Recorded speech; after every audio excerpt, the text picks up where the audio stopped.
Okay, I'm being told that I'm live, and was everybody ready for a graveyard shift, comfy, overnight, obscure RPG run? Because I know I'm kind of ready, I guess. This game doesn't care about my feelings, though. Never has, never will. But welcome, everyone. I am Dragondarch. I'll be running Paladin's quest tonight. This is gonna be a long one. if I come in under estimate, we're still looking at a good 4.5 hours. If the game lets me. So with that, I'm going to go ahead and get started. I'll get things explained as I go, hopefully. This game's slow enough pace that I can usually do that. I got a little bit of, hopefully, RNG manip I can do in the very beginning. I've discovered recently that it's actually possible to RNG manipulate in this game, but it's really finicky. And I haven't had enough time to really play with it a lot. So right now, all I've got is like a little bit at the very beginning in hopes of getting some affinity gains for the main character.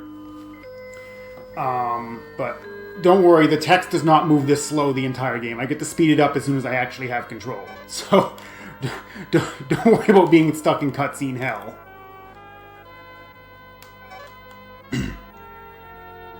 But it starts off, Chesney's a student at the magic school. The other kids are like, hey, if you're so good, how about you go climb the Tower of Gabnet and get the treasure up there? And he's like, and him being the silent protagonist he is, says yes because he's an idiot. And there we go. I actually have control, so now the timer comes up. So we're going to go to the system menus, speed up that text speed. So now text, instead of displaying as slow as it just was, is now displayed instantly. All text for the rest of the game will be that fast. Quickly, I'm going to pick up a couple of items over here in the store shed. This is a home door. Home doors are basically warp back to the last town you were at. And then there's the Learn H, which is actually a learning helmet. Don't question the names in this game. They shortened them really, really badly. But the learning helmet, as you would guess, it's a piece of equipment. I will not be equipping it. I'll be selling it because I need more. I need the money more.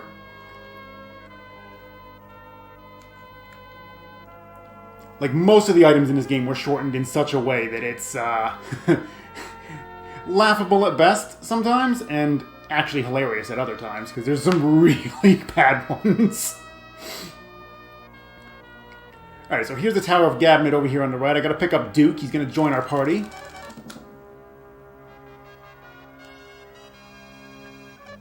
Now I'm gonna run back, and I'm actually gonna save the game, not because I'm worried about dying here or anything, but this is actually part of the manipulation. I have to reset the game to do this, so I need to have a fresh save file on it. Okay, saved. We reset. And all of this is gonna be frame-perfect inputs. If I mess up anything, I'm just gonna go with it and take it. But I probably won't be able to explain too much about it until afterwards. Comes down to mostly that I can buffer a lot of inputs in this game that I didn't realize before, and I can utilize that to get basically what I want to a degree, but the game doesn't always agree with me on that. Counter here.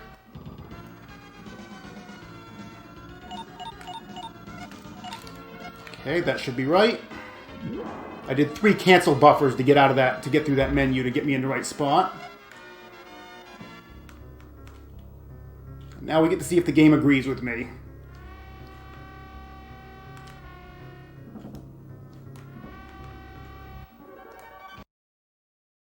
It did.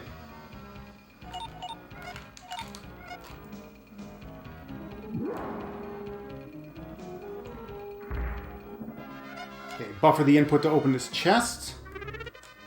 Get 50 gold out of it.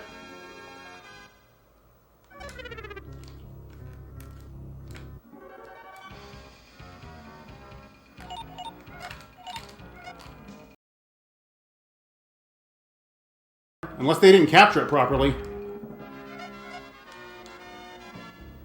Because my timer is most definitely running, and it is most definitely on my stream.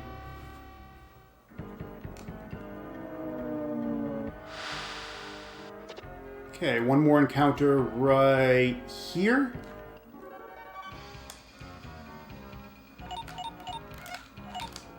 Okay, so that all went perfectly. What I was manipulating here was primarily to make sure Chesney went first every time. and also to manipulate that he gained fire affinity on every single fight.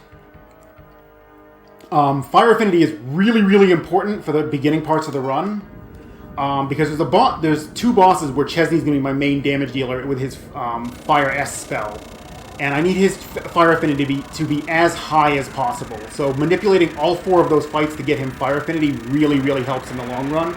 Along with the fact that I needed to do 4 fights anyway, because I needed them to gain just a little bit of extra money so I can purchase everything I need in the first town. So now we have a, this is a story battle. This thing looks friendly. I'm sure this thing is nice and cuddly. But I can't do anything until after the 5th turn, unfortunately, so I'm just going to defend 5 times, because that's the fastest way to get through it.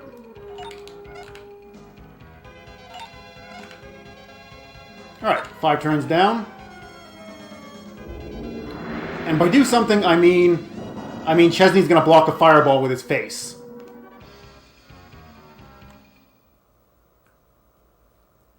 Good job, Chesney. You tanked that fireball like a champ.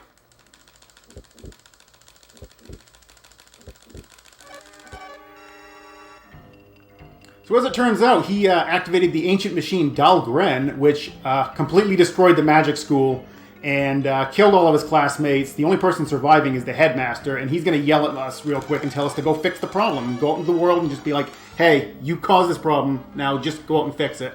Have fun!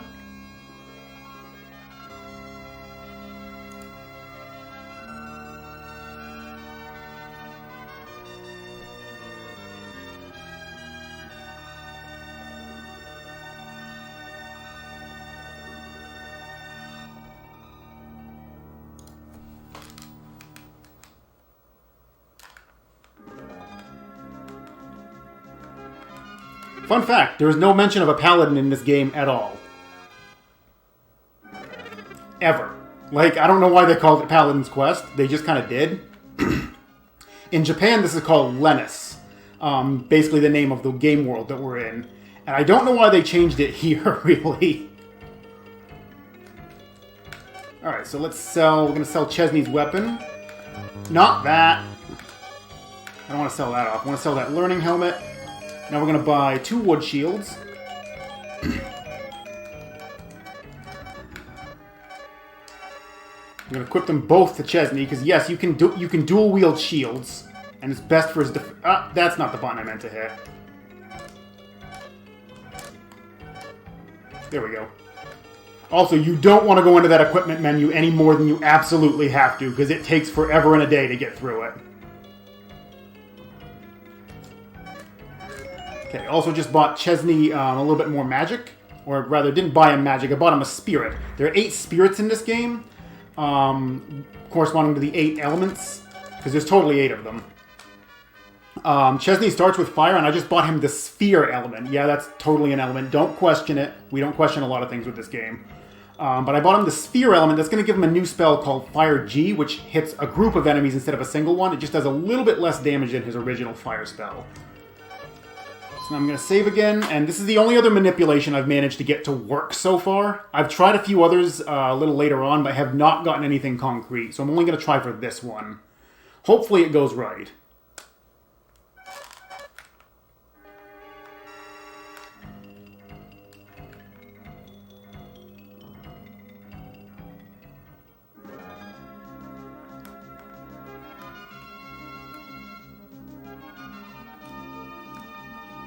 Be a fight here.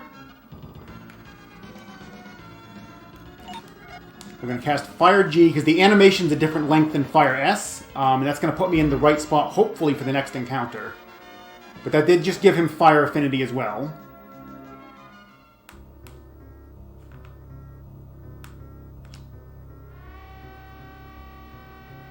And hopefully my movement doesn't screw up here. Fight here. Nice! I got the one I wanted. Cast Fire G again. We're going to get more Fire Affinity, and Chesney's going to level up with a pretty decent level up here.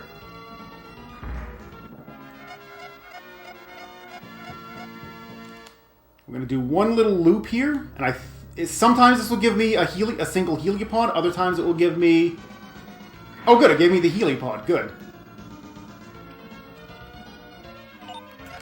So we're going to cast Fire S this time. This is going to give me another Fire Affinity. And that is the end of the manipulation.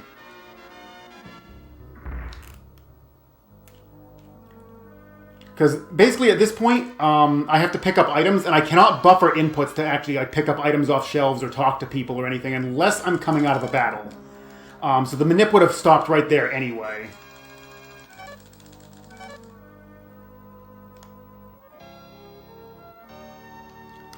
Yes, this is SNES. This is a very early SNES game. Very colorful. I actually kind of like the artwork myself, honestly. So now we have Fritz that joined us. Fritz is a little higher level than Chesney and has a bow. Chesney's going to continue to use magic, because Chesney's only ever going to physically attack like twice the entire game.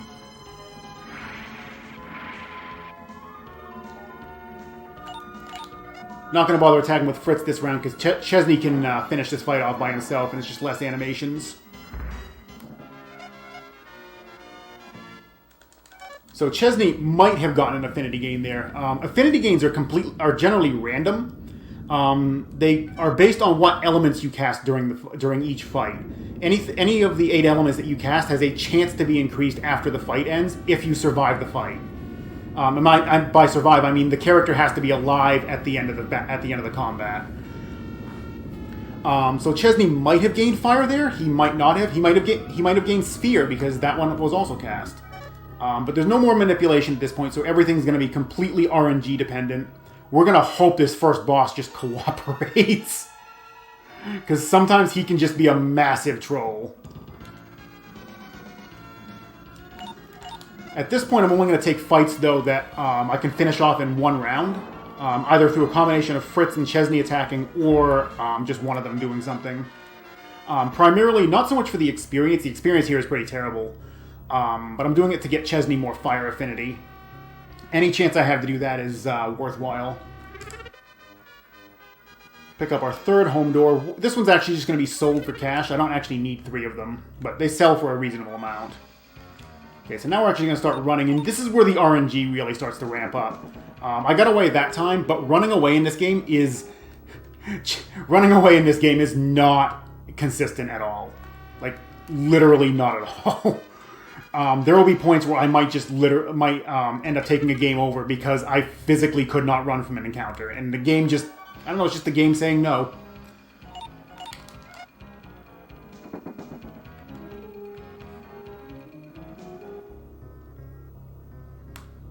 But there's a boss at the back of this cave. I didn't talk too much about the story back in town, but the elder of the town basically told me, hey, my daughter's been kidnapped. Can you go rescue her?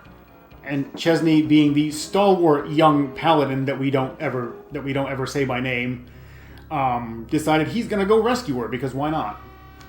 That's surely how you're going to fix reactivating Dahlgren and killing your entire magic school academy of people. And the buildings and everything else.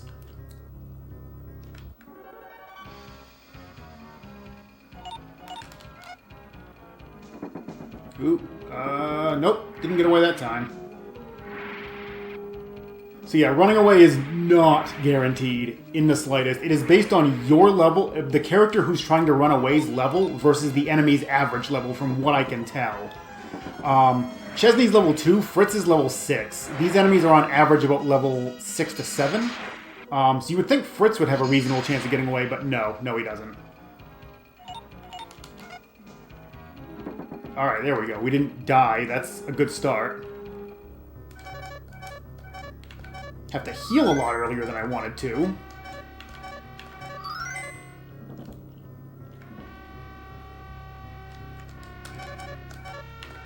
Okay, good. I wasn't sure couldn't remember if I picked up that stupid floor door. By the way, I have the memory of a goldfish, so if I forget things, it happens.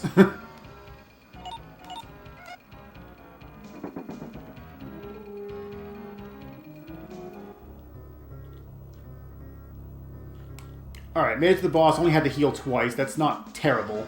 So this is a Lornso. He has 2 attacks, one of which we really don't want to see, and of course he's opened with it. He has that one that does 53 to both, and otherwise he'll just do a physical attack. This fight's a little dangerous in that Alonso can sometimes beat Fritz to the punch. No, you attack this round. Okay, good. That's what the attack I want to see. I want to see physical attacks, and I want to see them hitting Fritz, not Chesney. Chesney's the better damage dealer. Fritz is primarily here as a heal bot. Well, not so much as a heal bot. He does okay damage, just not as much as Chesney can do. I don't like the position I'm going to be in here, so I'm going to heal on this round as well.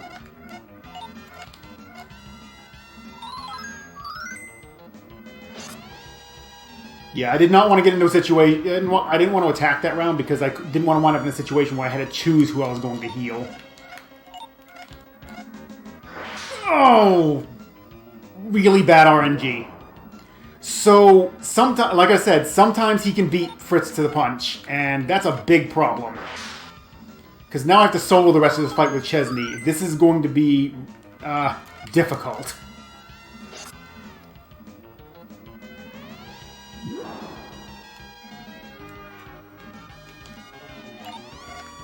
I hope I have enough healing to last that. Oh, God, crits!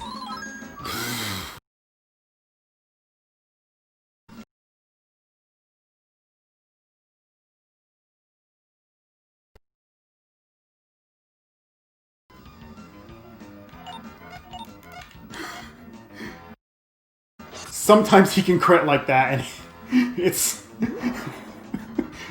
the game's not playing nice right now.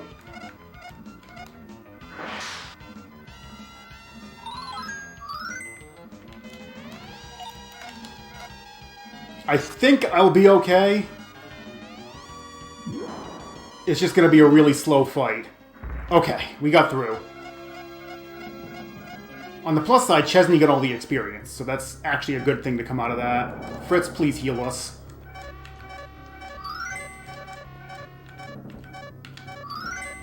Okay, so that was just really bad RNG.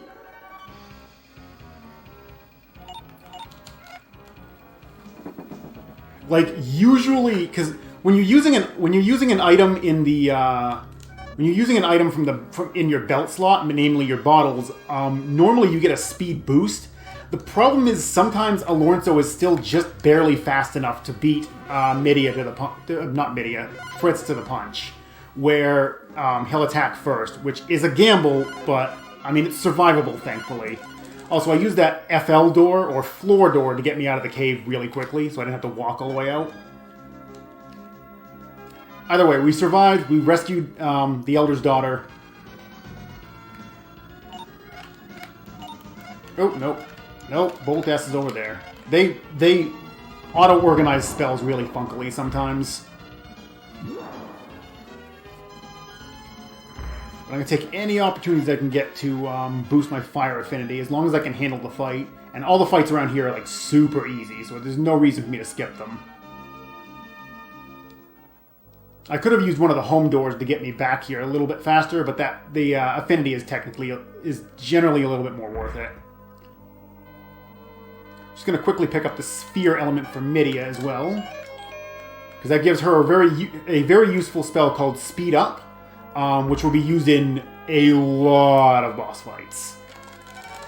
Alright, so we brought Midia back. The Elder's thankful. He's like, you know, we can talk tomorrow. Get some rest. So we're resting. I'm guessing this is Midia's bed, because I don't know where she was sleeping, if she was.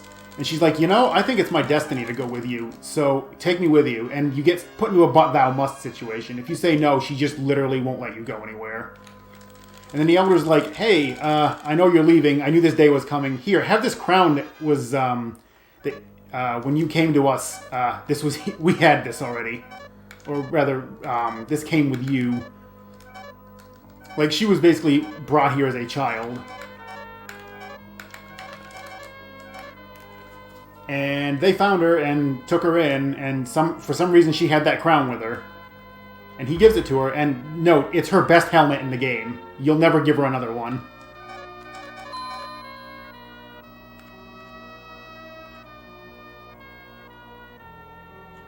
Yup, there is an NPC that mocks you for talking about MP. In this game, you don't cast spells with MP. You cast them with your own HP. So it's a bit of a gamble sometimes casting spells, especially the more expensive ones later on, because you're damaging yourself.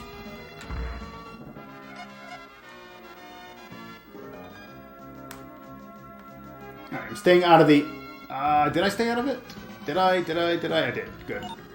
There's an encounter zone a little bit, like the corner of it pokes down into this area I'm walking through here, and I don't want to enter it just yet because the enemies are a bit more difficult, and by a bit more difficult, I mean I'm not fighting them. So I'm actually going to force an encounter right here, because this is the zone line right here. Oop, wrong spell. Forcing an encounter here so I can hopefully make it through this next section without getting potentially any, but it's more than likely I'm going to get at least one.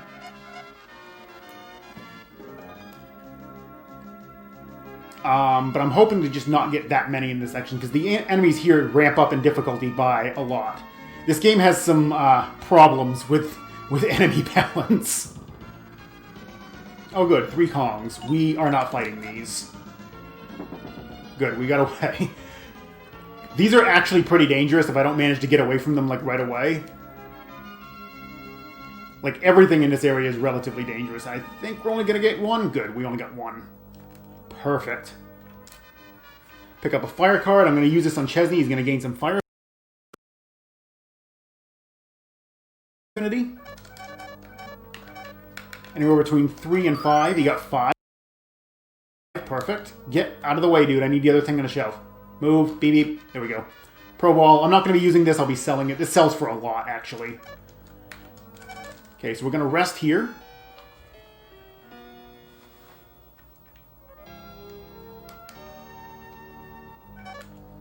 You have to rest there. The game forces it on you. Otherwise, the next town doesn't even appear. We walk back outside, and hey, there's the next town. This is the Skuru Mobile Camp. These are like birdmen. They have wings. We're going to be recruiting one for a little while. The Elder's going to tell us that they have a little bit of an issue. Their perp birds, which is like their livestock, have revolted. They're being led by a rather large one who flew them all over to Denebra Mountain. And we need to go defeat him so we get them back under control. So Tiger here is going to fly us over to Denebra Mountain. And we're going to do I want to say quick grind. I'm hoping it's going to be quick. To basically get Chesney and Midia leveled up to a point where they actually have a reasonable chance at surviving the next few areas. Because in a world record attempt, you don't grind here. You just go at like really low levels and hope for the best. But since this is a marathon run, I'm going to play it much safer than that. You do on that. Fire G up there. You do speed up. I want Midia casting speed up so she gains Earth Affinity. Chesney still needs to be gaining Fire Affinity, and Tiger just needs a little bit of Sky or Water, I think is the other one that he has. Needs a little... Oh god, that's a crit. Chesney's the only one who can really do any damage with the perk birds, unfortunately. Break S on you. Fire G. You heal Chesney, please.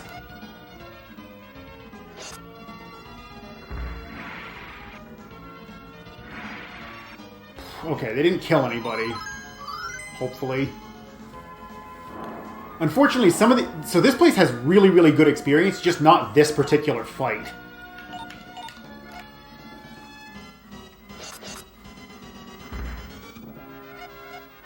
Like, that one only gave 20. Some fights here can give up to 60 experience a pop. The levels actually fly by if I get good encounters. But the reason why I grind here is because I have this healing point, like, right next to me, and I can just refill after every single fight. Just S this time. No, God, spells, menus, please.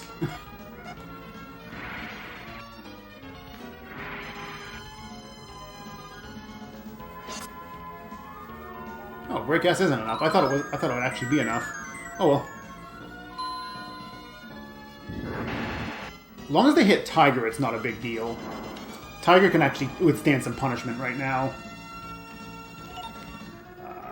RPG on you.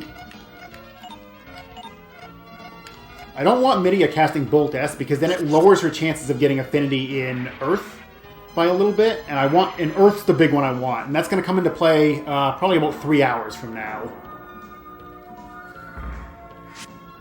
Okay, good. She can do enough damage like that.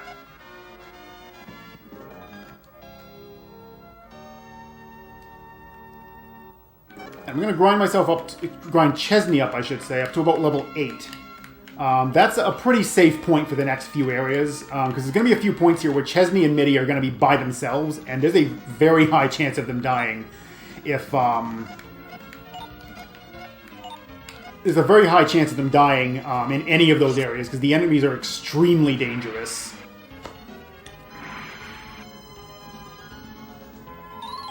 Also, shout out to these perk birds with their tiny wings somehow keeping themselves in the air. I don't quite understand how it works, but I don't, like most things with this game, I don't question it. Okay, good. Chesney can two-shot those now.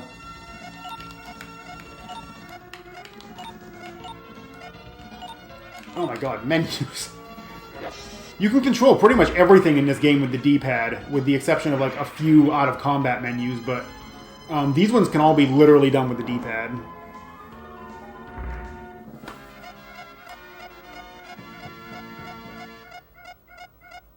Alright, so there's one level. So Chesney's level 4 now. If I can get some better formations, it'd be great. What I really want to see is like groups of hobgobs. Those are worth a lot. They keep giving me this one, though, which is really weird. I've never seen this one happen this many times in a row.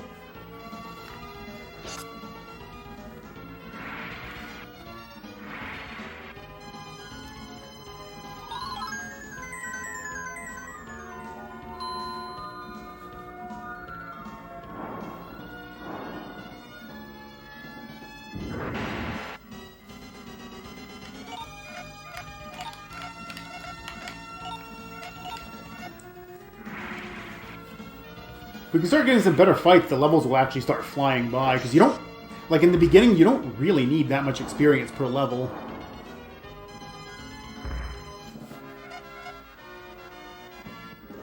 They're just giving me really crappy fights right now.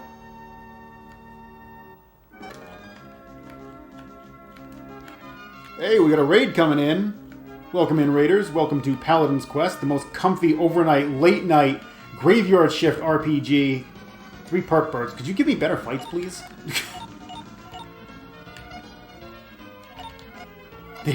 They're just not cooperating right now.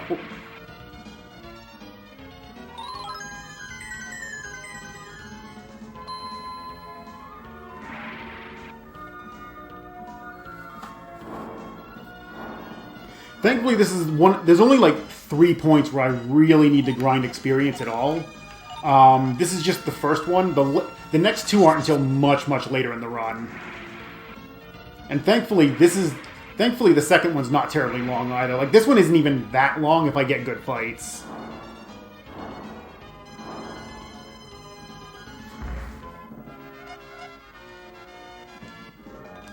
I guess something else I can actually talk about is how the experience system works in this. So when you're in a fight, you actually want to see more enemies rather than one really strong enemy that's worth a lot of experience. You actually want a lot of little enemies that are worth less. Well, this is a start. Because the game gives you bonus experience for every enemy past the first one that's killed. And for, like, basically, if you just fight one enemy, you get your normal amount of experience for that fight. If you fight 2 enemies, though, the overall experience is buffed by 10%, and for every enemy past that, it's another 10% on top of it. So we really want to see, like, large groups. We want to see, like, 2 or 3 perk birds and 4 hobgoblins. Those are, like, the really good experience. This one's okay because the kamikaze is worth a bunch by itself, but it's still not great.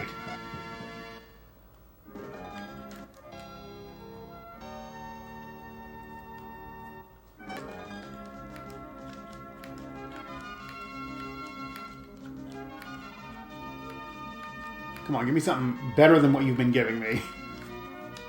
These groups of 3 are just not all that worth it. That's not quite what I meant by different. Gives me 2 instead. That's great.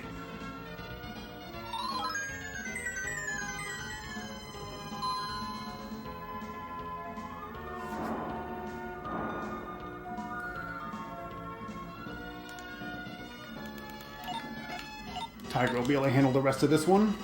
And he's fast enough that he can generally go first here.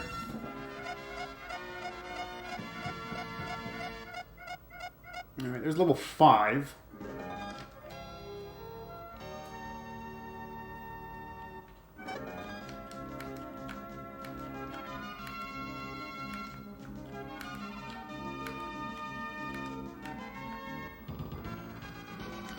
I have legit never seen this bad of luck on these fights. Like, they almost always start throwing big groups at me, like, right out of the gate. I've never seen it go this long with this few good fights. I routed this in because the experience here is actually, like, good. And now it's just... it's making a liar out of me.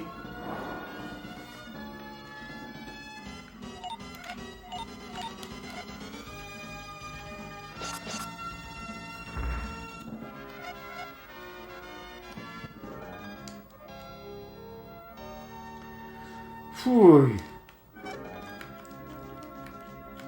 I mean, this is I won't lie. This is about what I expect from the game. It never gives me the RNG I want because I mean it's Paladin's quest. It doesn't care about anyone's feelings. This fight again.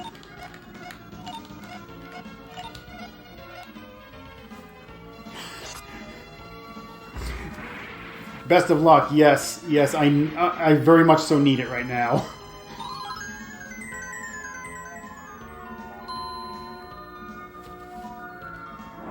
The game is having none of my... It's just having none of my shenanigans right now.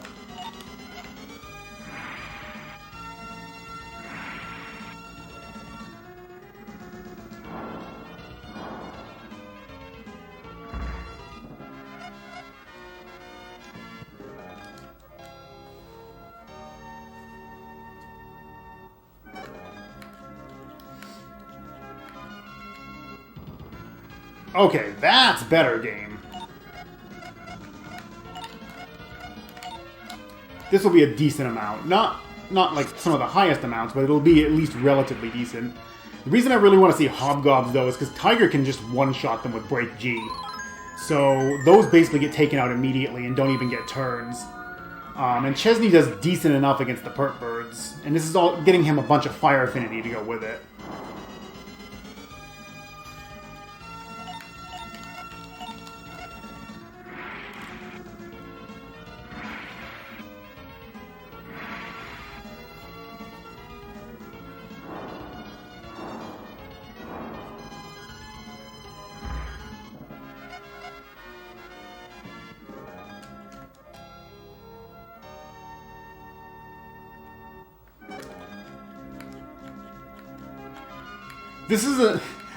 This is not a good game by any stretch. I won't call it a bad game, but it's definitely not a good one.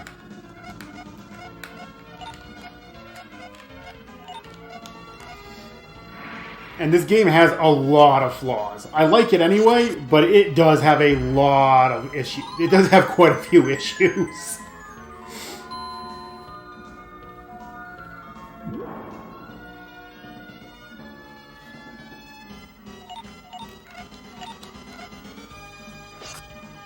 I mean, you're seeing a bunch of them right here where I'm not even able to get good experience encounters even though they are here.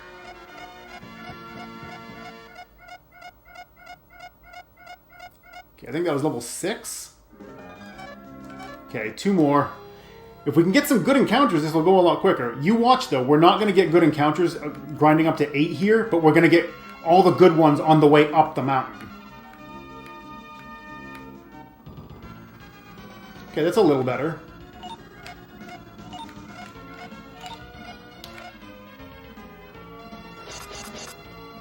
Still not great, but a little better.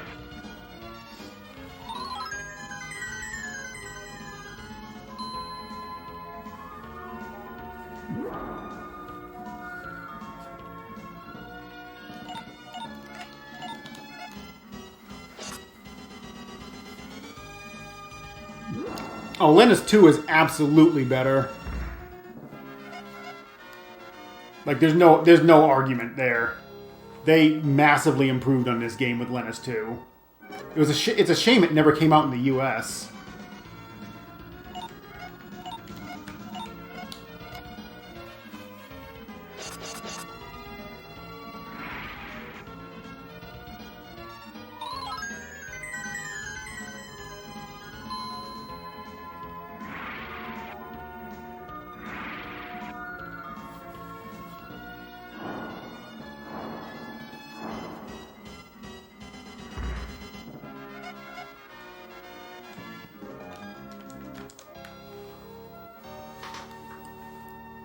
I will say I am legit surprised that I have not seen like any good encounters yet. Like, this is pretty unreal for luck. I'm getting plenty of affinity, which is great, but I'm not getting, like, the experience is just coming so slowly because they're just giving me such terrible fights. Oh yeah, there is absolutely a translation patch for it. It took a long time to get it out, but there is one.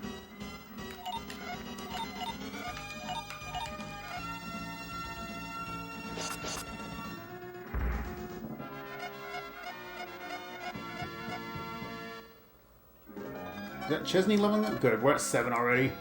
Only one more. Even with these crappy fights, we're still nearly done.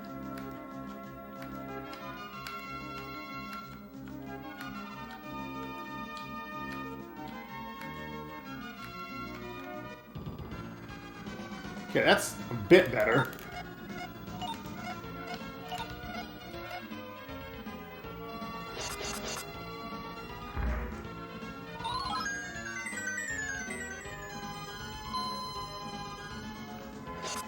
Chesney won't quite get to the point where we can one-shot any of these part birds, but he'll get. I mean, I think he can go 2/3 of the way there. Close. They have 60 HP.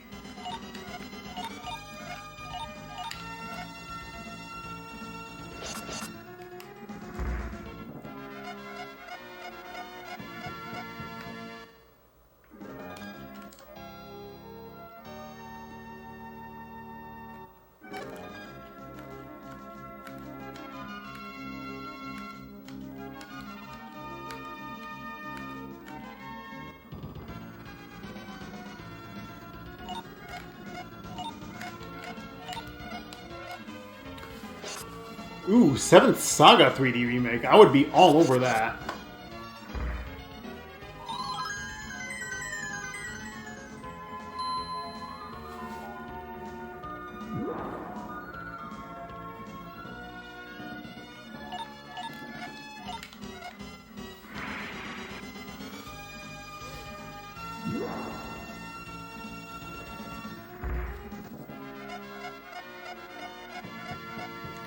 I'd have to wonder though if they'd like fix any of this stuff in the game, like make it a little less tedious.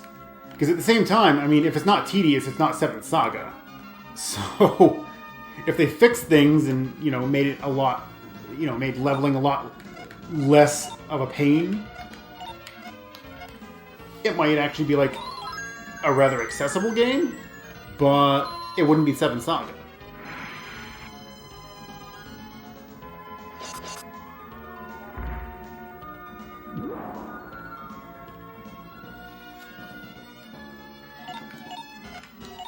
Oh yeah, there's a randomizer. I've played one seed myself, primarily because of Zaki sending it to me.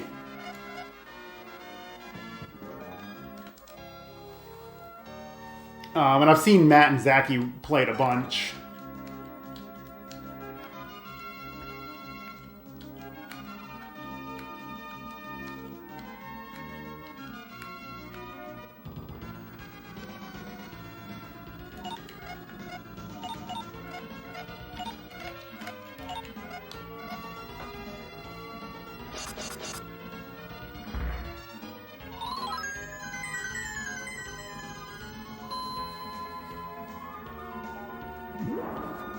I think Tiger can one-shot this thing at this point, so I might get a chance to just go first.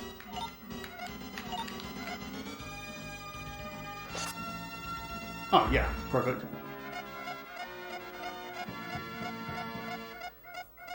Alright, well, we hit level 8 with really, really bad encounters. But we got there.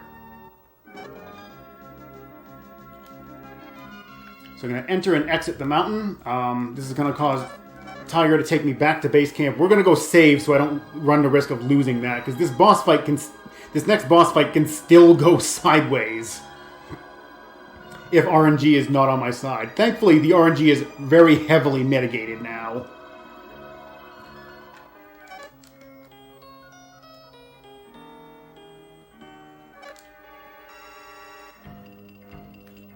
Like, doing this at normal, like, record attempt levels, the next boss fight can literally be, you walk in and he attacks the wrong characters and you lose. Actually, no, I want you to... Oh yeah, he fills up my bottles, I need that.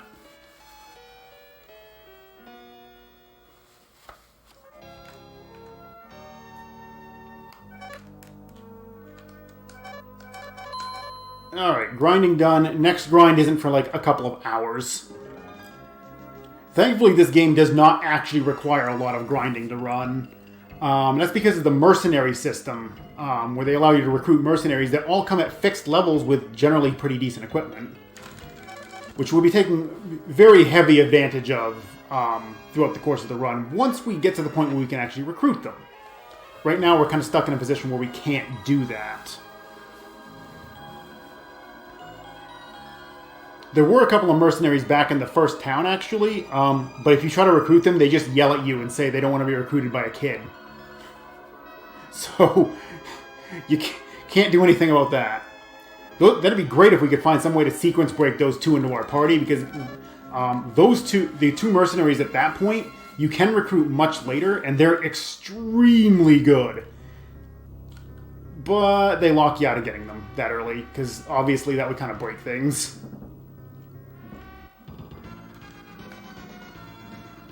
So I'm only going to take fights if they're actually like good experience, otherwise I'm just going to run.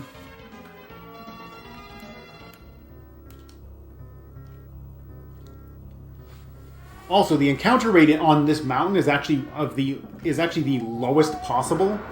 You can have a max of, I've seen as high as 71 steps before I get another encounter. Also, getting up to that bridge without getting another encounter there is actually really, really good. Because the step count continues to decrement while I'm in the water moving down the river. And if it hits 0 while I'm in the water, it just re-rolls a new number when I get on land.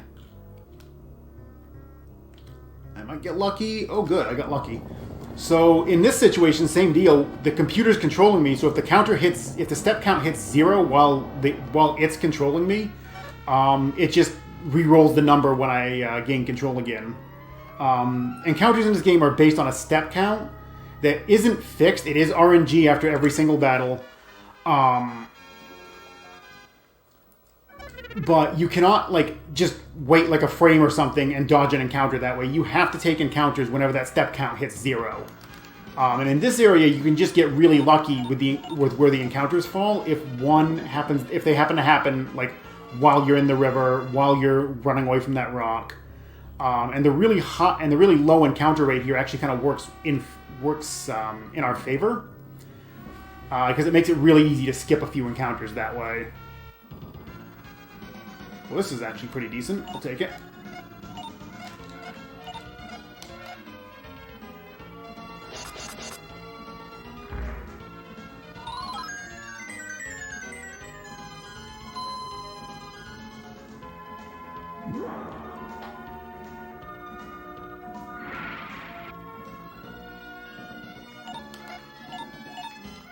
Recruit Mouth before the first boss? Nah, it would have to be Hawk or Peppy would be the ones we would be looking for. Hawk is actually really, really, really good too. By the way, we found tools at the bottom of the mountain. Somebody just left them there, and we just happened to need them to repair that bridge. Somebody knew it was going to break. Somebody came up here, sabotaged it, put the tools down there just to inconvenience the next person who came up. Actually, we should be good on HP. Really? So I legit didn't know you could get an encounter on this square?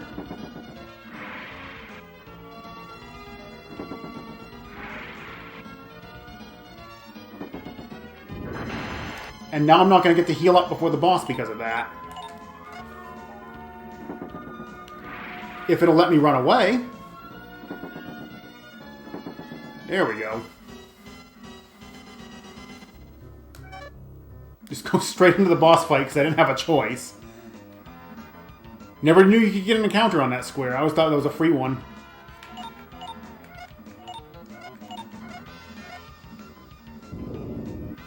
Oh good, goes right after my healer first.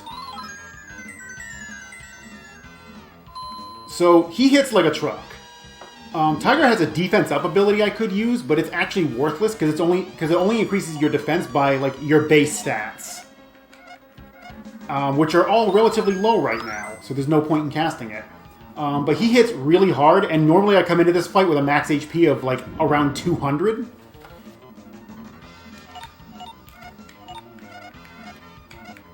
So it can be very...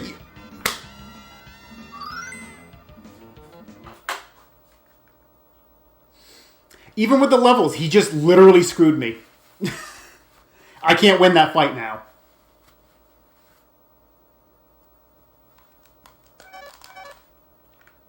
So the only thing that will damage that boss is fire magic.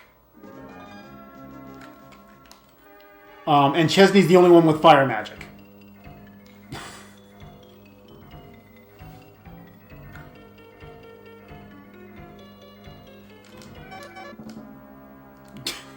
Like, he could not have given me worse RNG.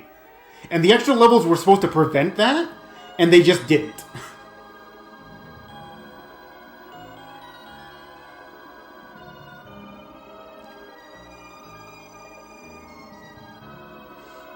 So strap yourselves in, everyone. This is gonna be a bumpy ride.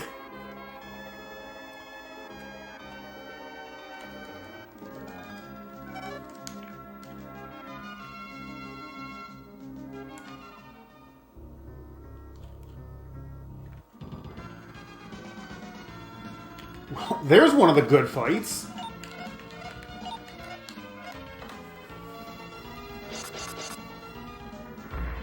This would have been amazing while I was trying to level up.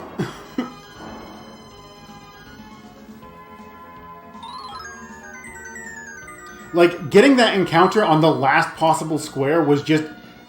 That, combined with the boss fight, was literally the worst possible combination of RNG I could have gotten. Yeah, see, 54 experience. That's the kind of experience I was looking for out of that grind. They just didn't want to give me those fights.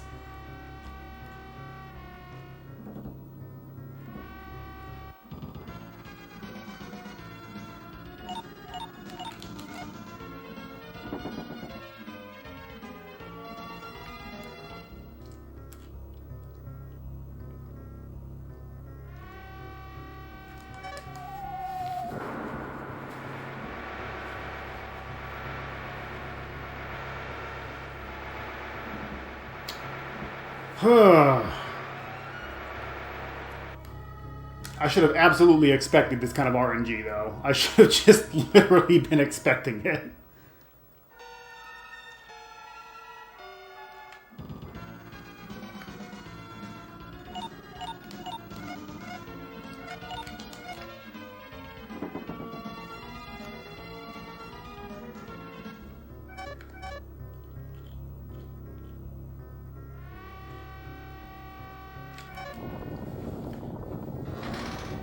That'd be an interesting timeline, Silent. That'd be a very interesting timeline. Where Final Fantasy really was the Final Fantasy.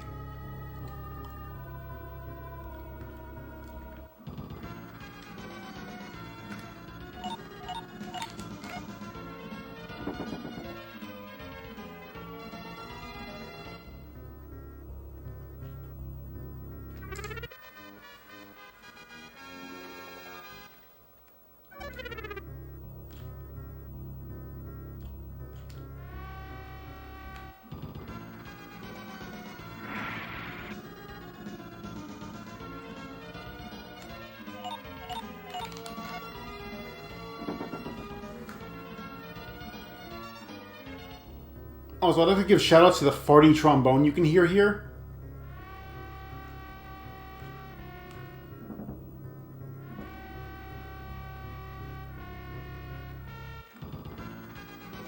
That's classic trombone right there.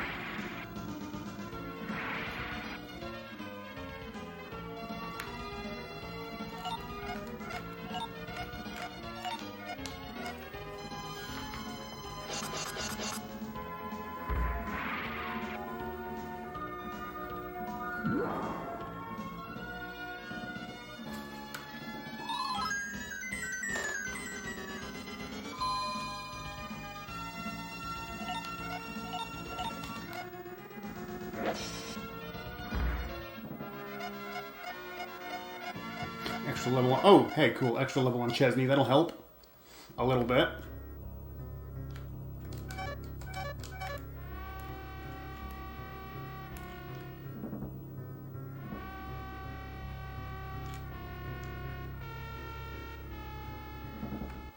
Okay, this time I shouldn't have the same problem of getting an encounter on the last square. The odds are super, super against it. Crossing my fingers that I didn't just jinx it.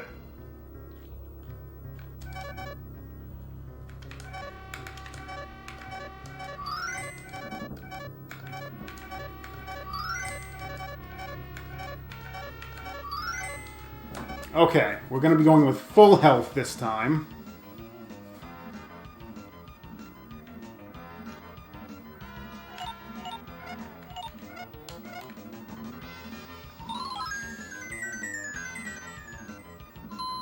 So, round 2 against this boss, and good. He opened on... I want him to attack Tiger, essentially every single round. Wow, 67, holy crap, that's really high. So normally when you're fighting this boss in like a record attempt, you're doing like 40, maybe 45 if you were lucky. 67 just means I got a lot of good luck with the affinity games during the grind.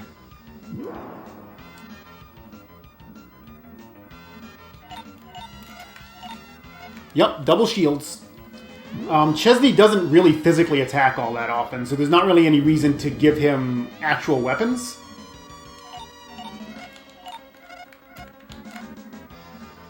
So it just ends up being better to give him 2 shields for better defense.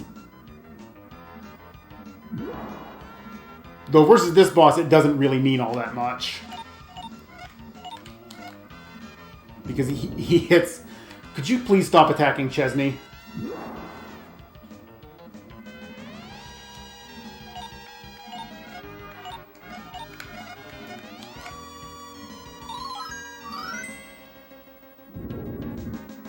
That's better.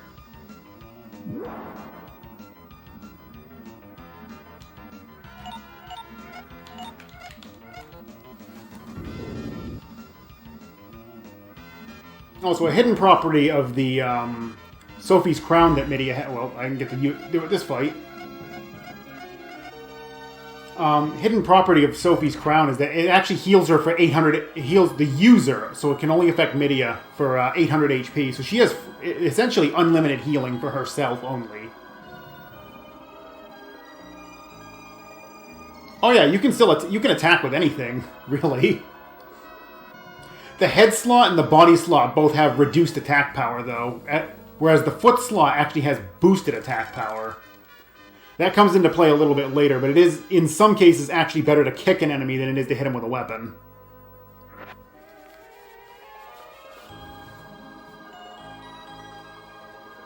But hey, we stopped the leader of the perk birds. They got that back under control. And now Tiger's going to fly us to our next destination. How nice of him. This is don't ask how physics work either. I'm pretty sure that this wouldn't actually work. But we're not going to question how just hanging onto his feet is actually, like, making things happen.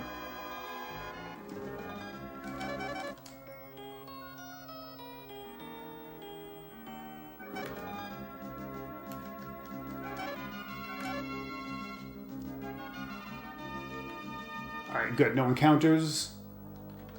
What do I got for medicine? He's got 3. She has 6. That should be enough to get me to the next town.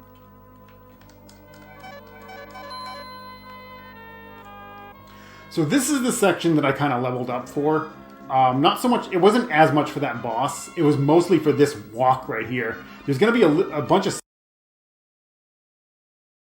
sections coming up where I just have Chesney and Midia. And even with them being about 8 or 9, this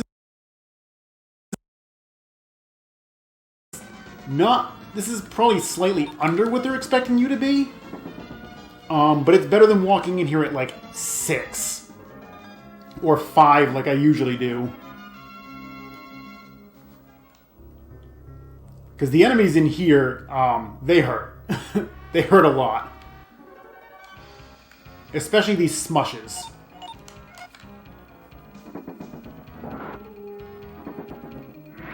Because they can hit both characters for a pretty not insignificant amount of damage. Imagine doing this with 100 less max HP.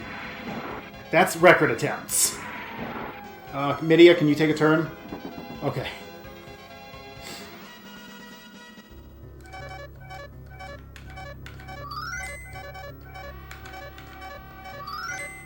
Because this game is totally balanced.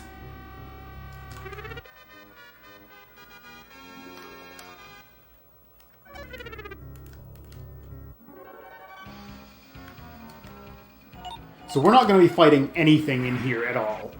Chesney and Midia aren't really in a position to be able to do so that easily. And even once I get my next character, it's still not worth it. Because the experience is actually less than the previous area.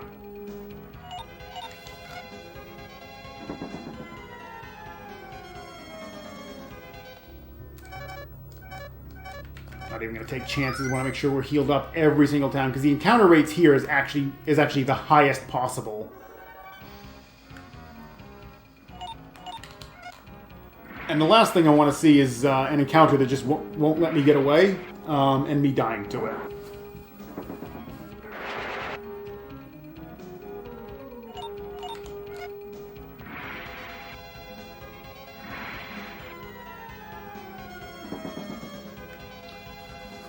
Also, being this slightly higher level than I usually am makes it a little easier to get away from fights since, as I said before, the chance of you getting away seems to be a direct comparison of your character's level compared to the enemy's average level.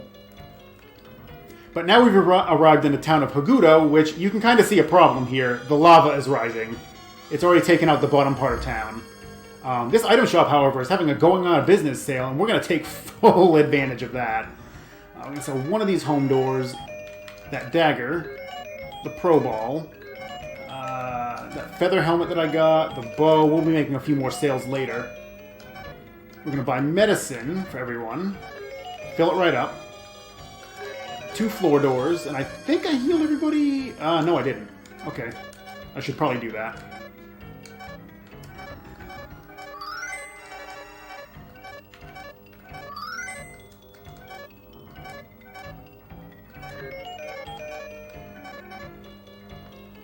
So, by going on a business sale, that shop literally has half the price of any other shop in the game for items. So it's worth it to buy a couple of floor doors there, because I'm going to need them later. I only need 2, thankfully. Will you stop moving and let me talk to you? I gotta talk to him to progress the story, and he's just like, nah, I'm going to keep walking in circles. So that's the elder of the town. He's like, the lava's rising. This guy, Smash, could totally go down and actually fix the problem, but he's brooding over his son's death. Could you go talk him into doing it? So you come over and talk to Smash, and he's like, I'm not going to help you because the stupid piano player won't play Godam Lullaby. And until he does, I'm not moving from this spot. So you talk to the piano player, and the piano player's like, no, I'm not playing it. And then conveniently, an earthquake happens, and oh no, the lava's risen again. We can't escape town. We're stuck here. Rip.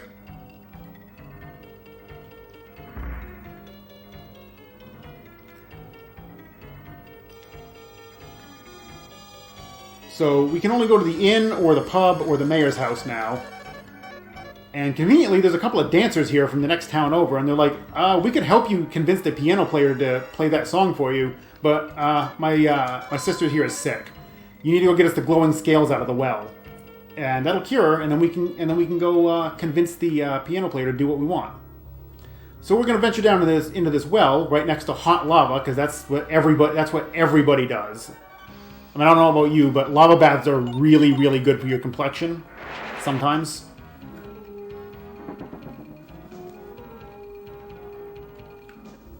But this section is one of the most dangerous in the game, because Normally, we have Chesney and Midia at very, very low levels. And they have a very difficult time surviving anything down here. Surviving long enough to get away. With the extra roughly 100 HP compared to what they normally have, this actually becomes a little more manageable. And this is the whole section that I was really leveling up to like 8 and 9 for. Because this section can... I've had this section take me...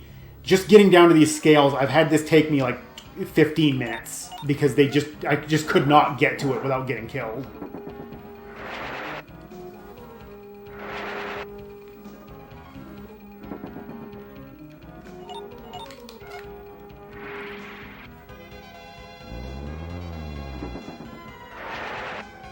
How rude of that red ball to fart at us.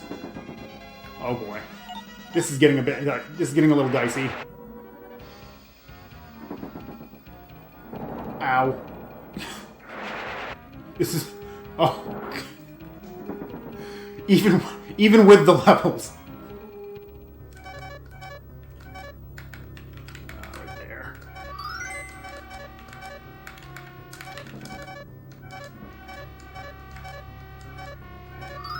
Even with all these levels, I'm still, like, it's still fairly dangerous down here.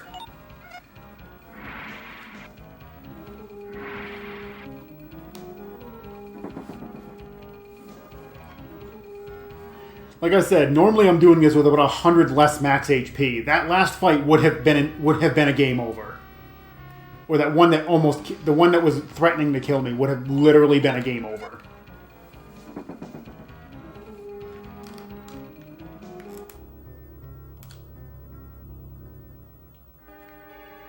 Alright, so we made it back with the glowing scales. We are now going to go heal up this dancer's sister.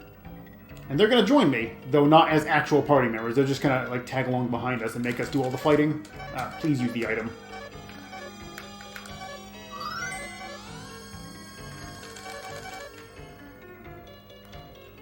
So they're just going to follow, and they're just going to duck out of fights. They're like, no, we're not for that.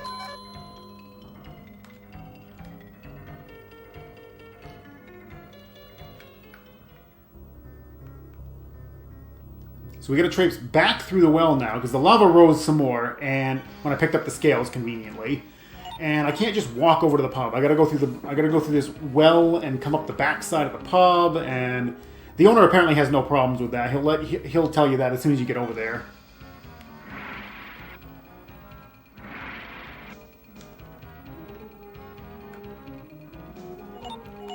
I already did grind a little bit. I got really bad luck with the encounters, and it took longer than it should have, but I already did do a little bit of grinding. The problem is just grinding in this game doesn't... It helps, but generally just not enough.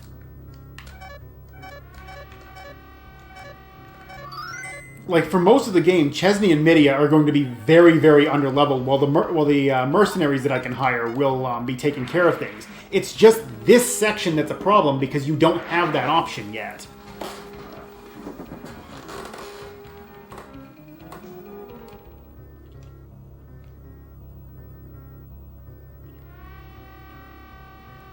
Like, I really wish that you had an extra party member for just this little traipse into the well here. I'm going to be getting another one here really quickly. And he'll stay with us basically through the rest of this whole section.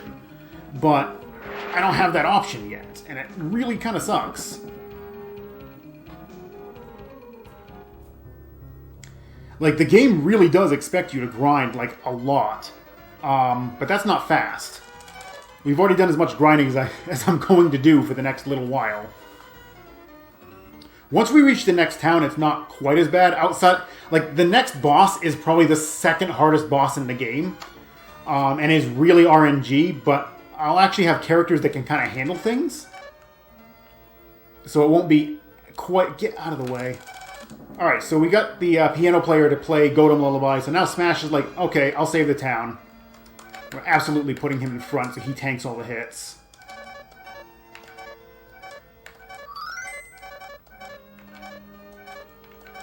Gonna heal everybody up. This is the shopkeeper that had... This is the person who was running the item shop. He's like, my shop's been destroyed, so have some medicine for free. And we're going to take full advantage of that, like twice.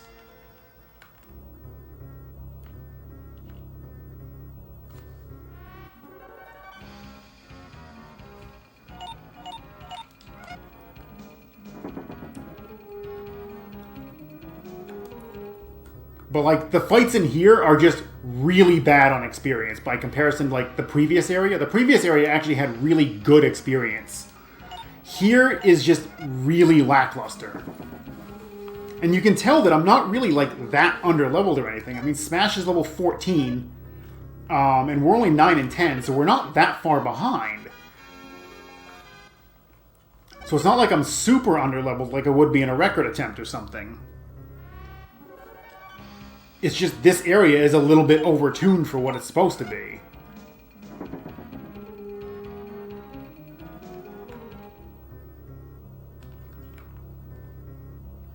Alright, so at least down here the encounter rate's a little bit lower. Upstairs the encounter rate is the highest possible. Here it's kind of a medium. So it's a little more manageable, and there's some different fights down here. The ones we don't want, the enemy we really don't want to see is bomb rocks, because those can do a lot of damage in a hurry.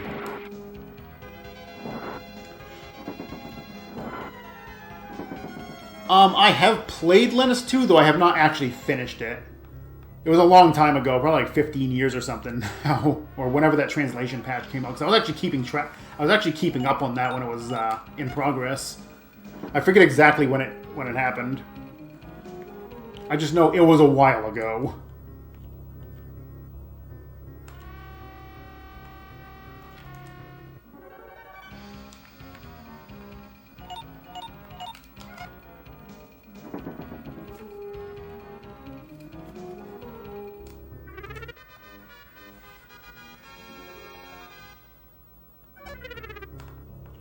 All this equipment I'm picking up, I'm not picking it up to actually equip it. I'm actually just picking it up to sell it later.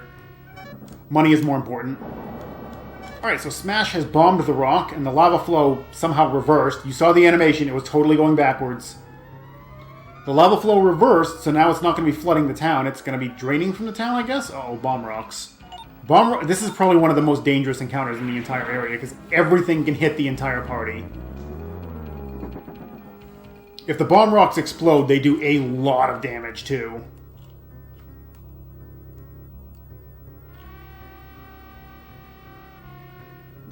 Okay, so I'm actually going to force an encounter right here. So something that happens with this game is that it'll roll a number for roll the number for the number of steps I need until the next encounter. If you do that in an area with a that can roll higher numbers, like that lower floor there, which can go up to 46. You can transfer that into the next room, even if that next room has like a really high encounter rate. Like this room here, the max you can get is 31 steps. So by doing that, I just literally was able to walk through the entire room with only getting like this one fight, when normally I would have gotten like 3, maybe 4.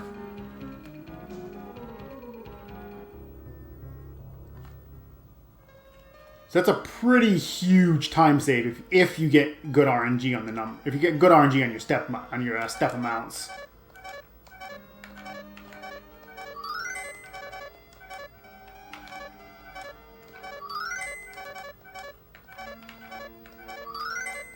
Heal everybody up. The item shop owner doesn't realize we've actually fixed the problem, and his shop is perfectly fine, but we're going to get the free bottle refill out of him, and then we're going to come out here, and the lava's going to recede, and then he's going to reopen his shop, and you can't get free medicine anymore.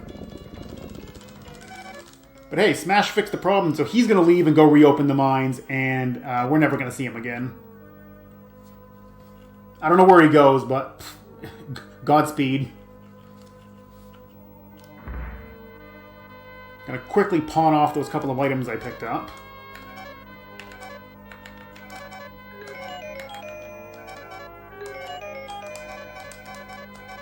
So I meant to use this on Midia earlier.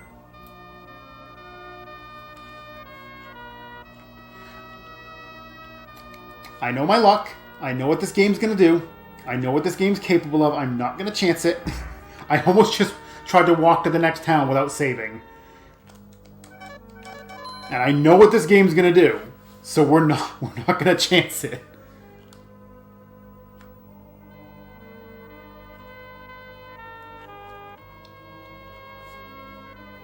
Can you manipulate drops? I do know that RNG manipulation is theoretically possible, but as of right now, I don't know all the specifics of it.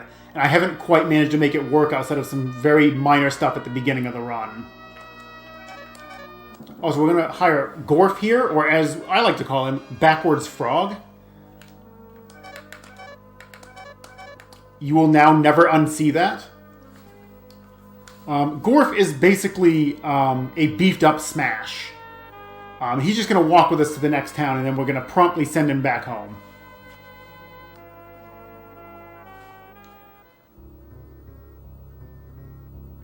But I just want him here as an extra body, basically, so he can tank some hits and gives me an extra chance to run away. Yep, this is a SNES title. Very, very early SNES title.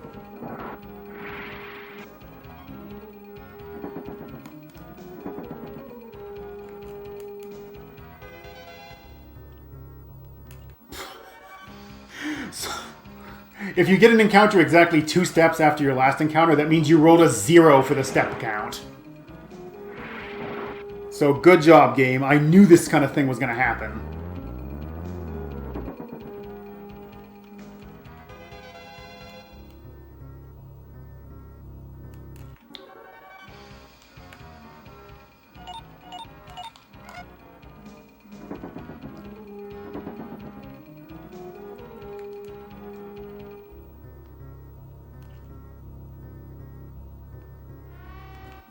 Last possible step. That's actually really bad luck because now the step count from in here, which is really high, is gonna transfer over to the world map, which the step count on the world map is actually generally pretty good. And those black bombs are what I'm afraid of, to be honest. So when black bombs explode, they cause every enemy in that... They cause all the black bombs in that group to explode at the same time. Which, as you could imagine, is really bad, because that means all 3 of them explode and do a ton of damage. Also, get out of here, Backwards Frog. I don't need you anymore.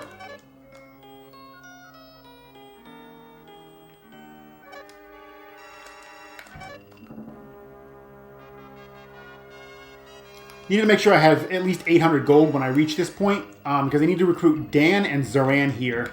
And Dan is 300, Zoran is 500. I need both of these characters for the next boss. You'll notice they're level 18 and 17. We're slowly starting to fall behind the level curve. Well, I should say rapidly. Like, it's going to be very apparent how quickly we're going to fall behind it.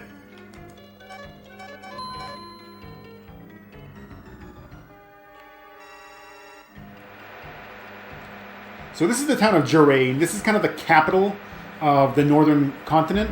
Didn't really talk about that much. There's 2 continents in this game. You have Nasquat and Sasquat. Not to be confused with kumquats, which are a food that I've never actually tasted before. But you have 2 continents. The 2 continents don't like each other at all. In addition, the mayor of this town is kind of inept. And the weather's kind of gone wonky because this tower is magical and... its power's running out. So we need to go running down to the basement, fill Sophie's crown with some power from the statue down there, bring it back up and save the temple. And in turn, that should fix the weather because that all makes sense.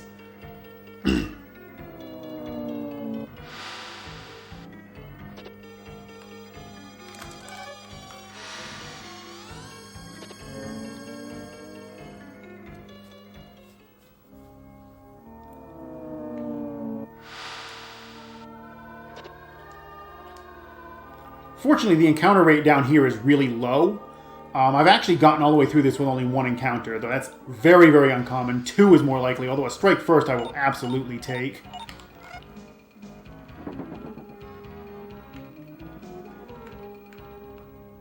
Zoran is actually really, really fast for his level 2. it makes it very likely he's going to go first. And hopefully get away from these fights before they even get a turn, because some of these fights can do a lot of damage down here. That's going to be a running theme with most of the run. Oh, no. Looks like we're going to get a 3... Oh, God. I think this is a large group, too.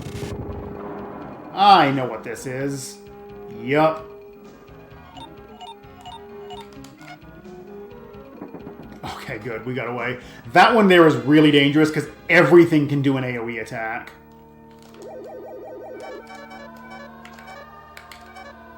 Alright, so we filled the crown with the power. We're going to use a floor door to get out of here.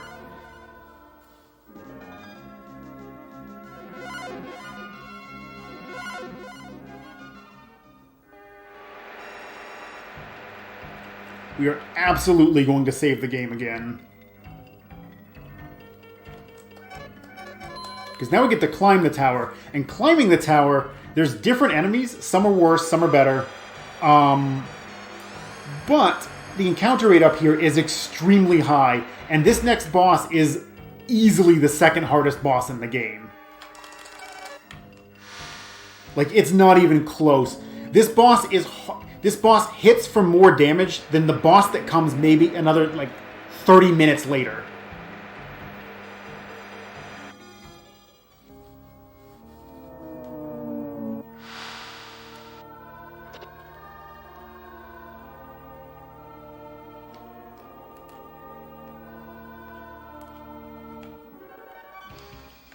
Okay, this one's not too bad. The one on the left, they can both do AoE attacks, but usually this one isn't. Since there's only two of them, it's not that big of a deal. Need to pick up a couple things in here. We're going to grab this mid-sword, and there's going to be a mid-dress on the next floor. We're picking those up so we can pawn them off in the next town. Surprise, I'm not equipping the gear again. Unfortunately, gear just doesn't really boost your defense by enough to justify actually equipping it until a fair bit later.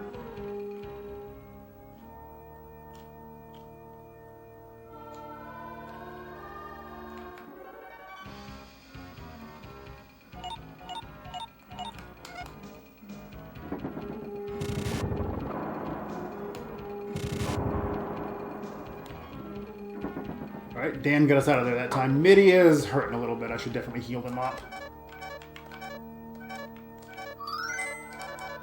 Also, there are no healing spells in this game, like, at all. The only way you can heal is by using these bottles. Either the ones your characters have equipped, or ones that I have sitting in my inventory that I don't need. You cannot equip mercenaries, and not every mercenary comes with healing. Dan and Zoran here do not have any healing of their own, so you have to rely on Chesney and Midia for that.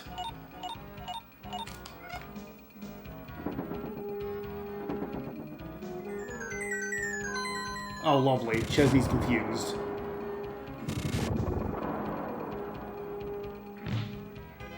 Good punch.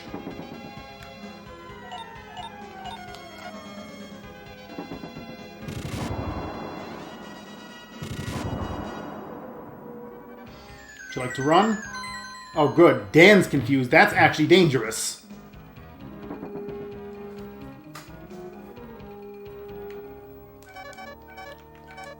Don't waste more healing. I was hoping I could make it up there without having to heal too much.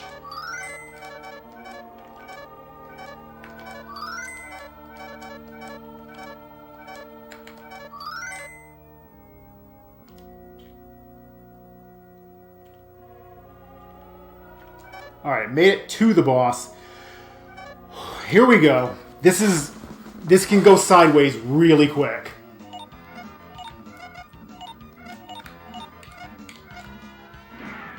Because they hit like absolute trucks.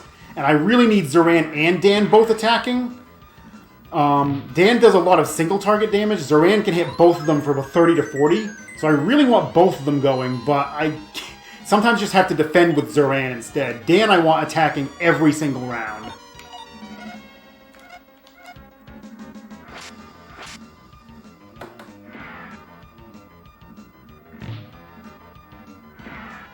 Please stop hitting Chesney. I'm going to defend with him.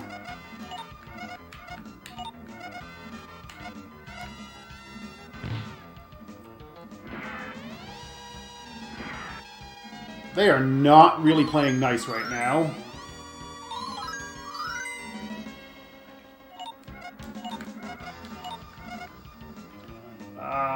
You heal Midia, you heal Dan. Oh, nice crit.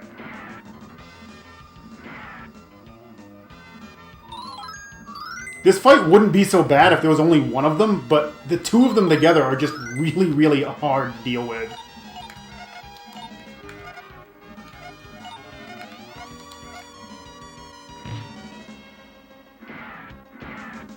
Oh. The fact that they can attack twice in one action is... well, there goes Chesney.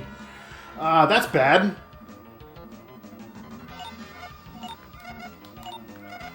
You do not win battles of attrition with this boss.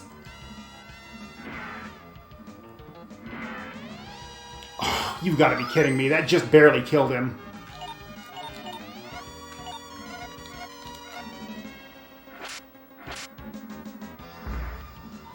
Might still clutch this out.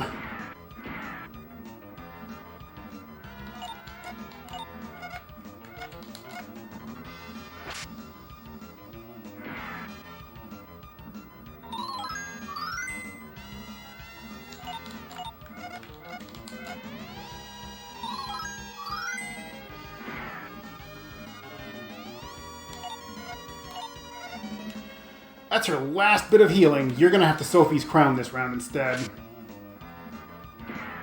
Well, that's all the healing I'm gonna get.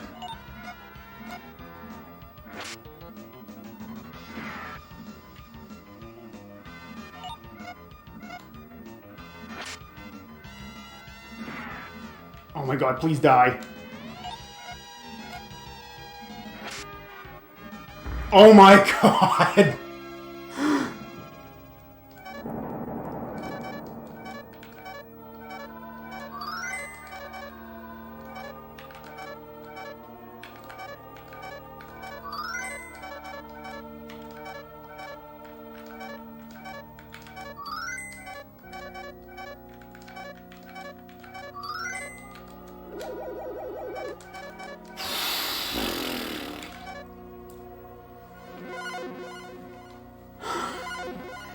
That was more intense than it needed to be. That is literally one of the most random fights in the game. Like, when that one starts going sideways, it goes sideways quick. And the result is you just die. I healed everybody up right there, because it is still possible to get an encounter until you actually restore the energy to the temple.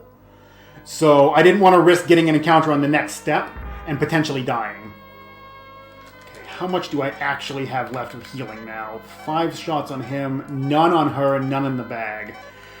I'm going to have to go buy some healing. Normally I wait until I get to Daphne's Cave and I get a free refill, but I can't chance that.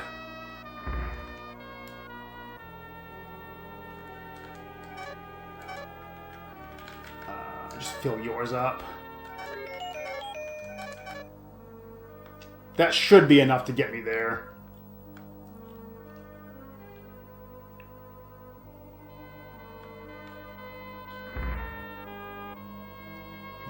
We are absolutely saving, too.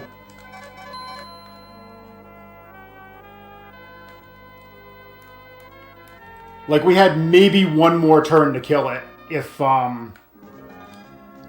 he only attacked once on that particular round, we would have probably had one more round.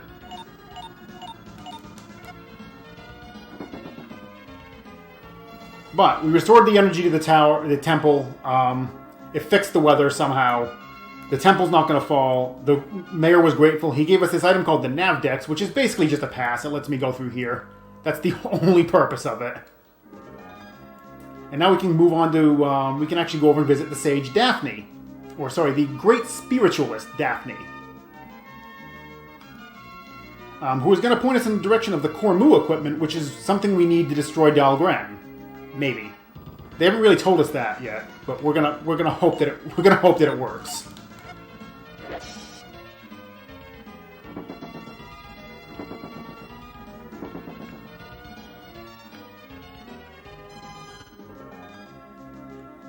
This is a rather long walk. We're not going to be visiting that town either. Like, that one, it's kind of supposed to be a rest stop in between the two areas, but there's nothing of value in that town. A couple of mercenaries we don't need, some equipment I can't afford, and nothing really new, so we're just never going to visit it. Yes, exactly. That was the mighty destroyer of plot wall.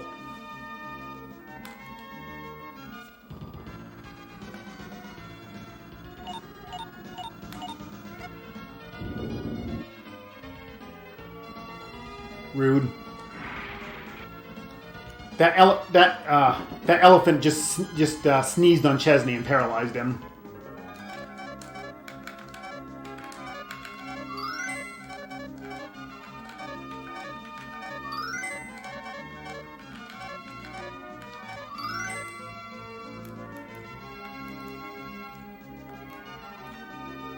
About 3/4 of the way there now, though. Like, this isn't that bad of a walk. The encounters can be a little trolly. Like, this particular one, everything can do AoE damage. So it's a little bit on the scary side. But most of these encounters aren't terrible. Also, I have no idea why this stuff slows you down to half speed. It literally serves no purpose, other than to be annoying.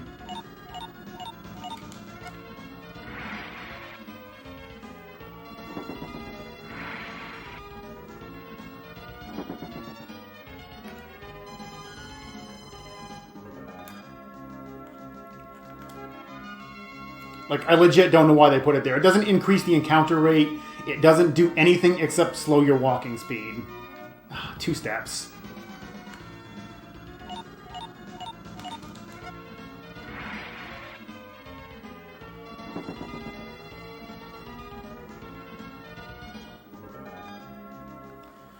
Alright, we made it to Daphne's Cave. We're going to finally meet up with the Great Spiritualist, who's going to send us on a rather large fetch quest.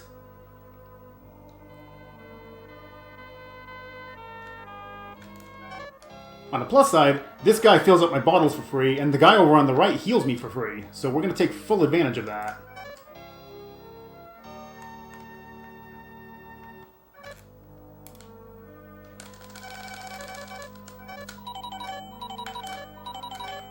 Whoops. Wrong one. Hit the wrong button there. Gotta answer those questions correctly, or they thou must you into staying in this cave.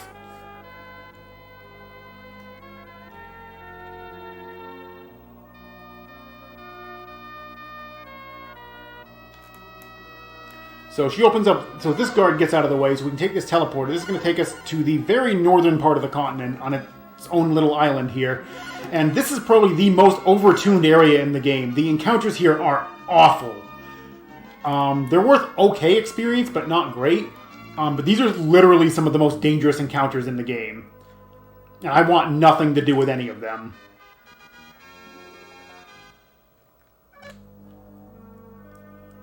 Just grabbing that sky card for much, much later use. Probably a couple of hours at this point.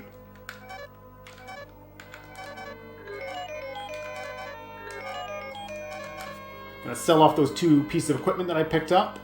And now we're gonna go pick up the sky element for Midia. We're not gonna get it for Chesney because he frankly doesn't need it. Chesney needs very few elements because he's... Unfortunately, Chesney for most of the game is pretty much dead weight. Also, Dan can now take a hike. I want Zoran still with me because Zoran is extremely fast. And Wild is almost equally as fast. And we're going to be using these 2 for the next area.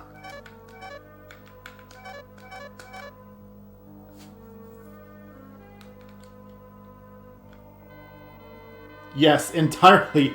It's totally some sort of mixtape. Apparently typing... Considering they have enough... They literally have enough space. They have 8 letters to use for items. They could have actually said Sky Card, which is what it is. But they just shortened every single card to be a CD. So we're a little more futuristic than we probably should be.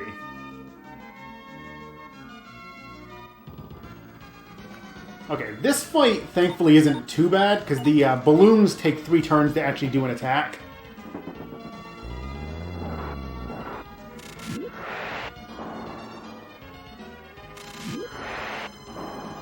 But almost everything in this area can do AoE of some sort. What we really don't want to see is Rotor Pits and T-Espers. That fight is just nasty. We also don't want to see, I think they're called... actually, I'm not sure what they're called. Wow, one encounter. That's really good. In here, the encounter rate's a little bit higher than it was on the world map, but the encounters are slightly more tame, but they're still kind of dangerous. So this is the Dragon Caves. People have commented about there being a rather warm breeze that comes out of here. Nobody really knows why.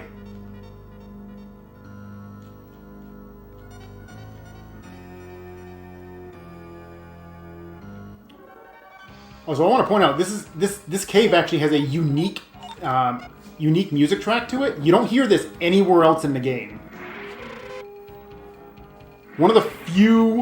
It's one of the few tracks that's actually unique to one area, to only one area.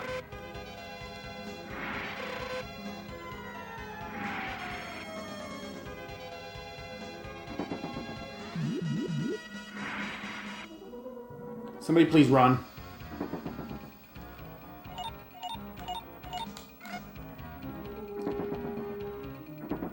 The fights here are actually actually decent experience, but none of this stuff is worth fighting. It just takes forever and a day to get through anything.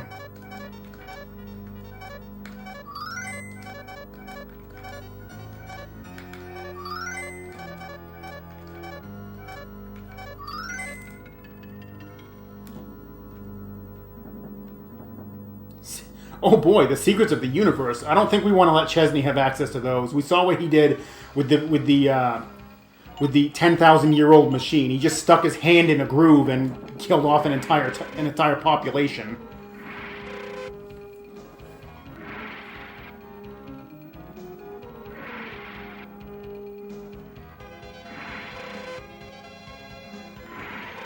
No, Midia's dead.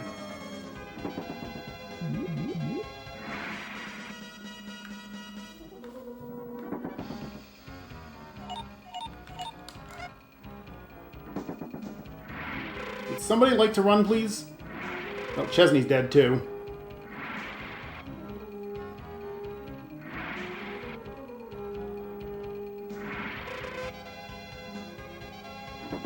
Okay, we at least got away.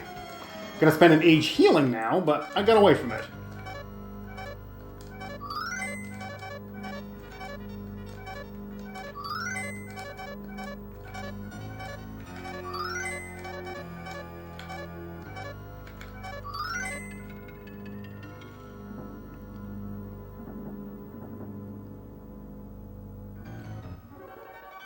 This cave is just all around not fun to deal with. Like, this entire section of the game, they could have easily done without this entire part of it, and it would have been fine. I don't think anybody actually tested these enemies to make sure they were, like, reasonably fair.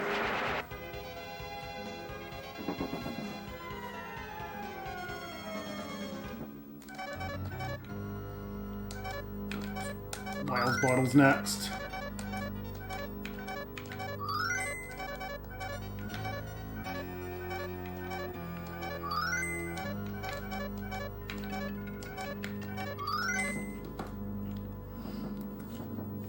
We're only maybe halfway through the cave, too. Like, there's a fair bit more to go.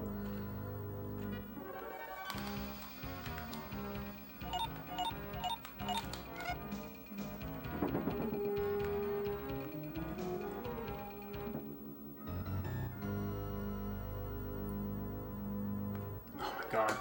They're just not like, normally I get a little bit farther with between each encounter, but they're just... The game's really, really not being nice tonight. Okay, I'll at least take a preemptive. This encounter is actually worth a lot of experience, too. It's just not worth the time it takes to do it.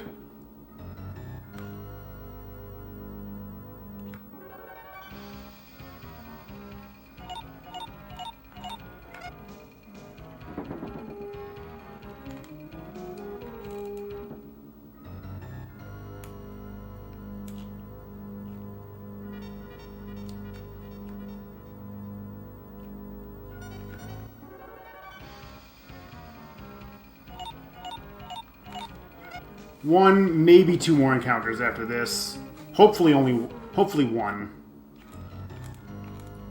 Well, hopefully 0. I think I can technically make it, if I got a good roll. Nope, I didn't.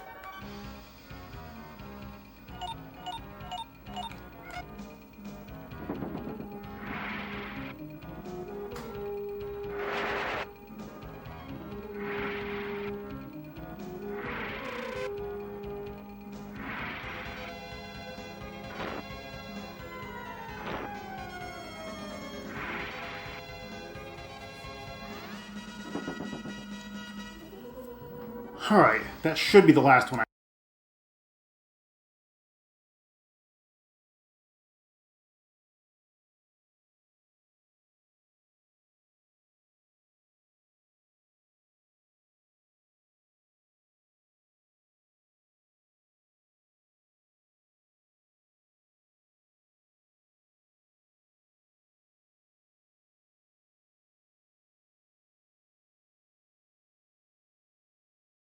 Uh-oh.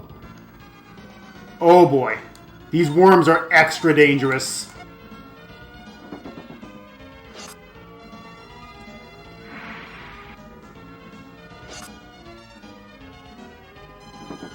Okay, we got away.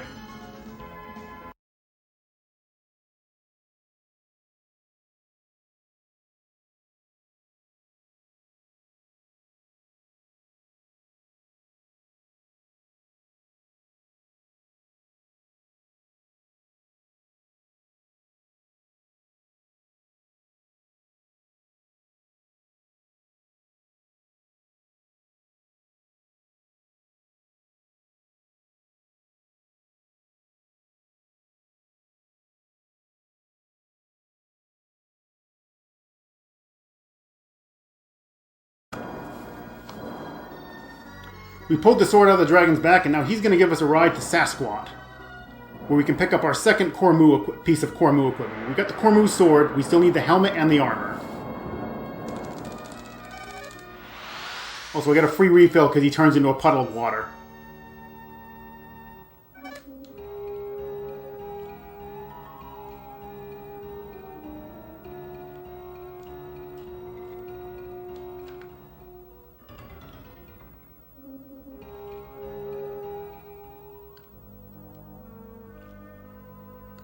Alright, so now we are going to kick Zoran out of the party.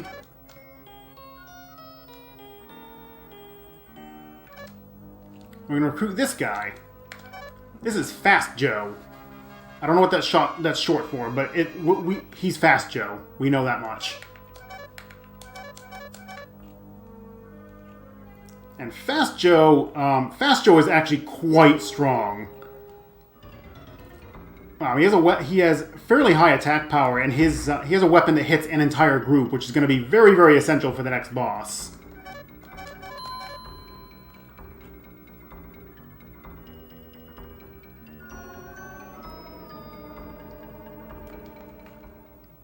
I'm also saving because I do not want to have to redo that cave.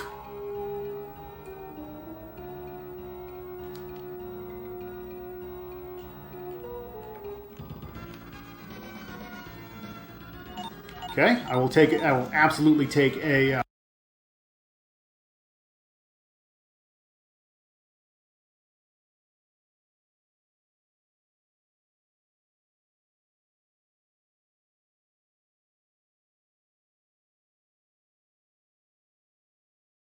Actually, worse in a lot of ways. Yep. No. Sorry. No Mean Ma. Mean Ma, unfortunately, is just not useful for anything. She's a pretty bad mercenary, all things considered.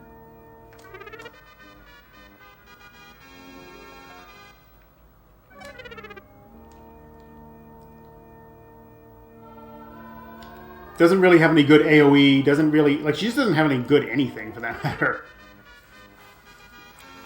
Here we have our first high bottle. This is an upgraded version of the bottle that I've had equipped pretty much since the beginning.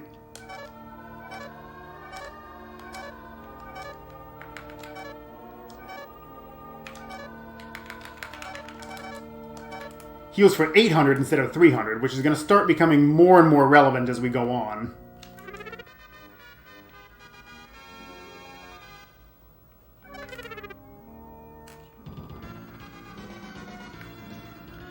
I don't like this encounter, though.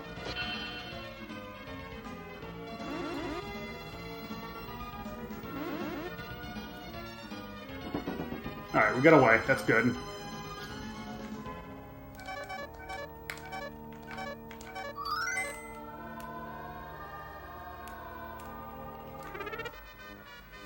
Gonna pick up these P tiers, or they're actually Prayers tiers, and we're gonna force feed them to Midia. She's gonna kick and scream and demand that we not make her drink them, but we did.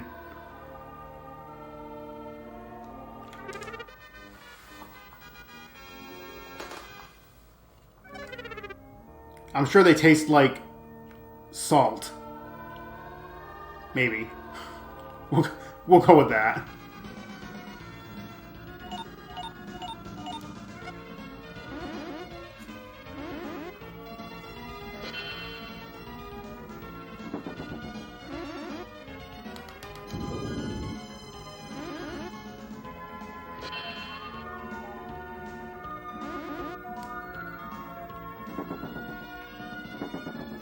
Okay. That encounter has actually killed me before, because they just wouldn't let me run.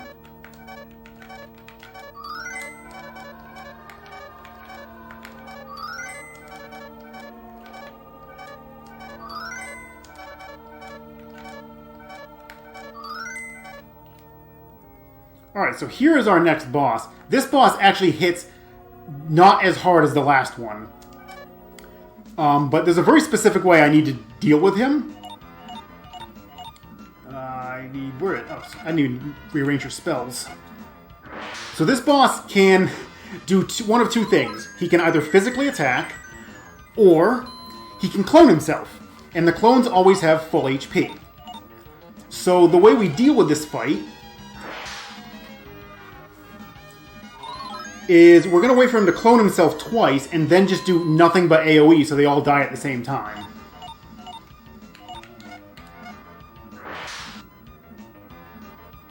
So of course he's just going to sit here physically attacking only.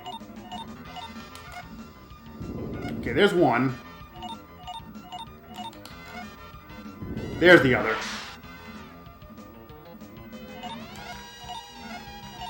Actually, neither Chesney or Midia does enough damage to justify the attack animations. But because there's three of them, they can't clone themselves anymore. All the enemy slots are filled.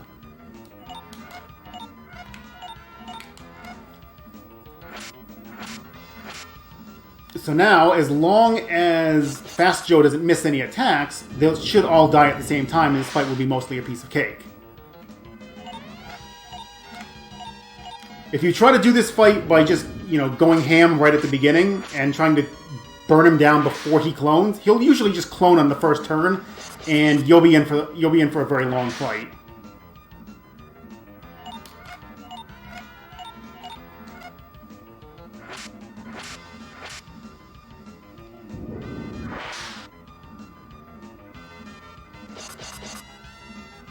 Alright, that is basically how that fight is supposed to go.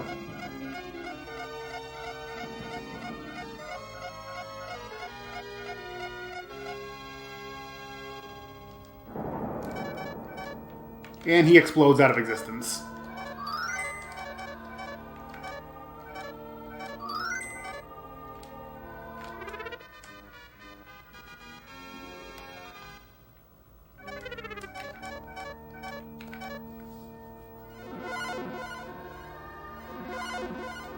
But yeah, trying to do that fight like the intended way, where you just kind of start attacking right from the beginning and hope you get him before he clones, usually doesn't end well. What I just did there is by far the most consistent strat for dealing with that boss. And we used Fast Joe's escape spell to get us out of there, so we didn't have to walk out. And we used the one of the home doors that I have to get me back here, so I didn't have to deal with any fights on the way back.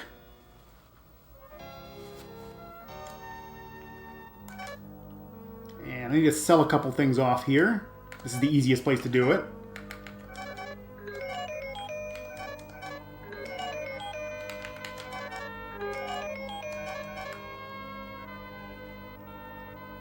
Come here, you.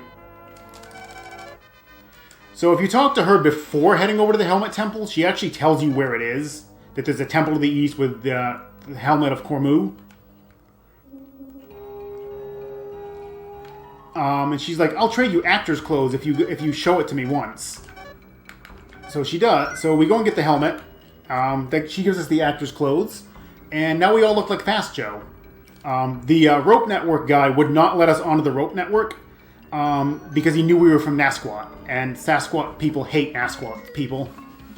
So he's just like, no, get out of here. If you come in as a traveling actor, though, he's like, I don't like you, but you can still ride. Thus is the power of Fast Joe.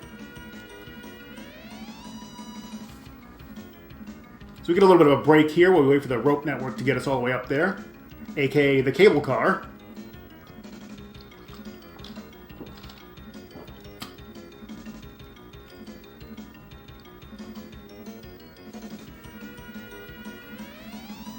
Now we're heading for the Throne of the Immortals, where we're going to pick up the Armor of Cormu. That'll complete the 3 items that we needed to pick up.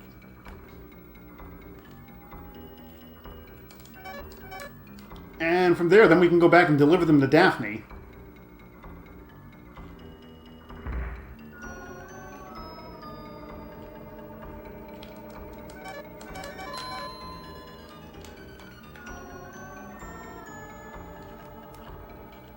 One little quick detour here to pick up one item, though.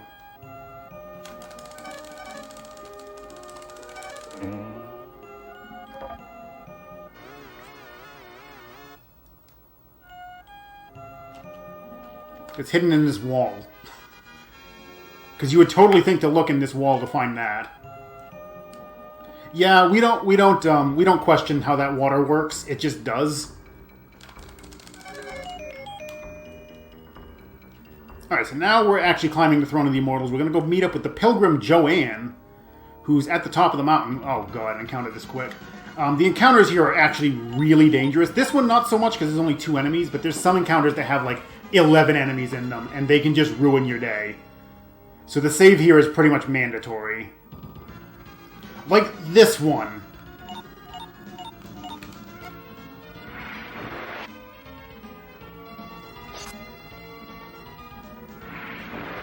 Yeah, this is fair.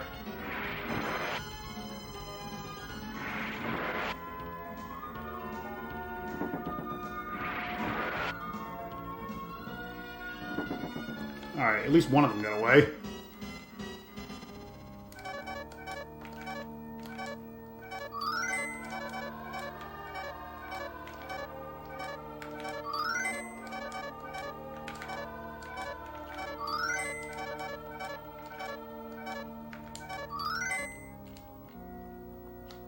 Gonna make a little detour to pick up this chest. This is another high bottle. This one I'm going to be giving to Chesney. But not quite yet. I'm going to wait until I get the last piece of Cormu equipment.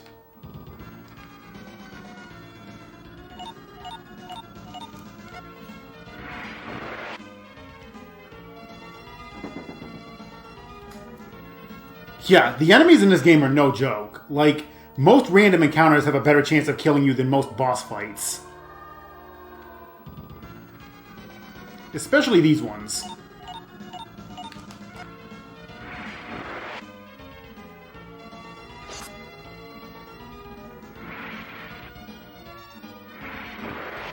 Nope. Medea's not dead yet.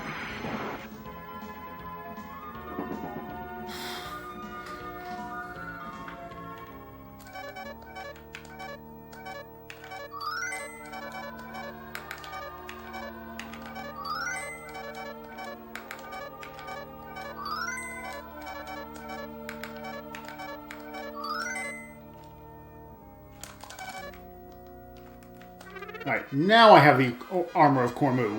Now I'm actually going to equip Chesney, finally.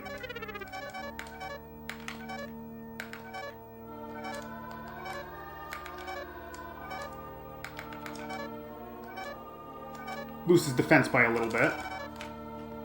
Also, we just gave the actor's clothes to High Pilgrim Joanne, so I don't remember the reason why, to be honest. I haven't read that text in a while.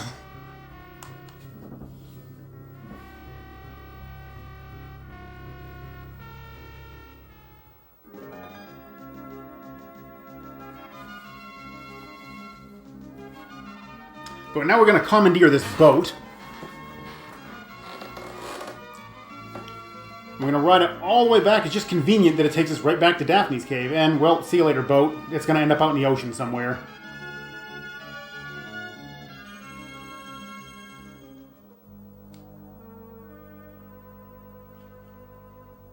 Ooh, look at all those gift subs. Fuso, yeah! Gifting all the gift subs.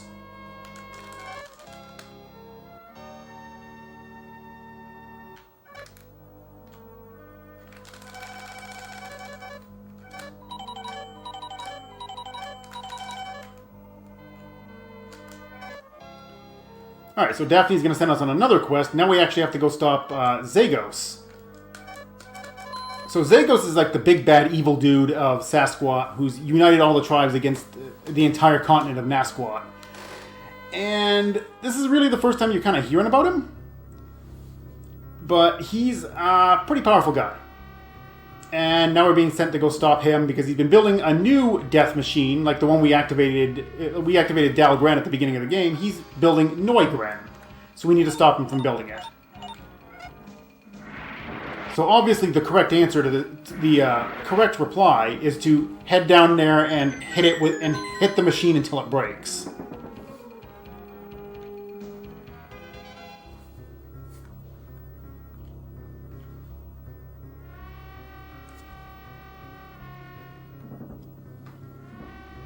With our team of 2 spiritualists, this entertainer, and someone named Wild. Oh, so we just picked up some slimy sweat, and we're going to force feed that to Midia as well. I guarantee she didn't like the taste of that one. I don't know what it tastes like. I don't want to know what it tastes like, but we did force feed her it.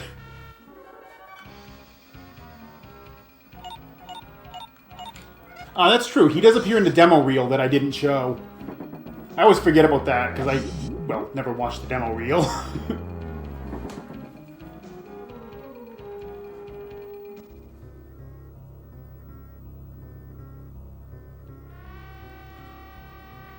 Yeah, really? I thought I was going to get out of this one without another encounter. This cave actually has a really low encounter rate.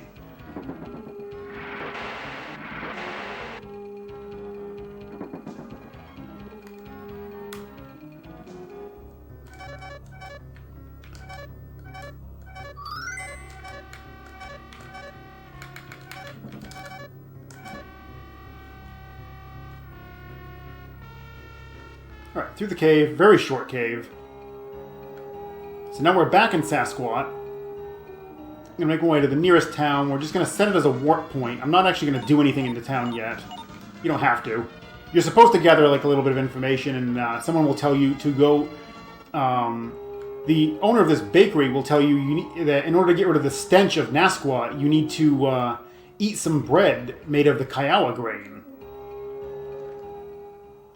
So we're going to go pick up the Kiowa seed so she can bake that bread for us so we can stop smelling like Nasquat, and people in Sasquatch will actually, you know, not hate us.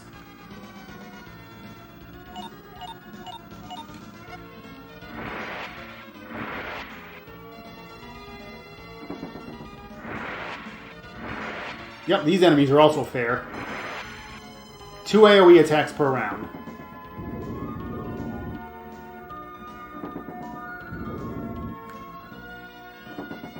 Oh lord, this is looking bad.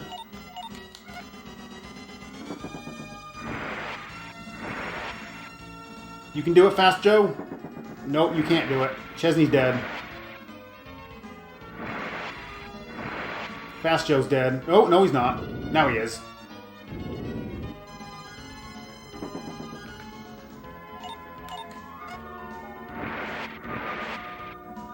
Wild, get out of here. We're dead. Well.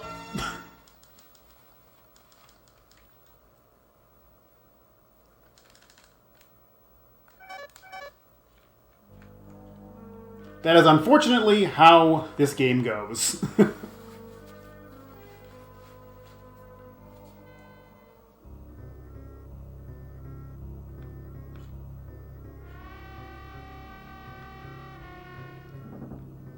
That they do know how to floss.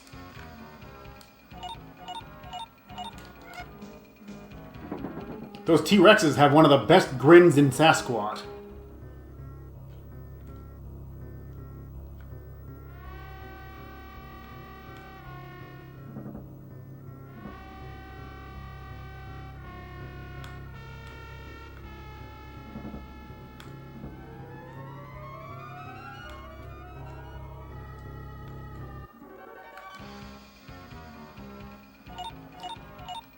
Fortunately, this cave isn't that long, and it's not super high encounter rate or anything, so this isn't too bad to get back from.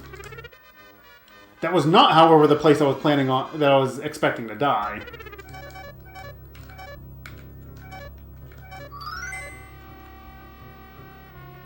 I was figuring if I was going to die, I was going to be in the cave.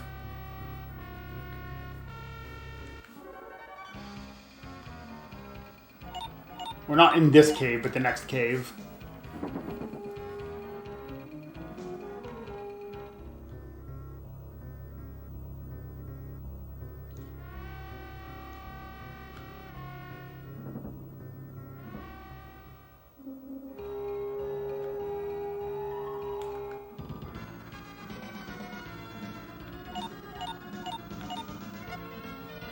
Hey, hey, that slimy sweat is absolutely essential for getting Midia's HPs up a bit. You drink it to become more hardy.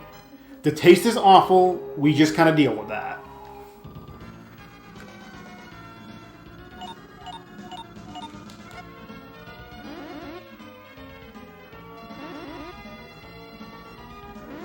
Well, Midia's dead.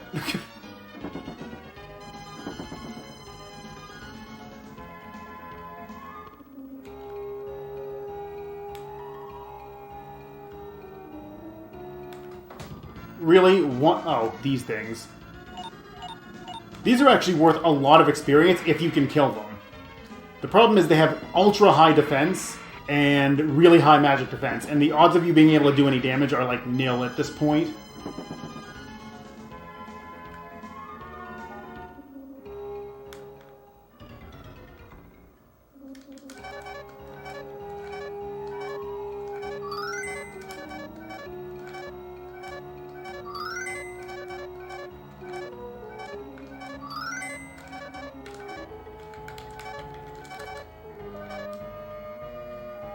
My god, this encounter rate.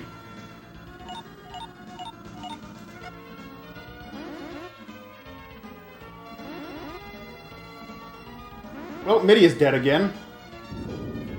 I made it 2 steps out of town.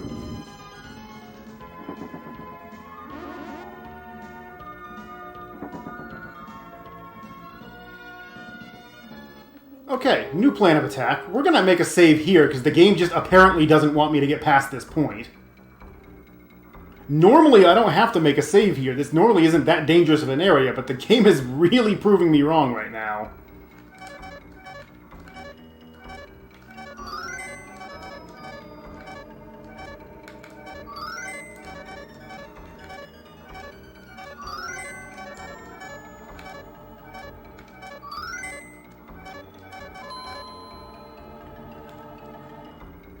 Like, I have legit never had to make a save here before and actually been worried about dying, and... and now I'm, like, running for my life. So I'm going to reset the encounters here, and if I get a good roll, I can actually make it all the way to the cave without an encounter.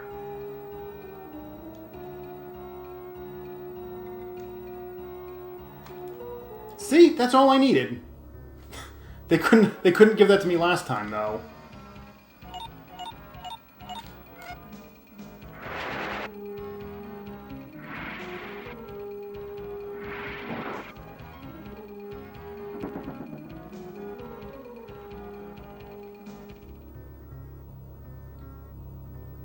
So this cave, thankfully, is not overly long.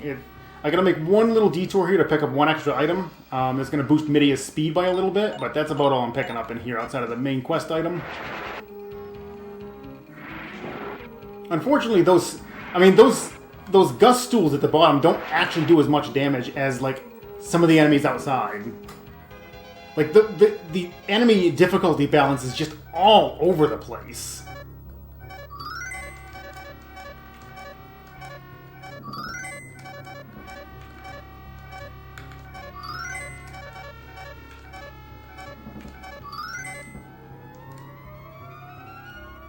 I'm pretty confident they never actually tested difficulty in this.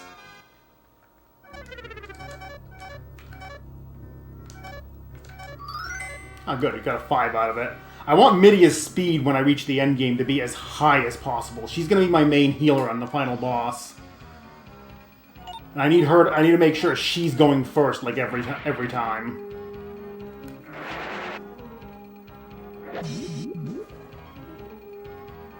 Rude.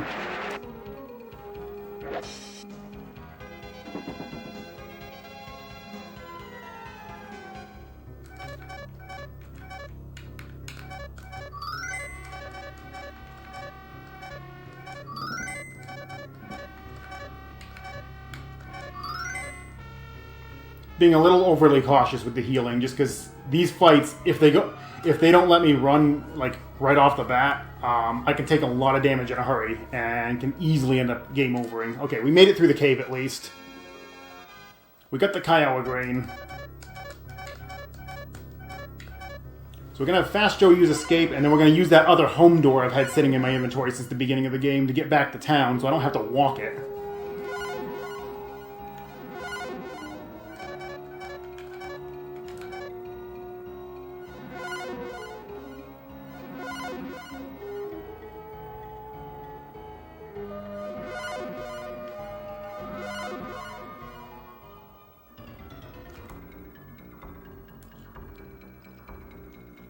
And welcome to, I forget the name of this town. We're going to pick up some more S-Sweat, though. I'm going to once again force feed it to Midia.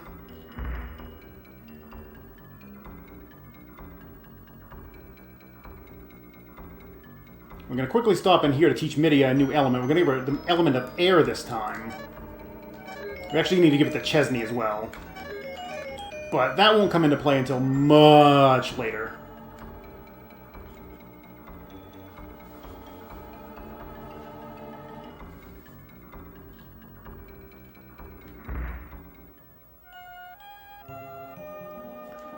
Also, listen to this music track. This is actually like a just nicened up version of the town theme you were just listening to.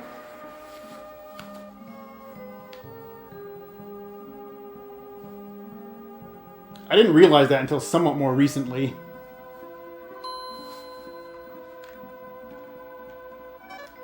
But now she has baked the bread made of the Kiowa grain. We have eaten it, and now we no longer smell like Nasquat. So people in Sasquatch are actually going to be somewhat friendly.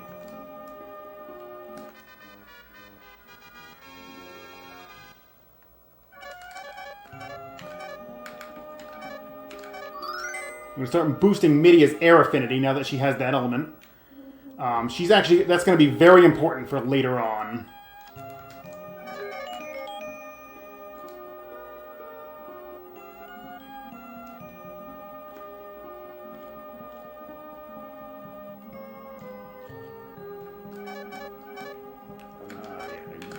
This.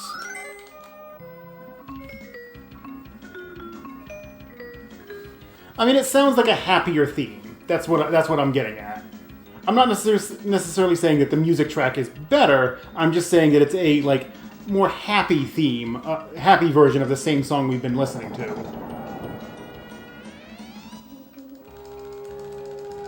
Oh no, the Resistance has bombed the rope network, and now they're demanding that we go on a mission to prove that we're not loyal to Lord Zagos.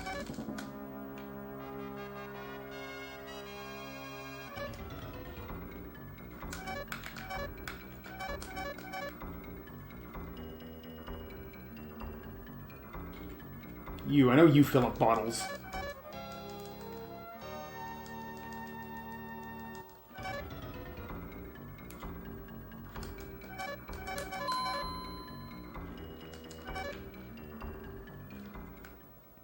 Also, I'd like to note the discrepancy between Grunt's level and Chesney's level right now. Chesney is just a little bit underleveled right now.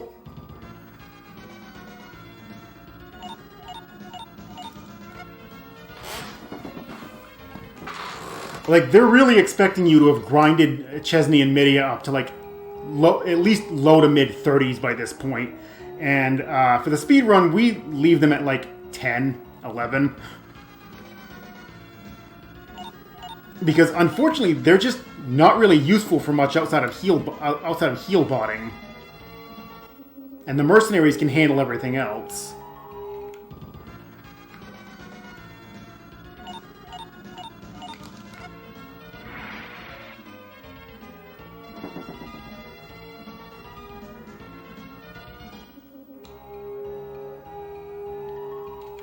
So we're going to walk in here. This is the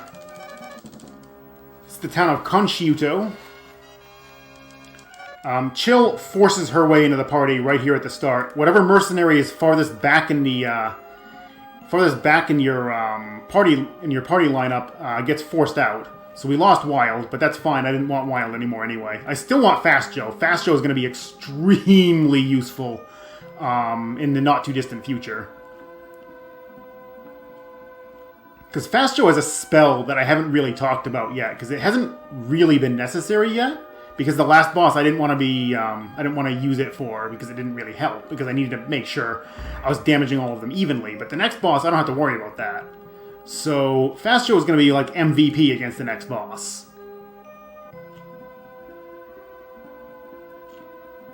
Actually, I want Fast Joe in the front. And not just against the next boss, this next fight as well.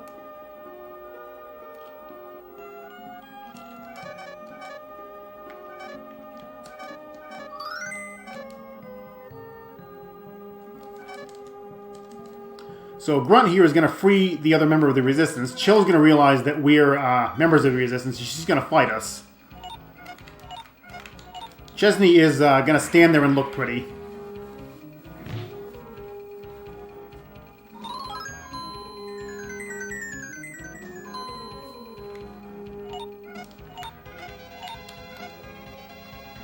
Now hopefully she attacks Fast Joe. Nope, she didn't. Didn't cooperate. Maybe this turn. Nope, still didn't cooperate.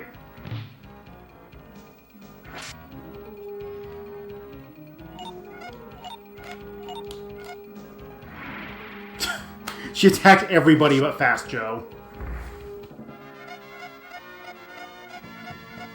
So I had Fast Joe cast Attack Back, which is a reflect damage spell, which would have reflected half the damage she did back to her.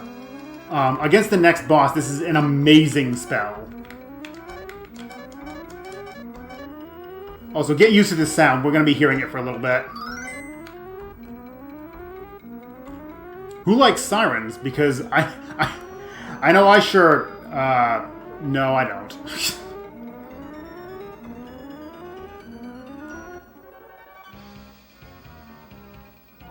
Also, you remember the last boss I fought that could clone itself? They're now normal enemies. But like maybe, 30 minutes, not even 30 minutes later, and these are normal enemies now.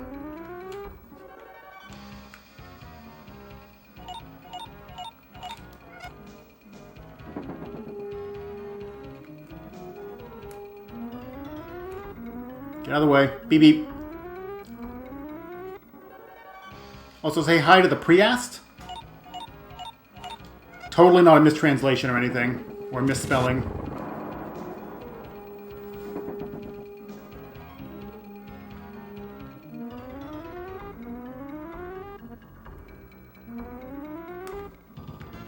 And now that we're out of the jail, we're going to be fighting the townspeople instead of actual guards. And, spoilers, the townspeople are actually stronger than the guards.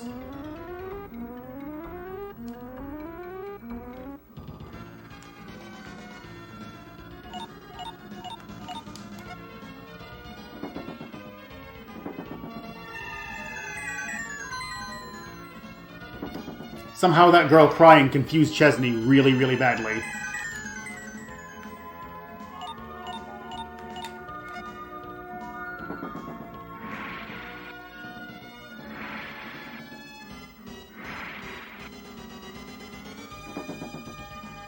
my god, please run. Like, Grunt and Wind are at about the level they're expecting you to be right now, and they're still having difficulty getting away from everything. The game just doesn't like you trying to run.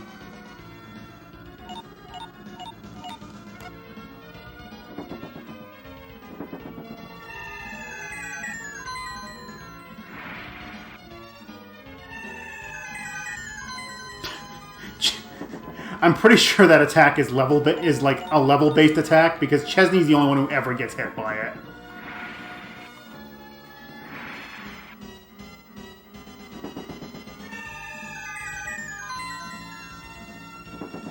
Could somebody please run? Nice try, Chesney.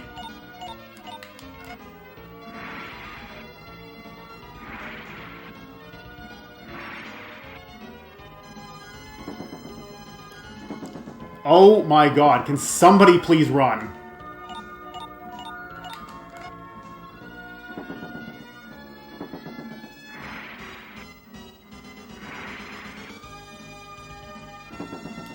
Thank you, Fast Joe. Holy crap.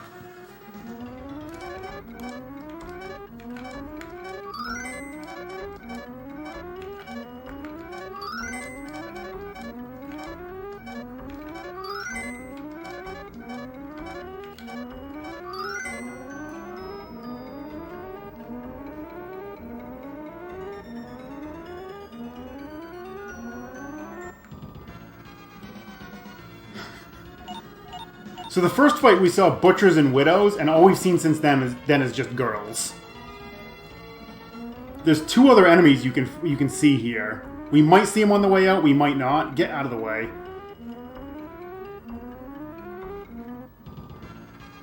Yep, there's Kid.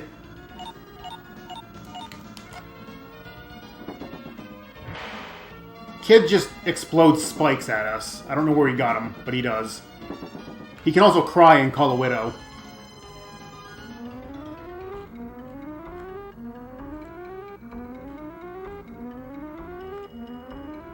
Ah, one last one.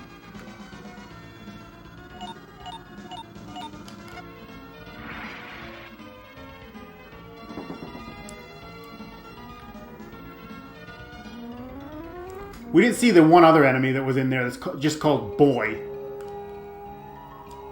Boys hit harder than girls, but they don't cry. I guess. That's... boys literally only attack.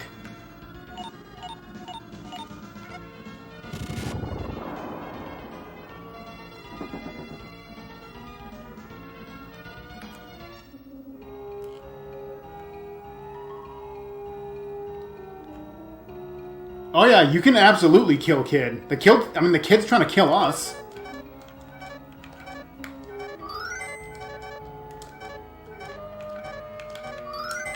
Alright, mission successful. We rescued Wind. We brought her back to base. Grunt now trusts us.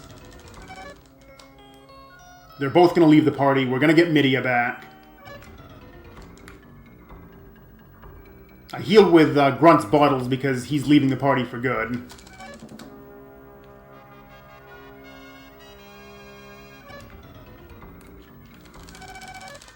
And Grunt gives us the secret message, which will help us get into the next resistance base. And also they unorganized all of Midia's spells. I believe that's all I need at the top right now. She doesn't use any attack spells at this point. Actually, no. Hang on. Hang on, I'm wrong. I need this up there as well. Because she'll be using that a lot later. Also, they were nice enough to fix the rope network for us so we can actually get to the next area.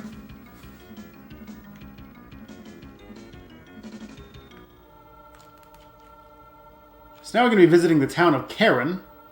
Karen is a town that at one point was like really... There was apparently a pretty major, pretty big town, but a lot of the townspeople were killed a long time ago and were turned into specters.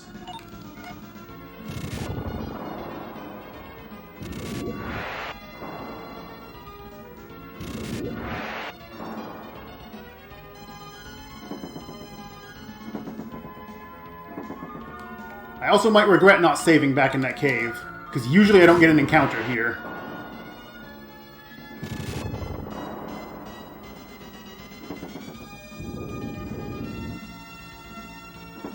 Oh my god, Chesney, you did something useful.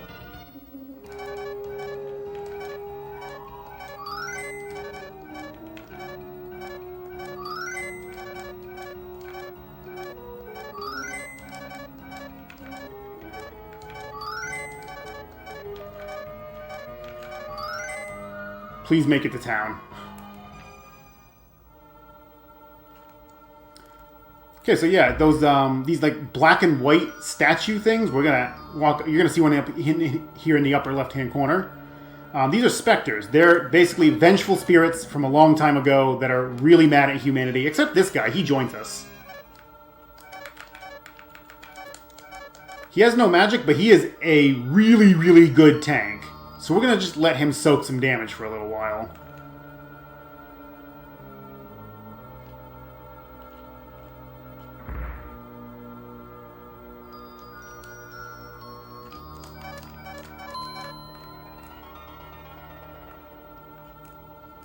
And yes, the level gap is widening even farther. Chesney and Midia are like level 10-ish, and Bean is about level 40. Sorry, 39.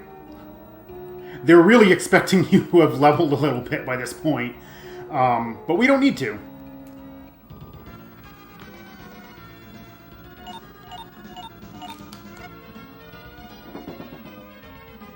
Bean's higher level is going to make it a little easier to get away from some of these encounters, too.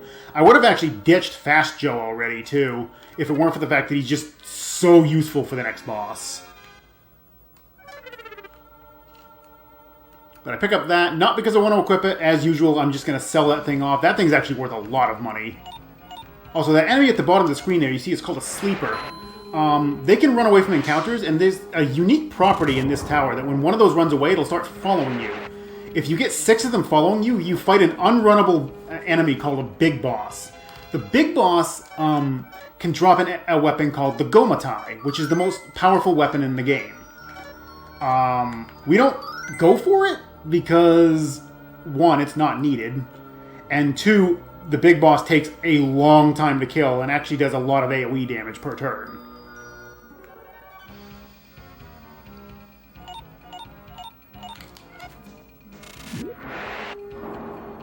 And 3, I don't think I have the. I honestly don't think I have enough healing to keep up with how much damage that thing can do.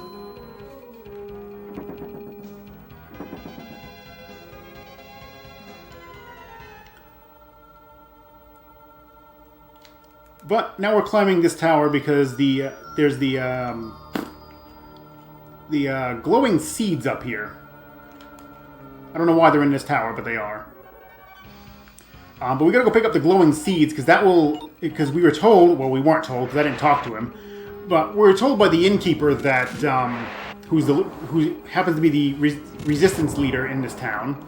We were told by him that getting these glowing seeds and bringing them back is going to allow him to purge the town of the specters. And who doesn't want to purge the town of a bunch of undead, really vengeful ghosts? So we're gonna help him out because he seems like a legit fellow.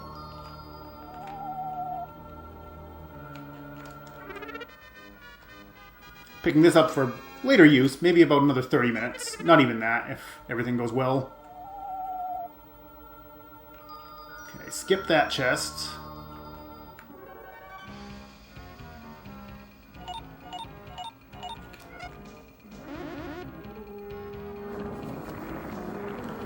Oh, good. He's casting Heat. Heat is a spell that I could have had on Chesney at this point if I wanted to get him the Sky Affinity. But Chesney's terrible at casting it. His affinity levels are just too low.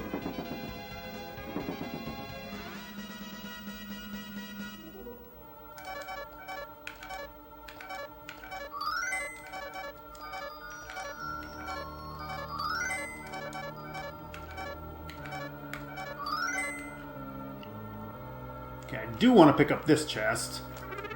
This is a spare high bottle that I'm just going to keep in my inventory. It just speeds up healing a little bit.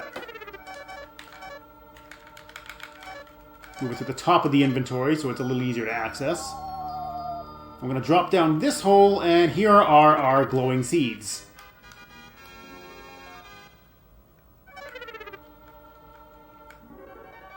And then one last encounter for the road. You cannot escape out of this tower, unfortunately. you do have to walk out. But thankfully, we're only on the second floor, so we just drop down this hole and we're out.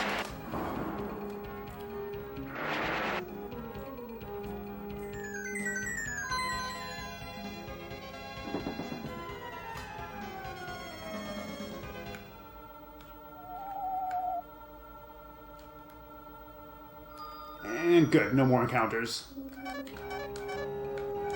Not you. Because Midia now has the handy warp spell. She also has escape like Fast Joe does. So we don't need home doors or floor doors anymore to get out of places and to warp around.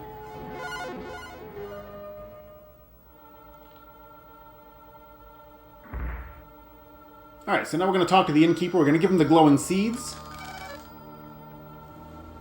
Also, you see Joyce down there. She's the one who baked us that bread earlier. She's a member of the Resistance, surprise. And she's come here to meet with the Resistance leader here. So she was getting together with the innkeeper, and they were making some plans. So he's like, I'm going to make the preparations. We'll take care of things tomorrow. I'm going to sell this off. I'm going to sell the uniform off. We're going to keep everything else.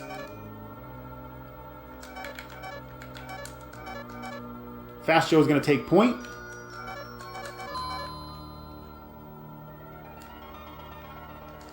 We walk outside and, oh god, the Spectres are pissed. Also, Bean's not only a good tank, he's a good swordsman too.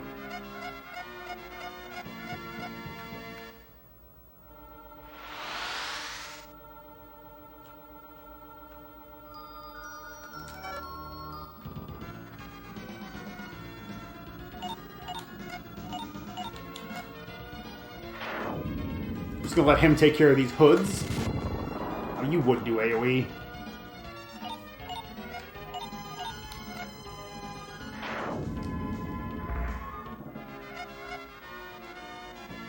All right, now we're gonna fight. So, surprise! The innkeeper was actually loyal to Lord Zagos.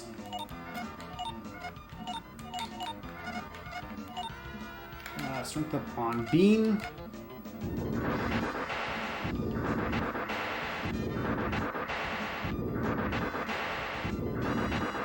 So Chesney is just going to play heel bot in this fight. Because Fast Joe is going to take a beating here.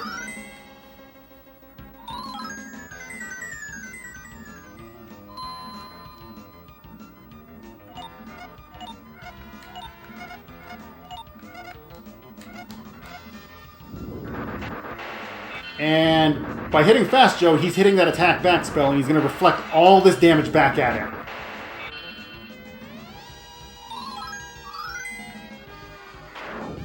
Good miss, Bean.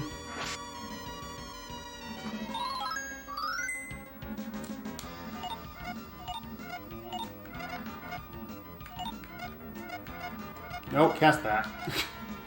Trying to get her to cast Berry so I can get her a little more Earth affinity if I can.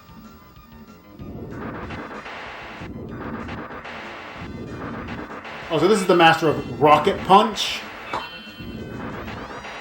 Oh god. I don't want him killing Chesney.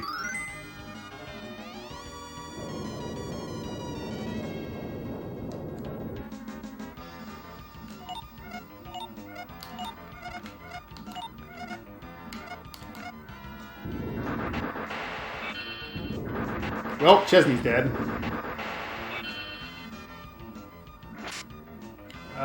Midia hopefully gets a heal off next turn.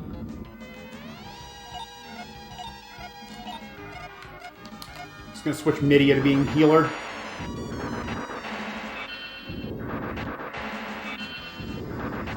Oh, Midia's dead. Oh, never mind, he killed himself.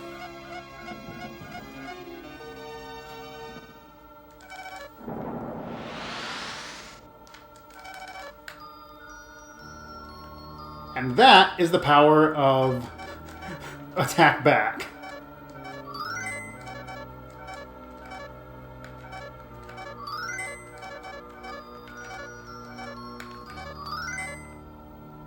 And is the sole reason why I keep Fast Joe in the party instead of taking somebody else. As he basically trivializes that fight. Also, I went in and out of that rope network building because there's no encounters in the rope network building. So, it resets the step count and allows me to just set it back to... just re-roll it. Gives me a better chance of getting all the way down here without getting a fight. But now we have to say goodbye to both Bean and Fast Joe. They've been loyal party members, Fast Joe especially. But we're going to be picking up the Rezav brothers. J and G Rezav. Do dead people get experience? No. Dead people get nothing.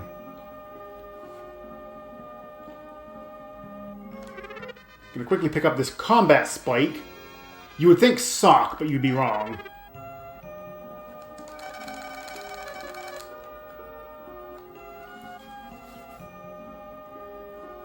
So now we've got the high-powered Rezav brothers.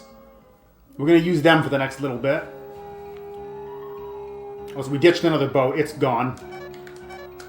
But, actually, we're gonna ditch the Rezav brothers too, because we're fine.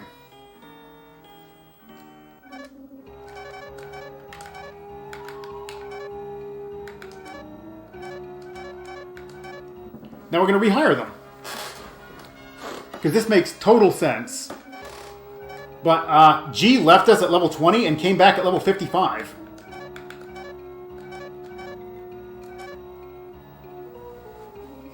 So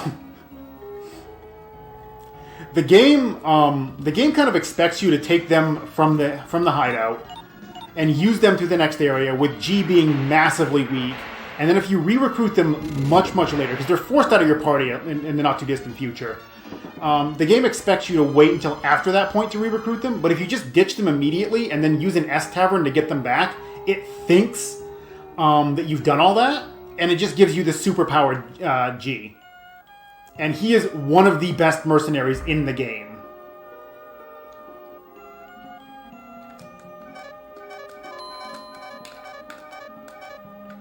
Leave that up there. He was working out. He also aged a little bit too, I think. Alright, so now we're actually going to do our second grind. And by grind, I mean we're just going to fight we're going to fight most everything on the way. Not stuff out here, though. These things are not worth it. We're going to wait until we get inside the next area.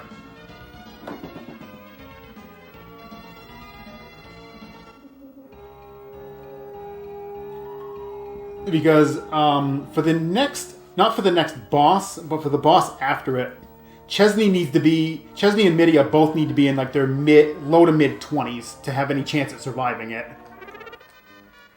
So I don't really have any choice here. I have to get them leveled up a bit. And this is just the best place to do it.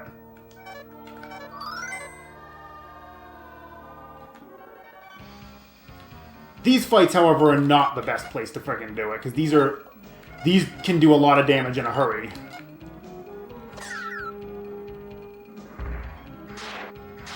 You attacked both. I was hoping he wouldn't split his attacks up. Everything here can hit everyone.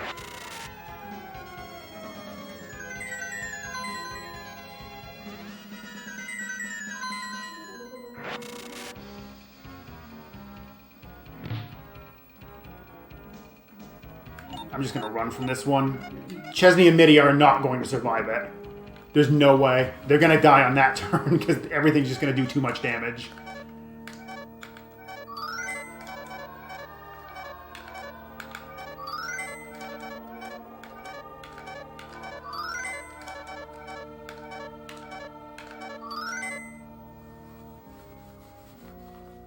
Yeah, we're getting more CDs. Getting plenty more CDs.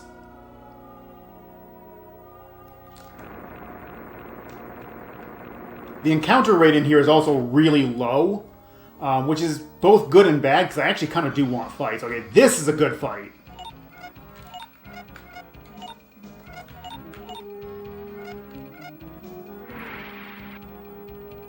I just need G to take his turn.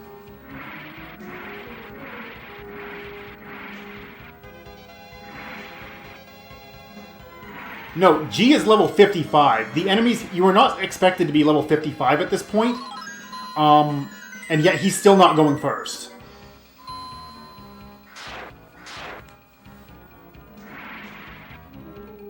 But G just cast Attack Self, which what that does is it causes all single target attacks to be focused on him. And G has such high defense right now that he's going to take single digit damage from like everything.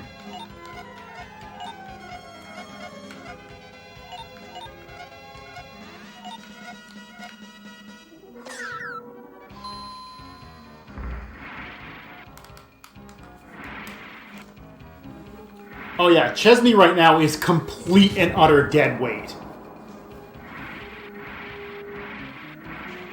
Chesney is going to be dead weight. Outside of one specific instance, not too long from now, Chesney is going to be complete dead weight for like the next hour and a half.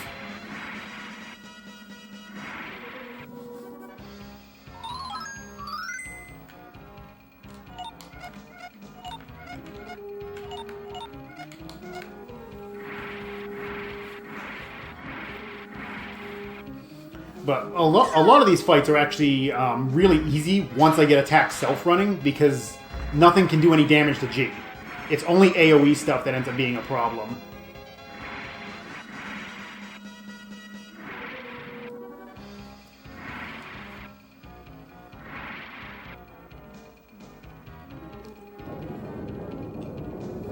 Oh, Jay was already that strong. Like, Jay Rezav comes at level 42.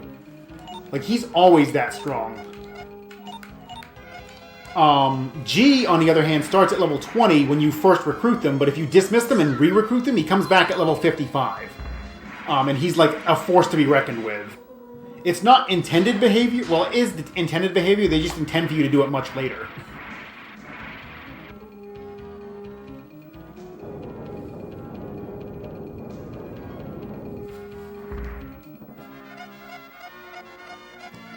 Okay, so we got 785 experience. Chesney level up 3, 4... Oh, 4 levels. I was expecting more.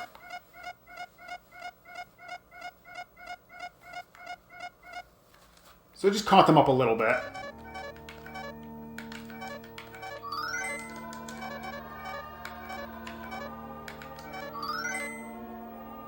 But I realistically want them, like, at least 20... but preferably closing in on 25.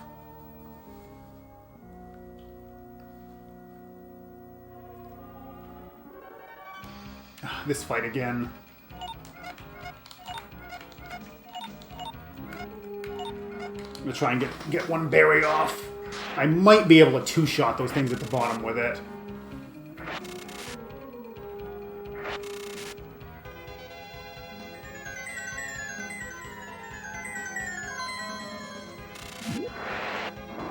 Unfortunately, Attack Self doesn't have any real effect in this fight, just because everything does AoE damage. Oh, that didn't kill it? Dang. Oh, shoot. Yeah. Chesney's still frozen.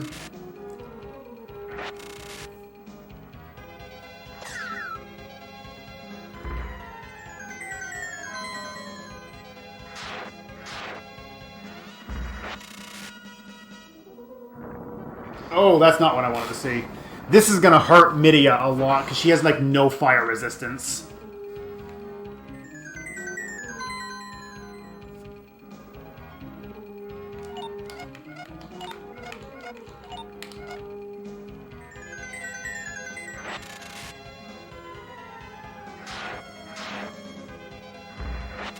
Ah, Midia got taken out.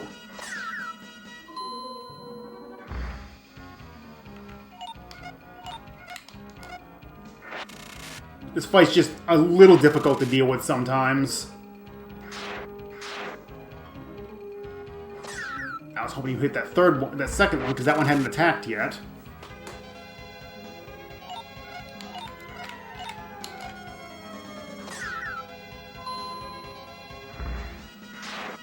At least Chesney will get experience.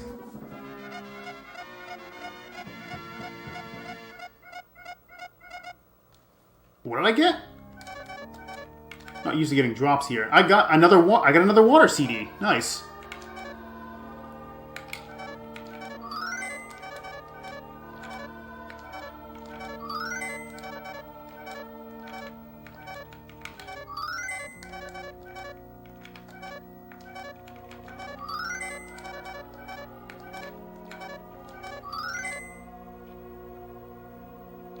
And to go with that, we'll pick up another Sky CD.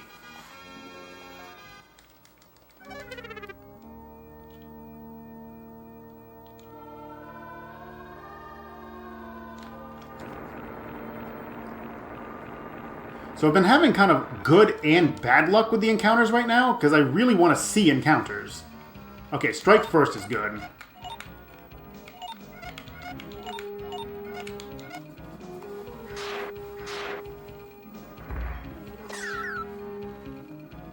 Ah, didn't quite kill her. Well, this will.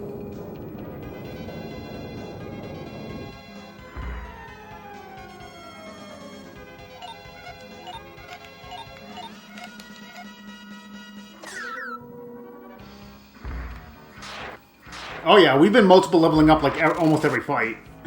These fights give a lot of experience.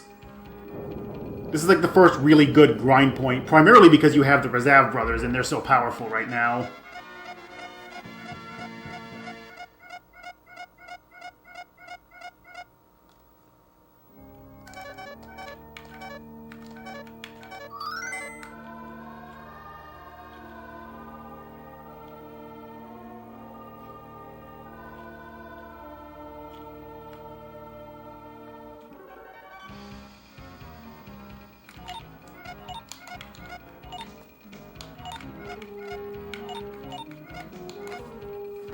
Trying to get Midia some more Earth affinity as well. I want her casting Berry as much as possible.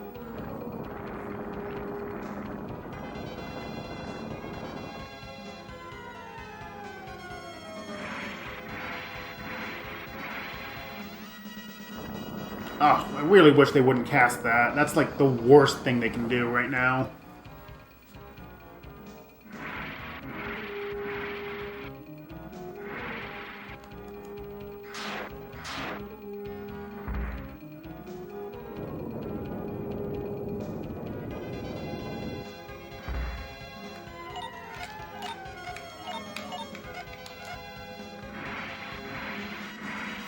And have G cast attack self now, so they won't attack anyone else. So this time I'm guaranteeing Chesney and Midia will get experience.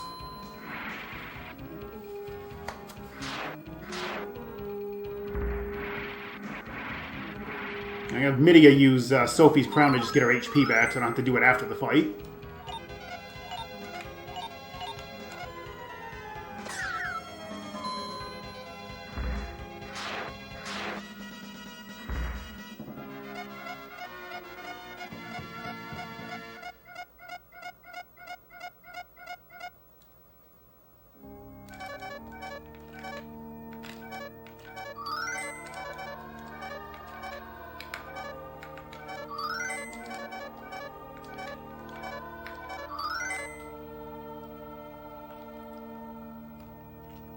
So they're slowly catching up. Getting almost to where I want them to be. I'm gonna grab another S Tavern. I'll need this a bit later. I want to heal G real quick. So now we have the boss. This is Bubbly. This is probably the easiest boss in the game.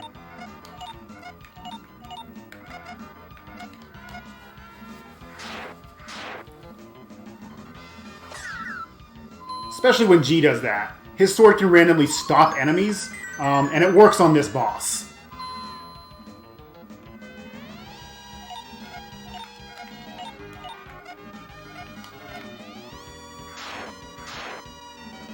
And J, so when I cast Strength Up on J, it applies to both attacks. So he gets double the boost that G's going to be getting out of the Strength Up spell.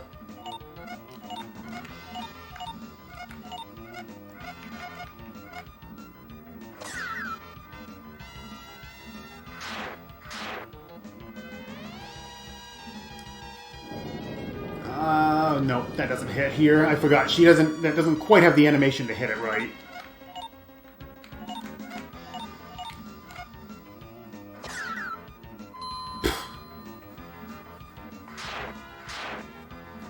And boss is dead. Didn't get to do anything.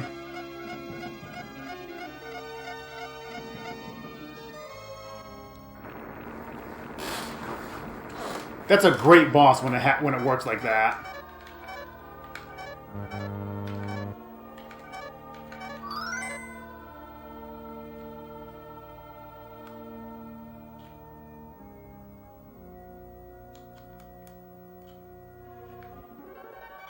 Okay, here we go.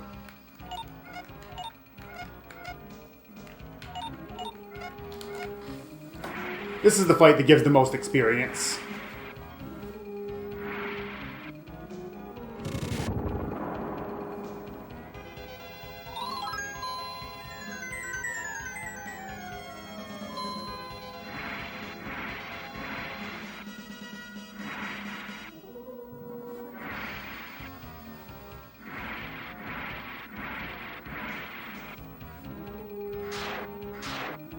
Nice crit.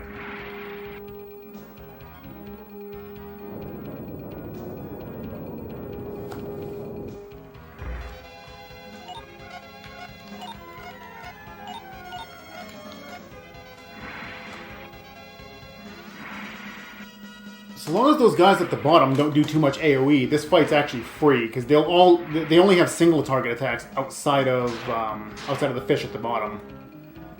So I can use attack self and just make it so they can't hit anyone else. And then Midia's free to just keep spamming this.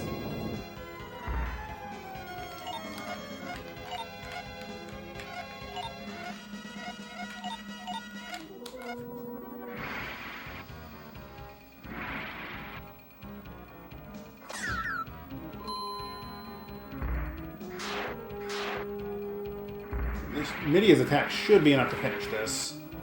I think this is going to be like a 700 or 800 experience for this one.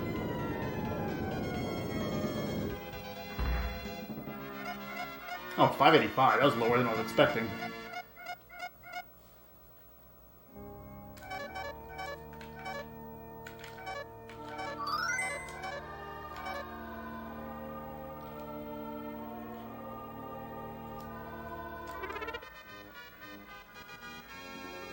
Okay, so we've gotten the Ryga Spirit, which is the whole reason we came down here. We were told by the mayor, quote unquote. I totally went and talked to the mayor. You all saw me.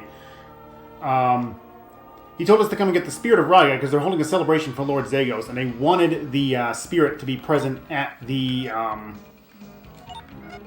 They wanted the Spirit to be present at the ceremony, so they wanted us to come get it because only spiritualists can do this.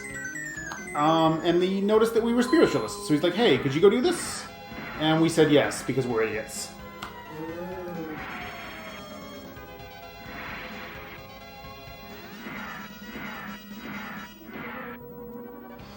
Just gonna do this one last fight just to grab a couple extra levels. I should be okay with what I've got. Like, I have just enough HP that I should be okay.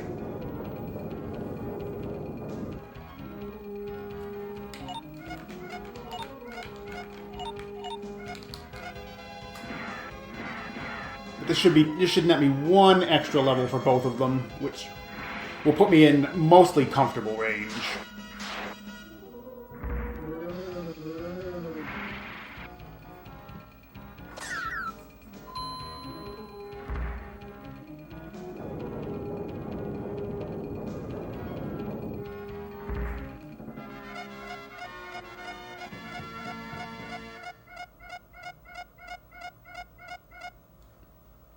Let me see. Max HP. Yeah, that should just barely work. Midi is a little on the low side, but I think I can make it work.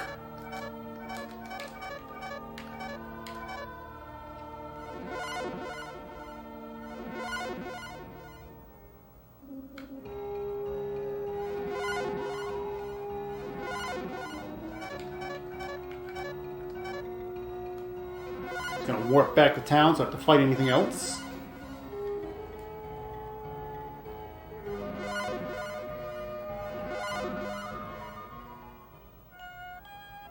This here is the town of Roki. Those enemies you saw that were called Zips, those are basically this tribe of people. I'm going to pick up some more Prayer's Tears, and we're going to once again force feed them to Midia.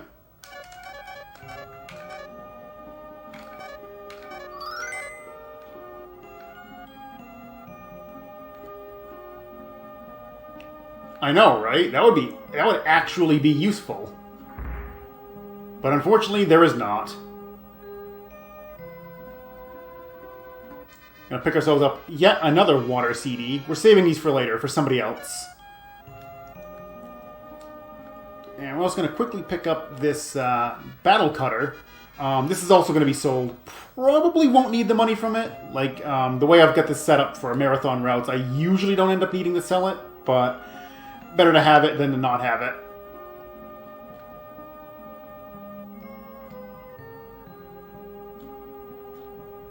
And one last pickup here. We're going to grab another S Tavern. I need this one as well. I need 2 more to finish the game. And the mayor is like, hey, you brought back the spirit. Cool. You want to be part of the parade? You totally want to be part of the parade. We're going to be heading over to Zagos' temple right now. You can lead the parade. Come on, do it. Also, shout out to that person in the back who's just spinning in circles. Like, constantly spinning in circles. They're going to be so dizzy by the time we get to the temple.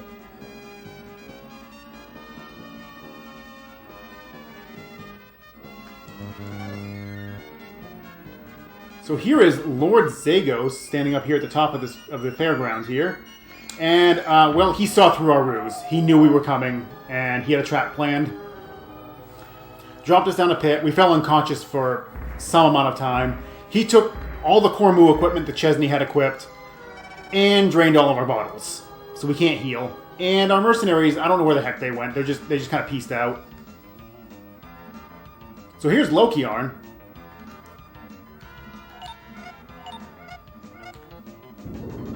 And, well, Mitty is dead.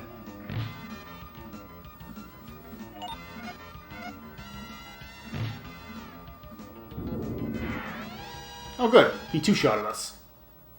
Sometimes that takes longer to get him to kill us. So, yeah, that's unwinnable. You can't do any damage in that fight. Also, the triggers for this area are really dumb. You have to talk to both these people and then walk into the lower left corner from the right. It does not work if you walk down coming to this spot. You have to walk left to it.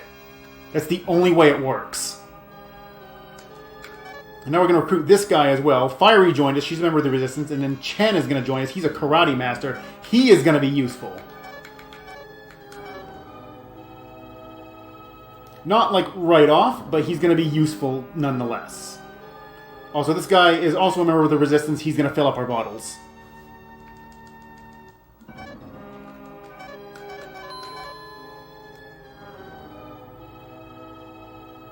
So for the next little while, I mean, not for any of these random encounters, but for the next boss, Chesney is the most important character on the party.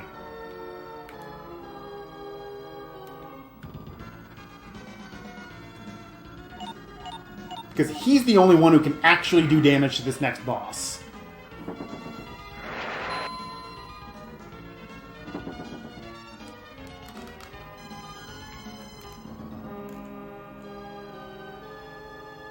Also, there's nothing in this room. I'm just going in and out because there's no encounters in there, and it resets the step count. Makes it a little more likely I'm going to reach this door without an encounter. So, Zagos isn't the brightest person out there. He just left the Cormu equipment sitting around in his tower for us to pick up. I guess he didn't expect us to escape from jail, but, I mean, if I were him, I would have kept the equipment, like, on his person, so to make damn sure that we weren't getting it back. So, not the smartest young dictator.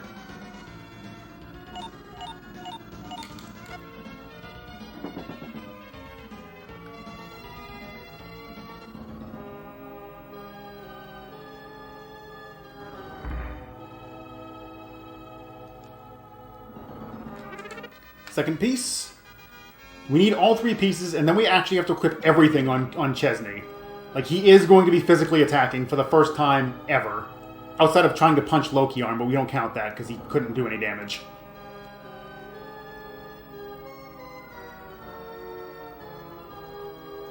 Oh, almost made it. I think it is technically possible to make this walk with, or this part of the walk without getting an encounter, but it's really, really unlikely. The max steps you can get in here is 46.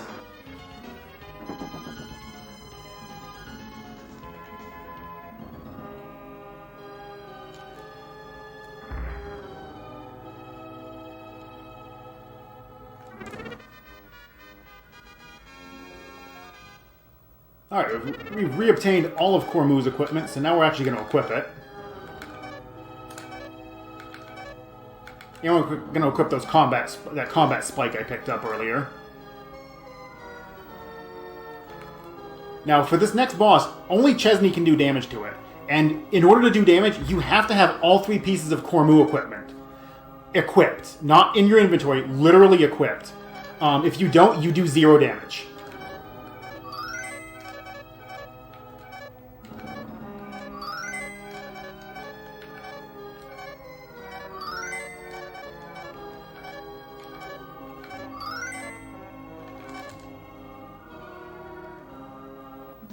Alright, so Chen is just a damage sponge here. Fiery's going to put 1 buff up and then be another damage sponge. Midia is our healer. Strength up on Chesney. You put speed up and you just start attacking.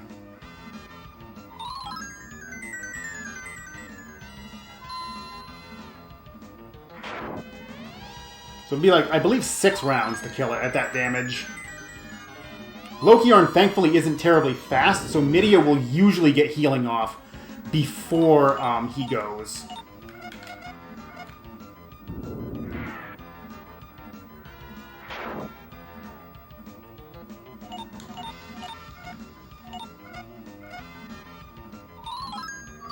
Just top her off. Whoo boy! That's an attack I don't want to see. Gonna have her use a bottle just for the speed boost, just to make sure she goes first. Okay, good. He missed both of them that time.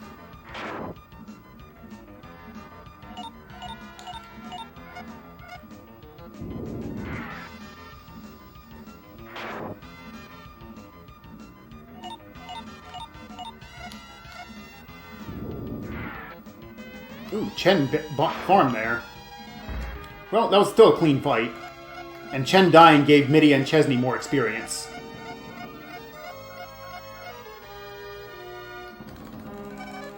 Also, we broke all of the Cormu equipment in the process, but at the same time we destroyed Noi Gren. So we managed to stop Zagos from using it to conquer the world. But Fiery, who joined us for a very short period, is going to be the heroine and hold off Zagos while we escape down this pit into the underground.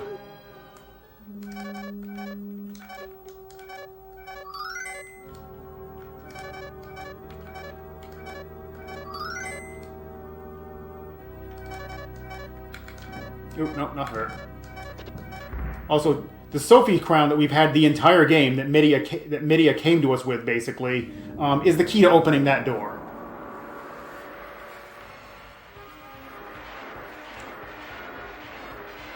Because now we're in Future Land.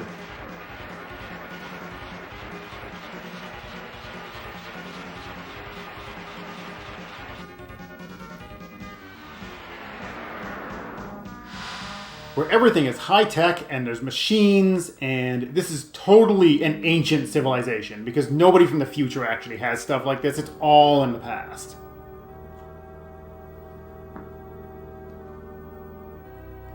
Also, we're going to be picking up one of our final party members here. This is Mouth.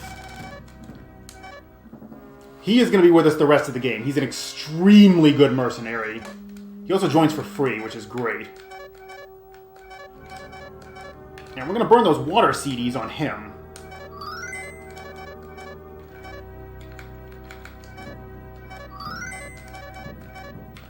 I have one more? Yeah, I do. Nope. I know. I'm smarter than that. Go save. Also reorganize his magic. Storm at the top. Defense up next to it.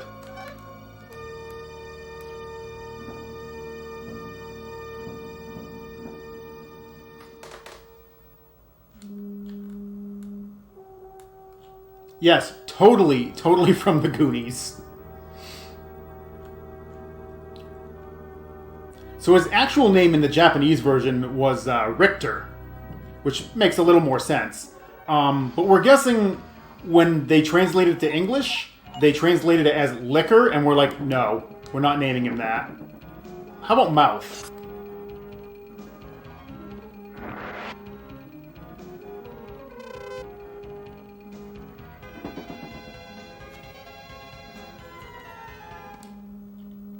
So we're just going to climb up this ancient technology here. We're going to pick up one item, which is basically a key, but it's also armor. So we're going to make use of that.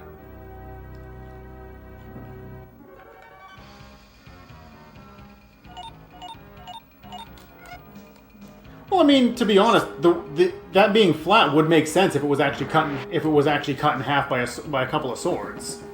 It would make absolute sense, because then that would maybe explain why the water flows in 2 different directions.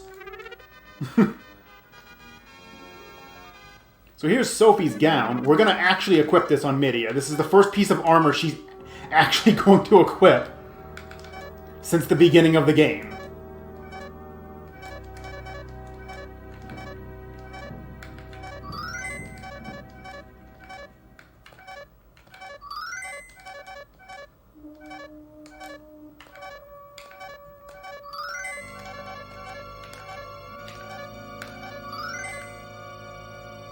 But that's a sizable defense boost over her original armor.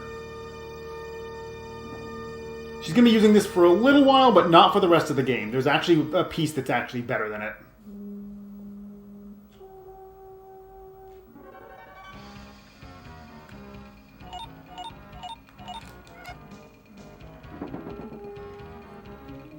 Yes, Windmaster has it right. This is totally a prequel to Xenoblade.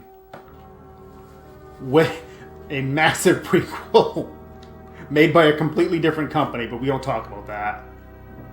Alright, cool. Only like 2 or 3 encounters. That's actually pretty good. That area has a really low encounter rate, so it's not too bad usually. Also, I picked up that gown just so I could open that door. That was primarily the reason. Also, I actually want to move Midia into the back.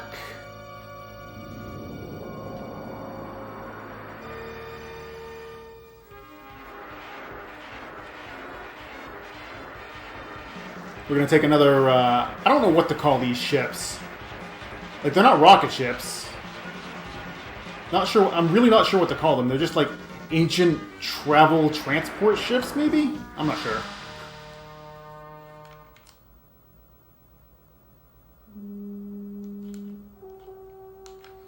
And lo and behold, look at this. We're back at the magic school that we destroyed at the beginning of the game. And the headmaster's like, where did you come from? Well, good job destroying Neugren, but you still haven't done anything about Dahlgren. How about you fix that? Rope Network, by the way, Rope Network is open. You can go to the town of Rayo, where your mother is. You should totally do that.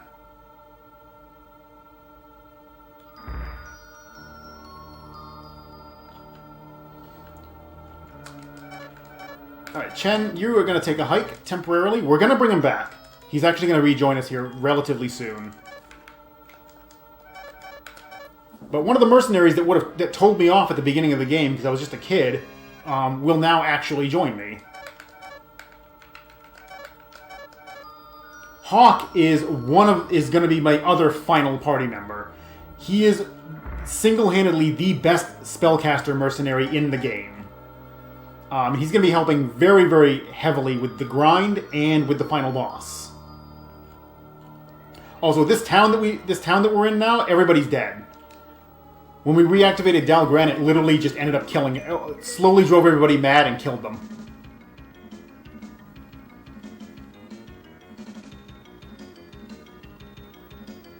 So now Chesney is not only responsible for the death of all of his classmates and the destruction of the magic school, he's now also completely responsible for the deaths of everybody in the town of Ratzurk and the destruction of that town as well.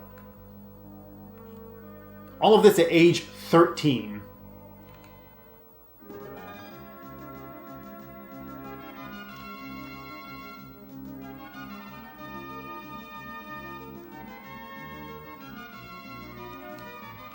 Usually get 1 encounter on the way up here, sometimes 2. Yeah, there's the 1. No, we don't fight that. If I get a lot of little enemies, I actually would have fought it.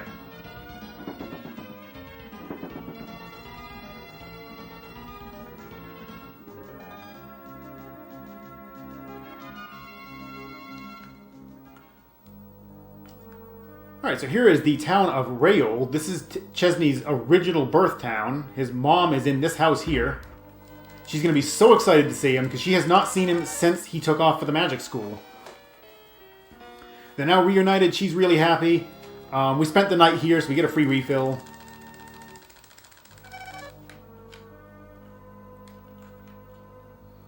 She tells us there's a very powerful sword out on Dazden Island, and we should totally go get it. So that's what we're going to do.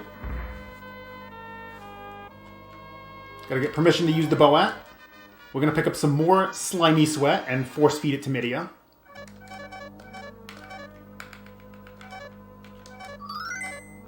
We're going to definitely save.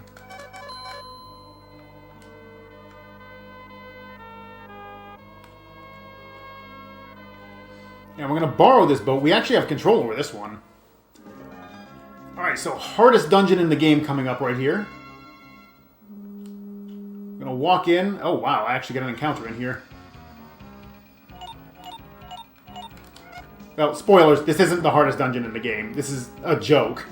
The only trigger that is actually required here is literally just walking into the dungeon. You walk in, you walk back out. That's enough to trigger the progression. But I wanted that slimy sweat to force feed to Midia again. So I come in go for the first chest just to grab that.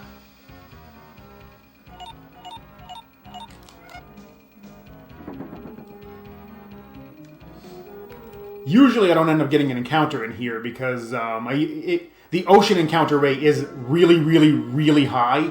Or really, really low, I should say. It can go up to 111 steps, and somehow I just drew a really low number. Alright, so we're going to kick Hawk out of the party real quick, because I don't want him for the next boss. I want Chen back. Chen is super useful here.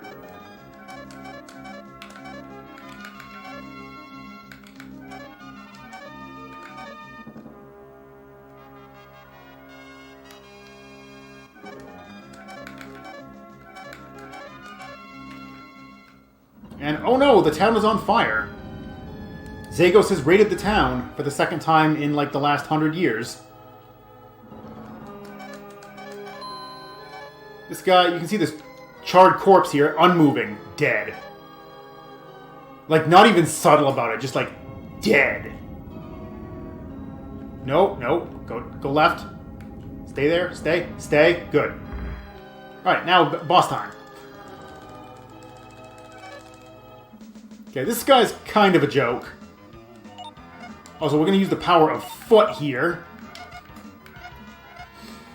So as I mentioned earlier, attacking with your feet gets a bonus to damage. Attacking with your hands does not have that same bonus. So Chen, considering he's completely unarmed except for his armor, it's actually better for him to kick than it is for him to punch. And Chen has a base strength of 270, which is the highest in the game.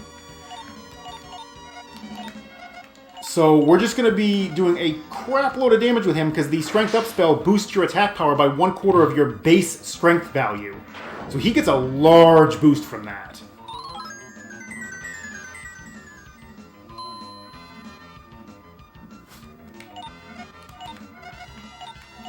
Midia's going to cast Berry once just to get, hopefully to gain some air affinity along with Earth. Oh, nice miss, Chen.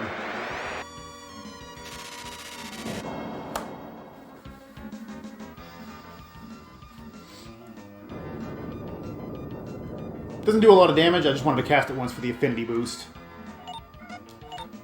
Now we're just going to defend the rest of this. He's not a scary fight. Chen is just showing him the power of foot.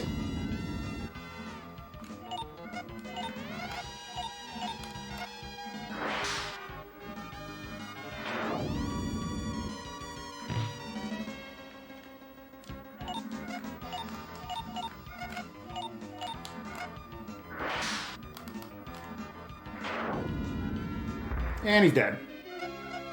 Also, fun fact, in this game you are limited on how much experience you can get per fight. Before splitting it among party members, the max you can get is 6,553. I'm guessing it was supposed to be 65,535, but somebody just missed like one digit of it. So the best you can get is 6,553, split among all 4 members. That boss gives more experience than that. So you don't actually get the full experience out of that fight. Alright, so Chen helped out a lot, but we're going to kick him out of the party one last time, and we're going to bring back Hawk, and this is going to be our final party.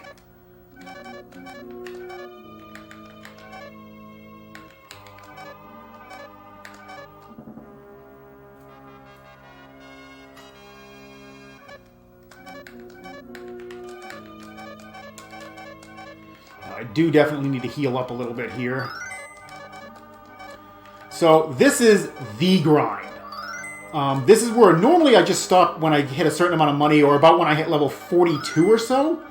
But for safety reasons, I'm going to be going to about level 47. Because the final boss is actually the hardest boss in the game. By a lot. And if I don't have enough HP on Chesney and Midia, they will just straight up die. So I have to do this grind. This is the longest grind in the game by a fairly large margin. And it's unfortunately necessary. And this entire grind, Chesney is complete and utter dead weight. He brings nothing to the table. Everybody else at least has some kind of damage they can do. Chesney's affinities are just so low that he can't do anything, and he can't get any of the good spells.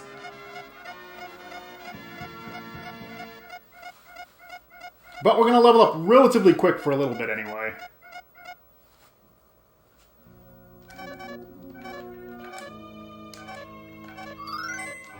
Also, I need to reorganize Hawk's spells. I need to bring Heat up to the top. I need... There it is, Strength up. And Wall. Defense up. And Attack Self.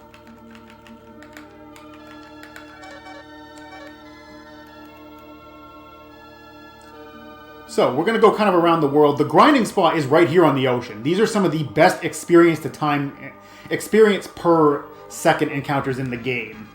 And we can only do it right now. We can't actually do it later because we lose the boat. Surprise, we lose another boat. So I have to do the grinding now. But we're going to pick up some items out here that are going to make this go a little bit smoother. Namely affinity cards that are going to boost Midia. They're going to boost Midia and Mouth.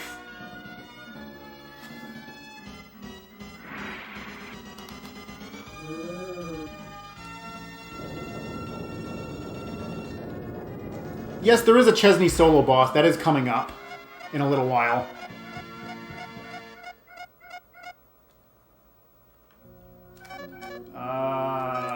Right, the cards. Those sky CDs I've been picking up are going to Hawk.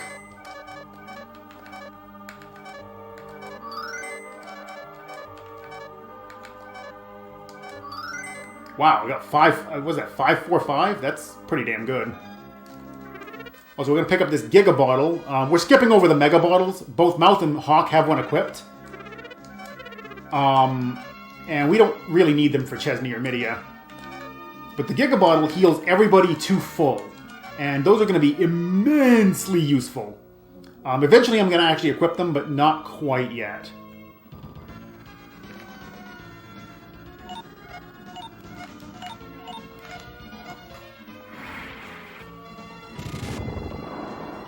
No, these fights do a fair amount of damage. They're not super dangerous. These are actually relatively easy for the amount of experience they give. And Mouth and Hawk are fairly powerful.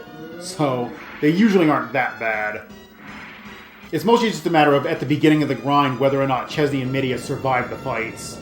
Thankfully, though, Midia can actually hit everything on the ocean with Barry. Like, she will not miss anything out here, as long as I don't get too close to, the next area that I have to go. That one has some slightly different enemies.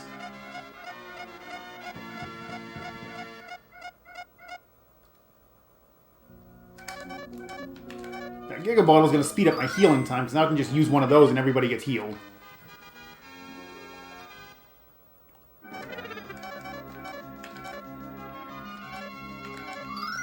But this is the whole reason why if you remember back when I was at Denebra Mountain, when I was grinding experience, I was leveling Midia's Earth. I said I was leveling Midia's Earth affinity up. I was specifically doing that for this grind.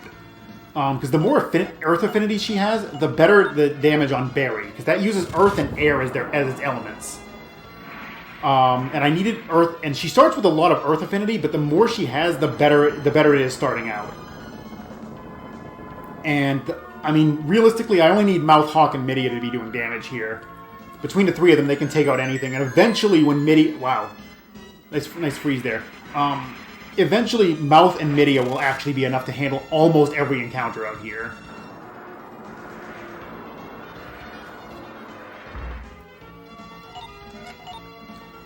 Yeah, you just do that. Have everybody else defend.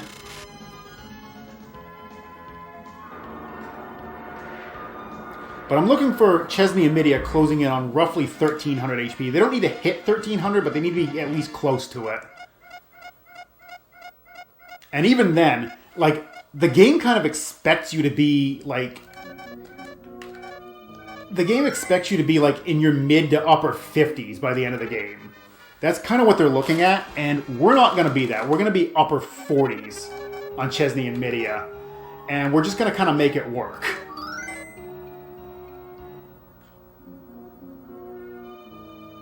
So, one more item to pick up out here.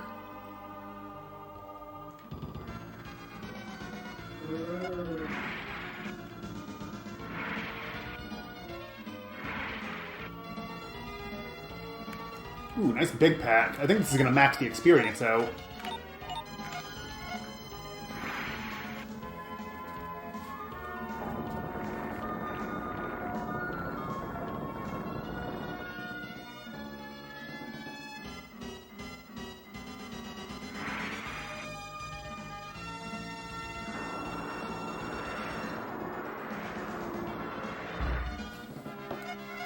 Yep, did max it out. 1638 split among 4 people is the max you can get. We didn't get too beat up, but I'm just going to use the Giga Bottle anyway.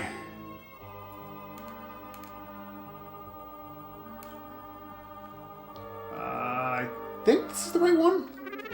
Nope, that was the S Tavern. Wrong island. There's another one that I need to hit.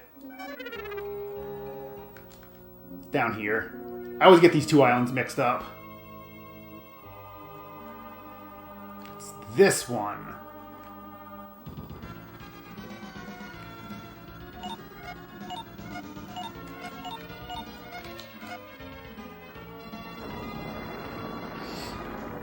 But Hawk having, like, almost maxed out affinities in 6 elements is really good. It just sucks that he doesn't get the, Hawk doesn't get the Berry or the L-Storm spells, which really sucks, because those are the 2 best attack spells in the game. But he can make do with heat, given that he has such high affinity, so it's not a complete loss.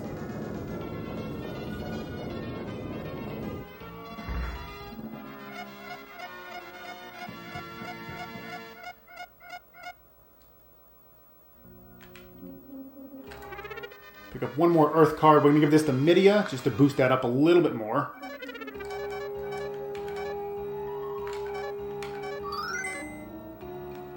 Also, here's the map real quick.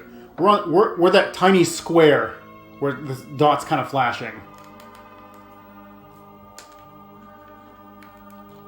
We have Nasquat and Sasquatch on the left side, and then the ocean hemisphere, which is literally just ocean.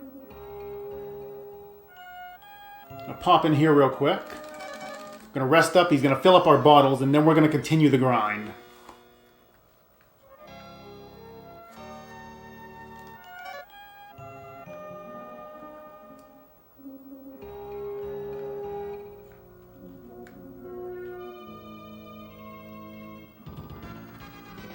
Ooh, nice, strike first.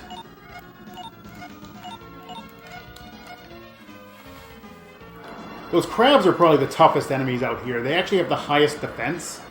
And when it comes to the L-Storm and Berry spells, they actually are considered physical damage and not magical.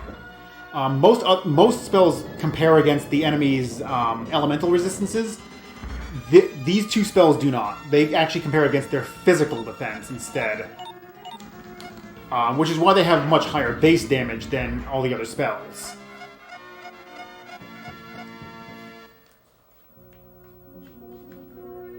want to touch that. I just want to go around it, which is like right here.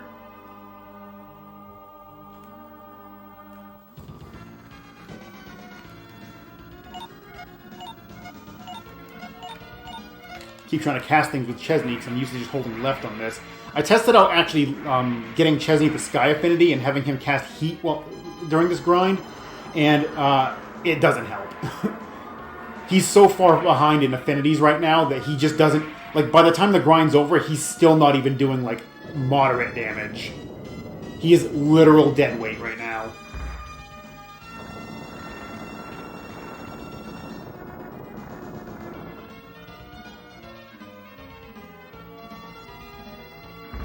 Oh, just missed it.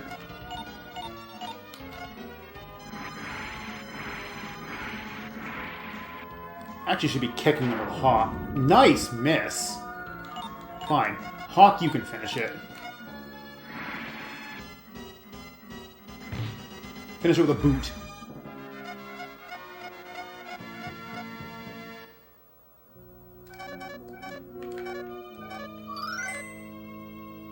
So it was south of this island. I'm trying to remember my directions here without having to look at the map too much. Did I get too close? I got too close.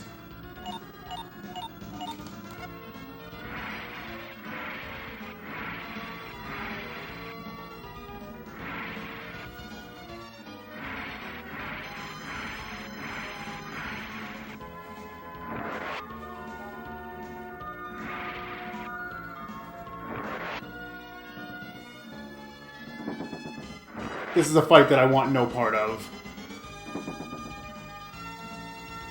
So I'm a little too close to the island here. I want to go north and then a bit to the west. We're just going to kind of skirt around the edge of it here. The fights there include those birds, and they include a bunch of things that Midia can't hit. Because Barry just doesn't reach that high.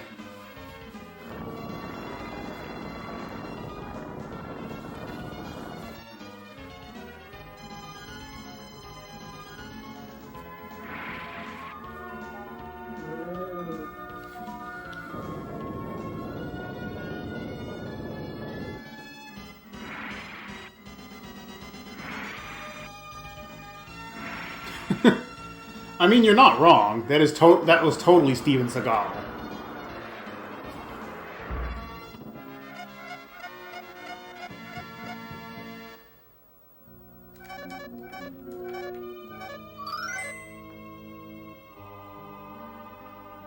Alright, so we stay way to the south here, and then I can go up to about here. This is the line right here. If I go one tile north, I'm in the encounter region for where those Steven Seagals were. As long as I stay on this line, though, I will never see those.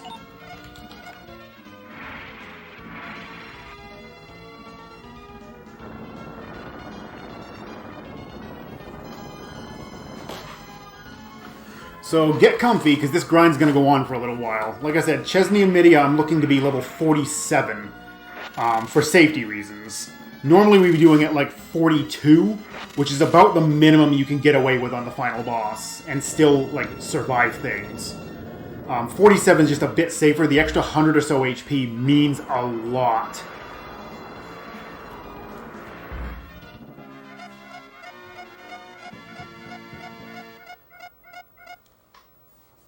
Fortunately, the levels come relatively quickly.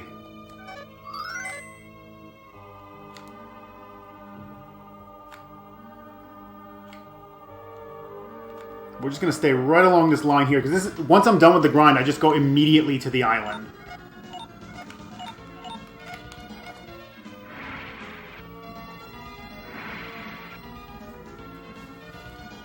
Total save of instant text, a lot. Even the fastest text speed isn't super fast. It's decent, but not like great. But I'd say it saves at least minutes. Especially if you just leave it at the default text speed.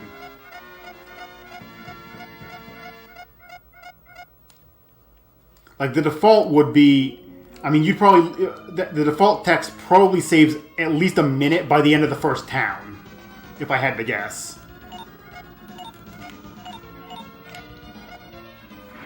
All the combat text, however, like the victory screen, the experience message, and all that's always instant. Like that's not affected by the text speed at all. It's only when you talk to people.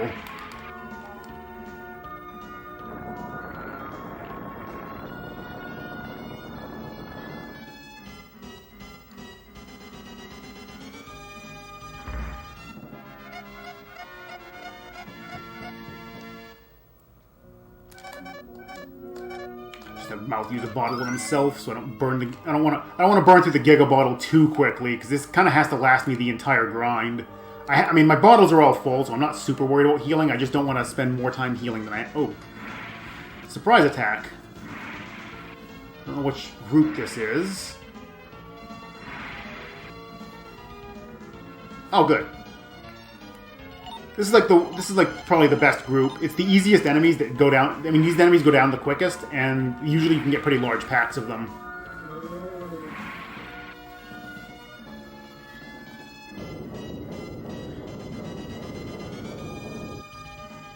No, the battle text is actually always instant, as far as I know. I don't think I've ever played this without cranking the text speed up to the fastest. So it's possible I could be wrong.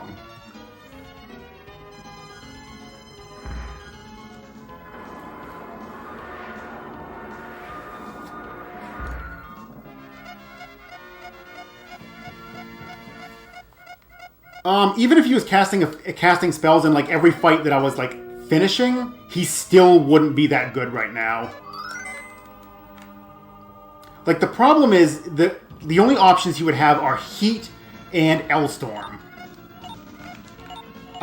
Heat he would be better off with because he starts with because he actually has decent fire affinity from the beginning of the game. But his Sky affinity would be really low, and by the time the grind is over is about the point where he's starting to be able to do damage, but not really enough. Elstorm, unfortunately, suffers from the same problem that Barry does right here, where Barry's only hitting the bottom of the screen. Elstorm starts at the very top of the screen, which doesn't hit anything. So he'd be uselessly casting Elstorm in order to get through these fights. And again, by the time he was actually useful with it, the grind would be over. Chesney is useful for the final boss, and is useful, like, basically, once this grind is done, Chesney's actually useful for things again. It's just getting to pass this grind.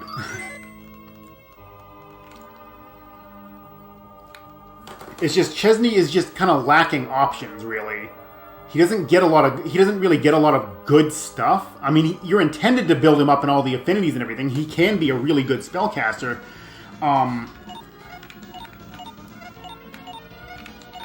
But a lot of the problem also comes with the fact that his ultimate spell, the Spirit spell, which I'll get in a little bit, the Spirit spell doesn't care what your affinities are. Its damage is not tied to that at all, despite what the instruction manual and every FAQ out there will try to tell you. Spirit does not give two cares what your affinity levels are. Spirit uses sets its attack power to whatever the enemy's defense value is, and just does that plus some random damage. That's it. So building up Chesney's affinities doesn't really end up saving you anything in the end, especially when you already have Hawk for this grind.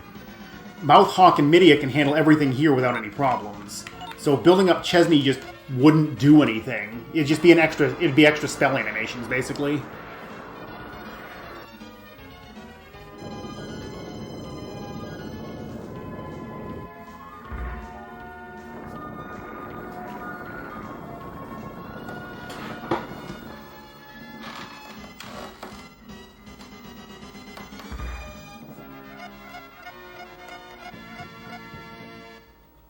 We at 39. Alright, that's not too bad so far.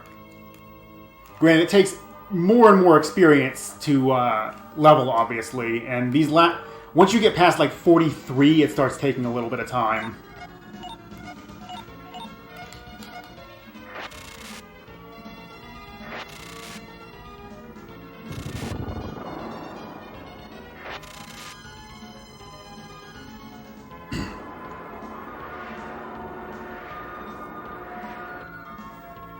I mean, if his affinities actually did affect the Spirit spell, then yes, it would actually be a little more worth having him cast things.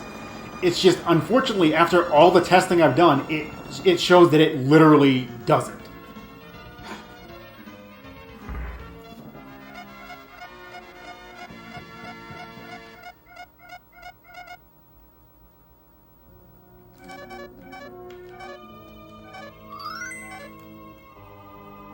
Yeah, that's pretty accurate.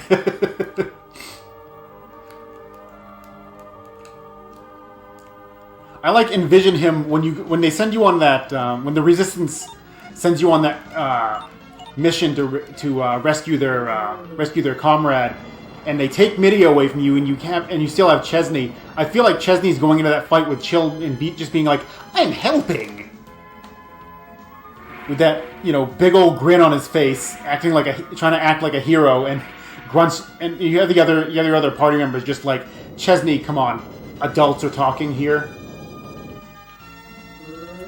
Just go sit in the corner for a little while. We'll let you know when we're ready to leave."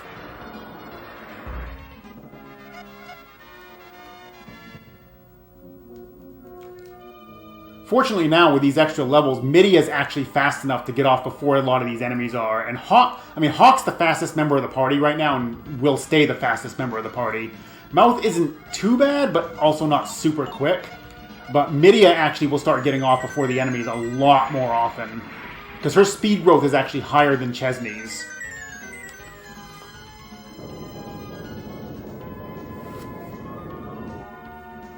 And that's going to be a big help, considering Barry and Elstorm are the two main spells here. So ideally we see just Midia and Mouth go. And also, if you haven't noticed, some enemies are dying and some aren't. Enemies do have HP ranges. Once an enemy has a max HP that's higher than 100, they start having a little bit of randomness to it. Basically, if their HP is between 100 and if their max HP is between 100 and 199, they will have plus or minus 10. If they're over 200, if they're like 200 to 299, it ends up being plus or minus 20, and so on and so forth, all the way up through. The highest enemy in the game has 900 base max HP, and can go as high as 900? No, that doesn't sound right. Oh yeah, that's right. They can go as high as 990 and as low as 810. All these enemies have around, like, just a little under 200, even with their range.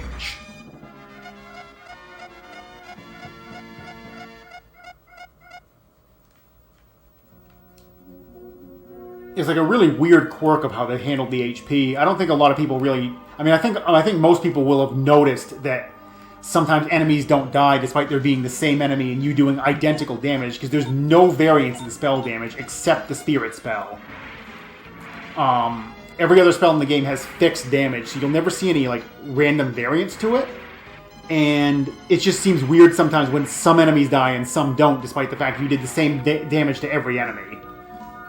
So I went and did some digging to try and find out exactly what was going on with it, and figured out exactly how the stupid HP formula works, because why wouldn't it be a stupid formula in this game?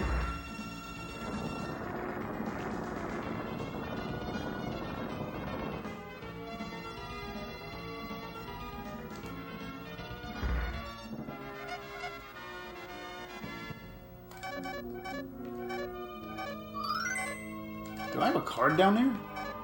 I sure do have a card. Here, Mouth. Have another water CD. I didn't even notice I had that one. I just happened to notice the name in the inventory. I'm like, wait a minute, a CD? Where did I get that?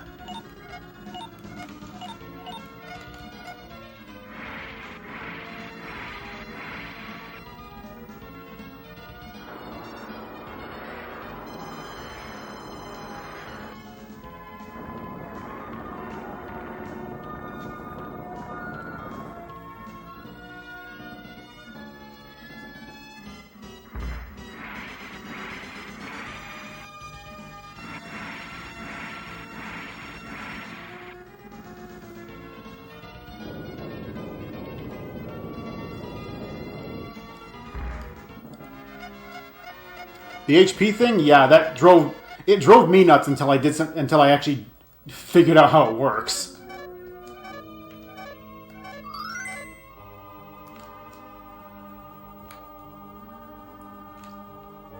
Alright.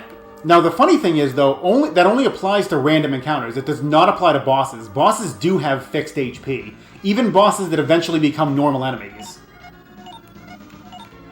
But any fight that's like a forced encounter, like a mandatory like story battle or anything, or something that you, basically any unrunnable encounter, I should say. Any encounter that you're not physically allowed to run from, there's no variance in their HP. It's only on random encounters.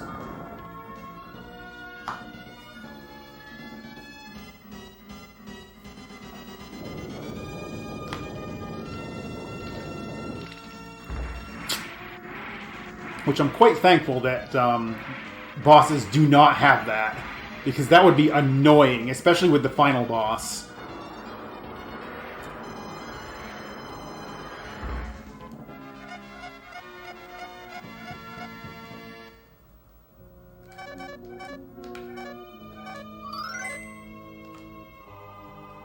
Alright, only 5 levels to go. This has actually been going relatively well. I've been getting decent encounters, and we're actually going relatively fast.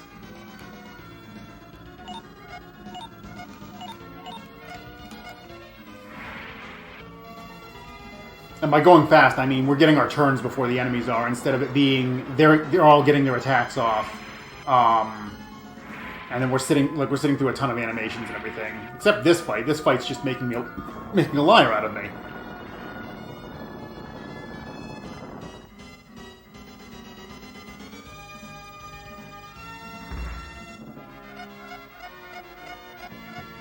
All right, there's 43 on Chesney, I think. Yep, 43.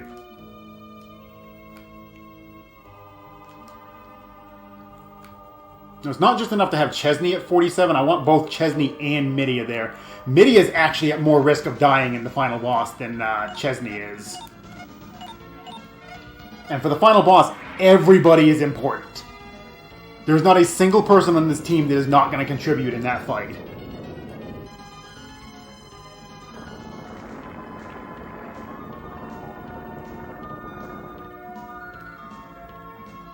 Some a little more than others, but and while Chesney is technically the one person I have to have alive, like Chesney is your damage dealer against the final boss. He's the only one who can do like significant damage. So Chesney is actually more important than the rest of the group. Midia is second most important though, because she'll have a Giga Bottle equipped, which means she can heal the entire team, and she's going to be one of the fastest characters. So she's designated as primary healer.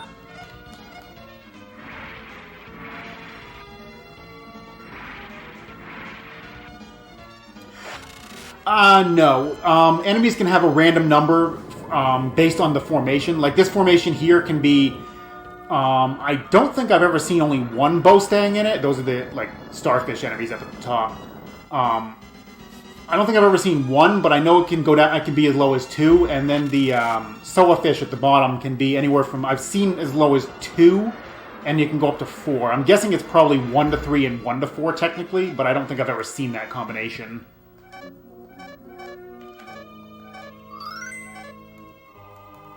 I do believe, however, that the maximum amount of enemies allowed in a single fight, or at least allowed to exist at the same time, is 11 or possibly 12. I forget which.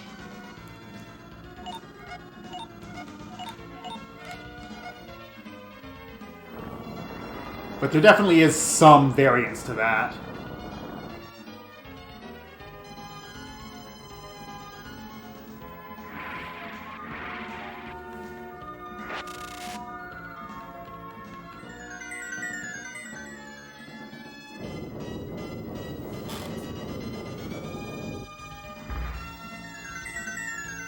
I really wish Mouth was a little bit faster, because Elstorm plus Barry would actually kill most of these encounters in just those 2 animations. Alright, well, we've got 44 on Chesney, only 3 to go.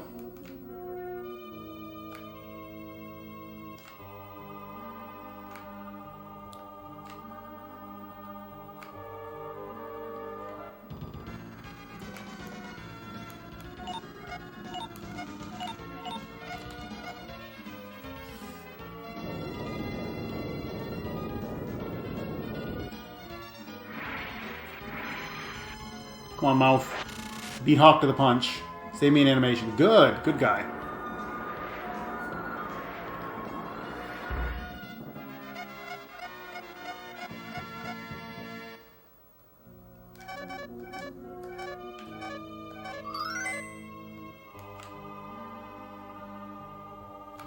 Just a little bit more. We got 3 more levels to go.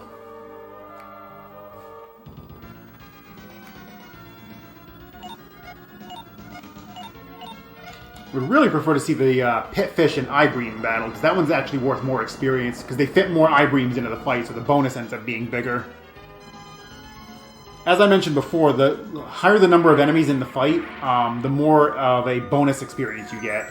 It takes the total amount of experience you get, and then just multiplies it by 10% for adds, or rather not multiplies it, adds an extra 10% for every enemy that you successfully kill in the fight. So for this fight, we had a total of 7 enemies, so I got a 60% bonus to what I would have gotten if you just added up the experience from each enemy. Let's just do this. Save that last Giga Bottle. Save those last. I believe I got 2 charges left in the Giga Bottle.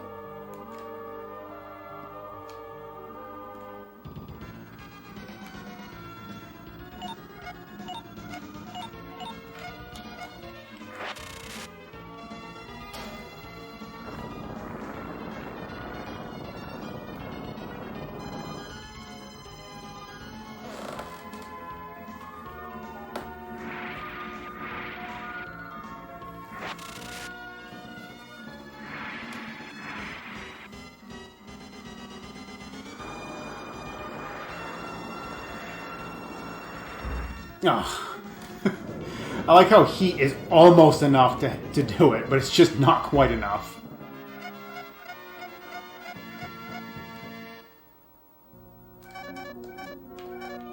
Oh, that's actually the last charge. Alright, I guess I'll just be using Mouth and Hawk's Mega Bottles after this.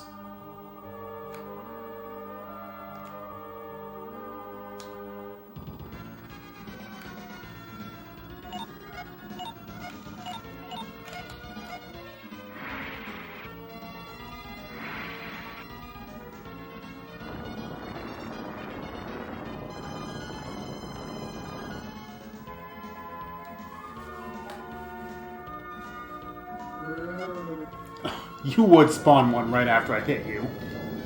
Well, this will kill all 4 of those. Oh, nope, never mind. That was close. This will kill them both, though. Yeah, Mouth's affinities are actually maxed out at this point. His spells aren't going to get any stronger. Midia, I believe her Earth affinity is completely maxed out, but Air affinity is probably not going to. And Hawk's fire and sky affinity should be maxed by this point.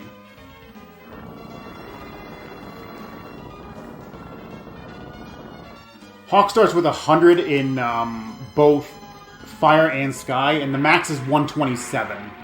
Or the max for characters is 127, and for most enemies. There's a few enemies, however, that break that threshold and can go upwards of like 200 affinity.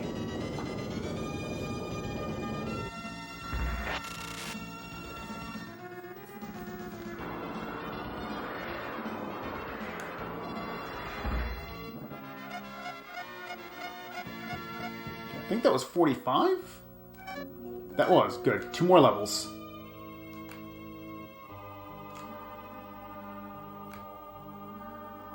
Not too much longer.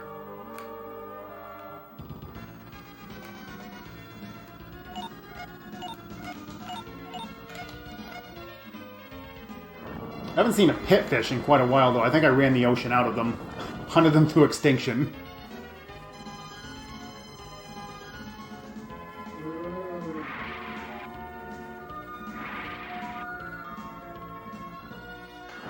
Oh good, I can hear birds chirping outside. That means it's almost sunrise.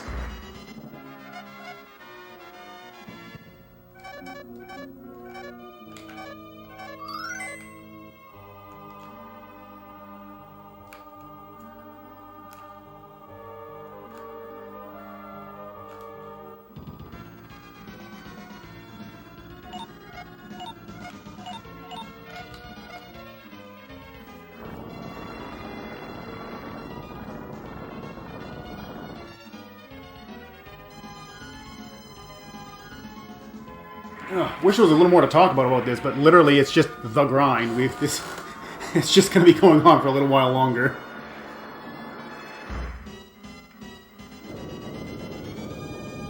Yep, 5 a.m. here too.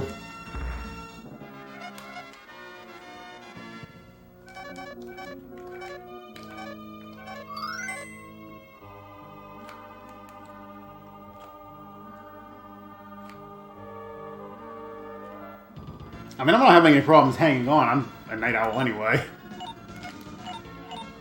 I just heard the birds chirping right outside my frickin' window.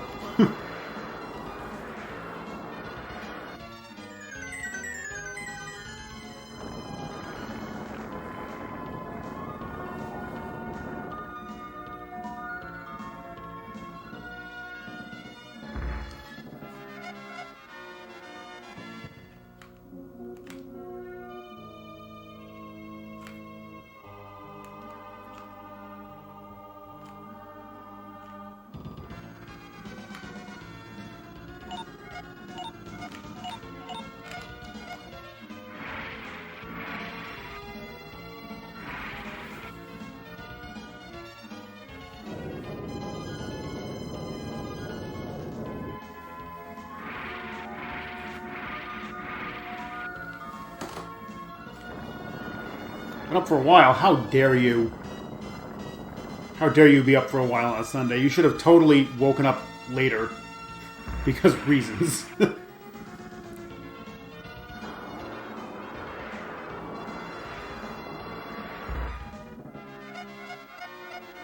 Alright, there's 46 on both of them.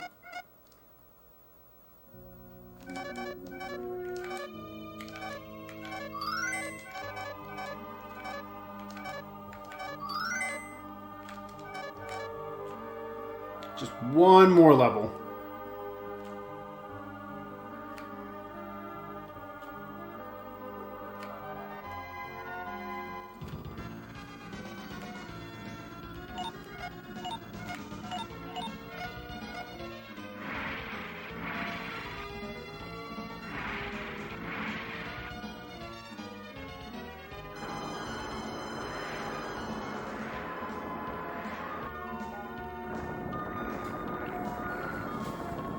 Down to 2. You'll probably use those before the end of the run. We still got a little bit to go.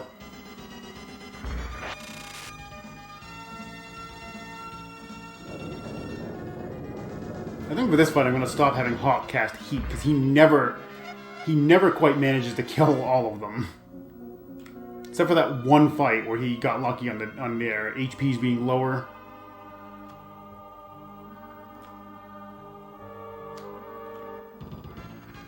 Okay, here we go. Here's a good fight.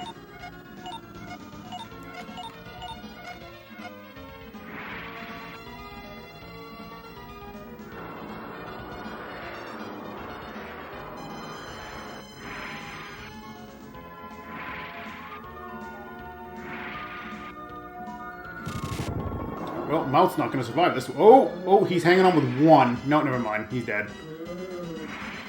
I thought he was going to hang on with 1 HP.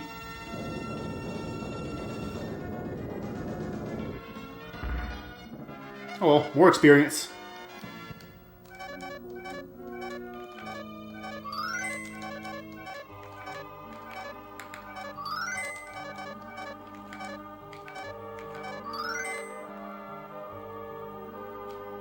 Him being dead actually just speeds things up a little bit.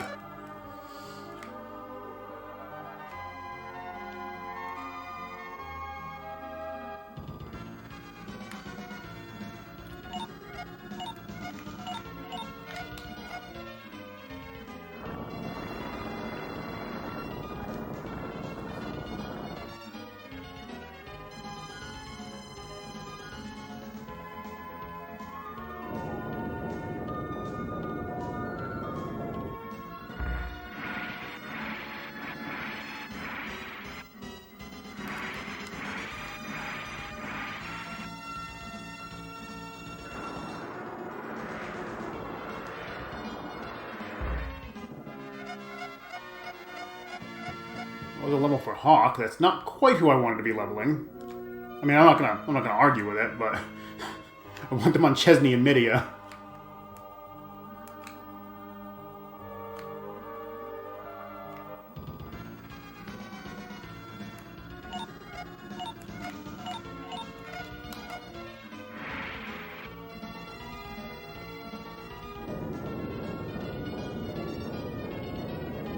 It is a lot of grinding. Normally, I don't go this high on levels. Like, for a record attempt, I'd be stopping at about 42, 43. So it would have been done a while ago. But for marathon safety, because the final boss can literally just say no at those levels, I kind of have to go a little bit higher. Okay, there's 47 for Chesney. I just need one more fight. 47 is more of a safety level. 48 would technically be better, but I don't really need it. I did testing earlier and I was fine. So we're going to hope that stands.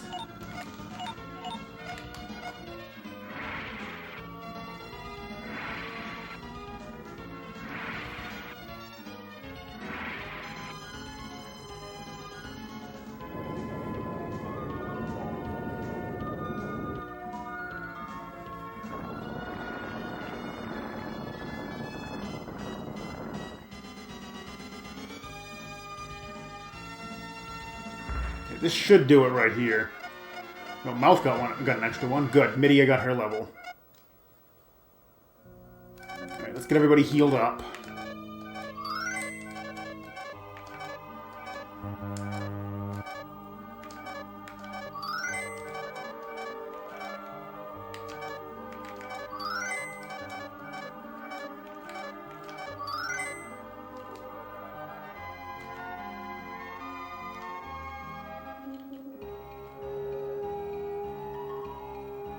Hopefully I rolled a nice high number. Okay, good. We made it to the tower. I was a little worried there. The encounters on that island are not fun to deal with. They probably wouldn't kill me, but they're really, really obnoxious. I was going to pick up a Wonder Boot. And this Life Core. Short for Corsage.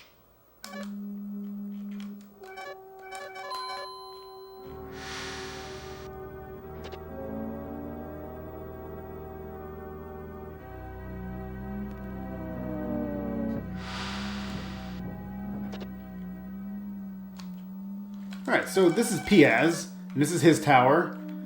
He tells us that we're not actually of this world. We're one of the, we're actually of a race called the Ryga, which came to this world a long time ago and brought magic and all that stuff, and we're like we're like the long-lost descendants of it.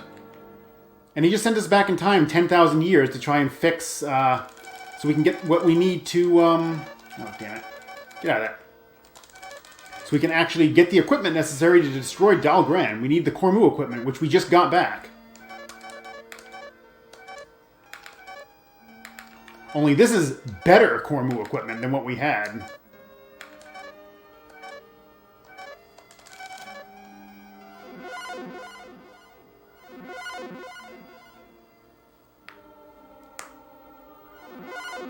Also, that chest on the right side of the screen, this is actually the world map, the standard world map. That chest on the right side of the screen is the 50 gold chest I picked up at the beginning.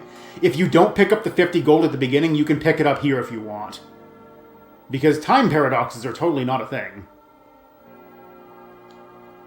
Alright, now to buy a little bit of equipment. 1 sun helmet, 2 Gabnid shields, and 2 bibs. I have no idea what bib was supposed to be, or why it's only 1,000 but is one of the best armors in the game, but we're not going to question that.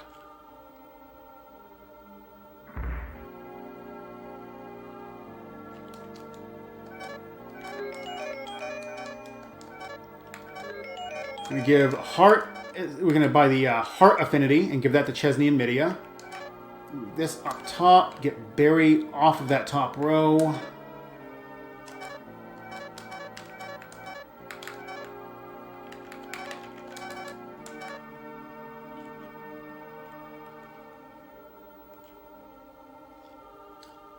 Also, if you didn't know, 10,000 years in the past, everything was black and white.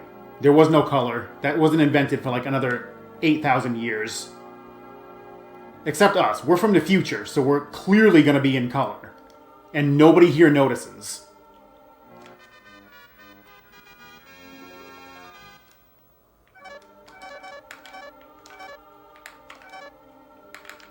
Okay, yeah, Life Corsage there.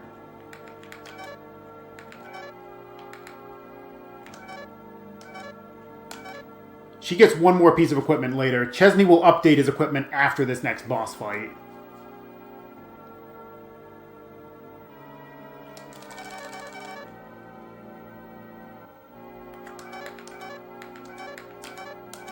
We actually want Chesney and Midia in the front for this, because you notice I put the attack back spell in their spell inventories. You need the heart affinity to be able to cast that, and only 2 mercenaries in the game have it. Obviously Fast Joe from earlier, and there's another one called Lily, who I don't recruit because she's super expensive to get, like right when you can get her. So it's not worth picking her up. But Chesney and Midia now have access to it, now that they have the heart and air affinities. And we're going to be making extensive use of that spell for the remaining bosses.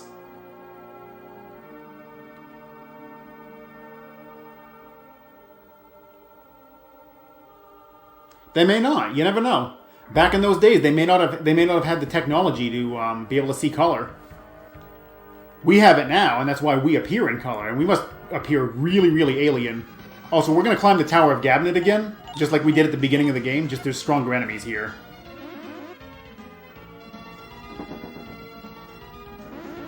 Instead of pack rats and heliopods, we've got these robots. Also, that's the same 50 gold chest I picked up at the beginning of the game as well. And yes, if you don't pick up the 50 gold at the beginning of the game, you can pick it up here. But if you pick it up in the future, it's not in the past. So, no time paradoxes or anything.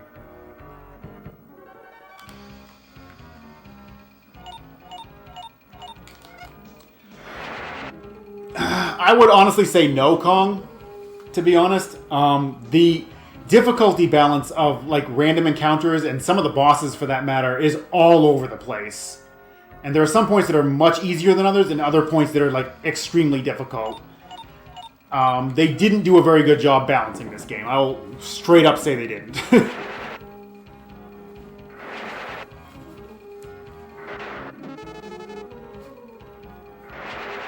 Whereas Duke to lead us, Duke died, remember? I activated Dalgren and killed all of the students. Chesney is totally responsible for the deaths of, like, we don't know how many people, but it's a lot.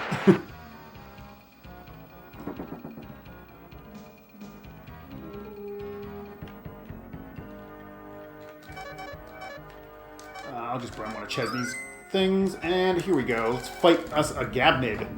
So Gabnid... This is 10,000 years in the past. Gabnid just activated the Tower of Dalgren as well. And he's going to release his own monster. We released one in the future, and we were aiming to try and stop that. Gabnid activates it here, and... Well, his monster is...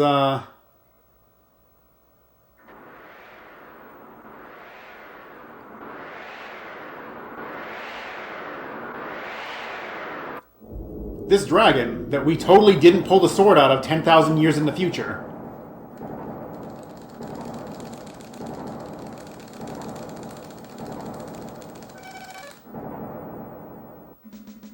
Gabnid has gone mad with power. He's attacking the town of Grant Cirque, and now we're going to have to kill him.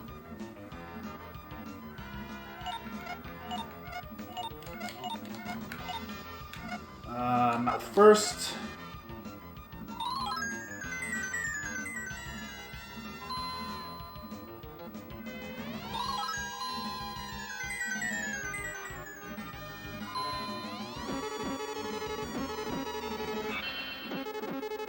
I was hoping Chesney would go before him. Oh, never mind. He hit Midia 3 times. That works perfectly.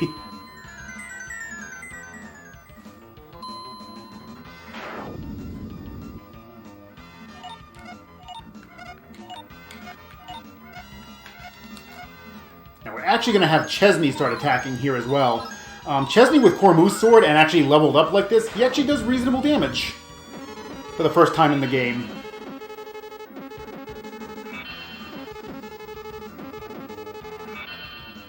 But ultimately, Gabnid's doing more damage to himself than we are to him.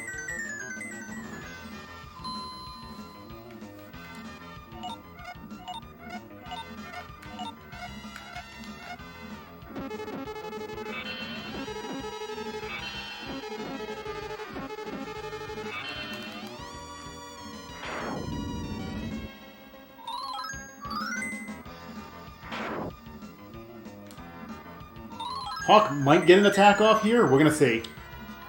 Because Hawk's not, like, devoid of damage or anything right now.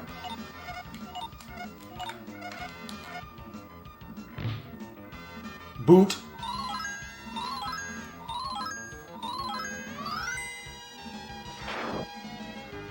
Well, that was Gabden.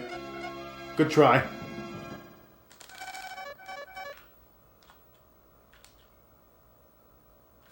So, also totally not a paradox.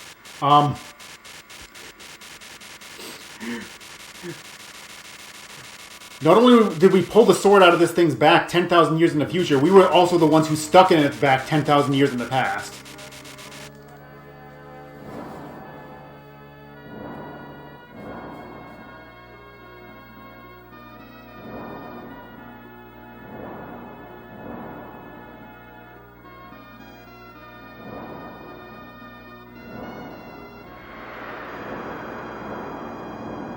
And conveniently, it lands right where the Dragon Cave was.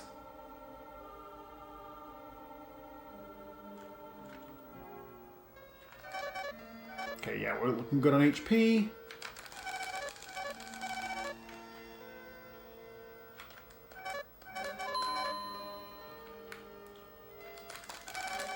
Alright, so this is going to be a little solo Chesney here.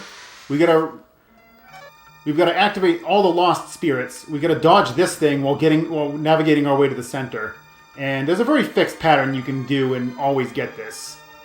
1, 2, 3, 4, 5, 6. And we made it. And now the ultimate spell is unlocked, and we get into the fight on the next step. So this is Doth. This can only be damaged by the spirit spell.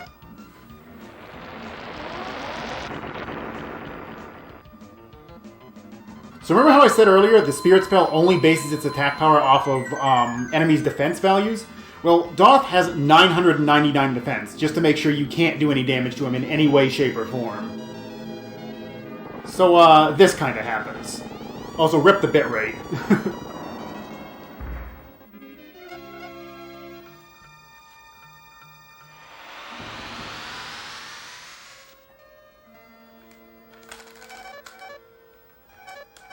Actually, I don't need to heal him.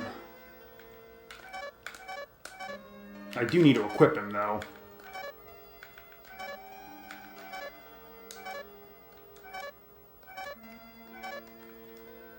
Okay, how's he looking? Let me see.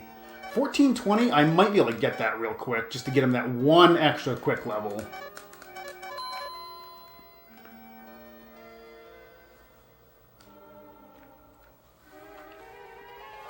Now we get into this time machine. This is going to take us back to the future. We're going to break the boundaries of space and time. This is also our first airship. You know, 4 hours in, they're finally giving us an airship. And it ran out of power. That was quick.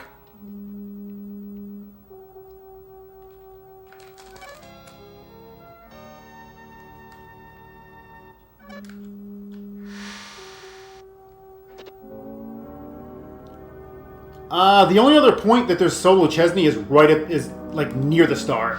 That's basically it.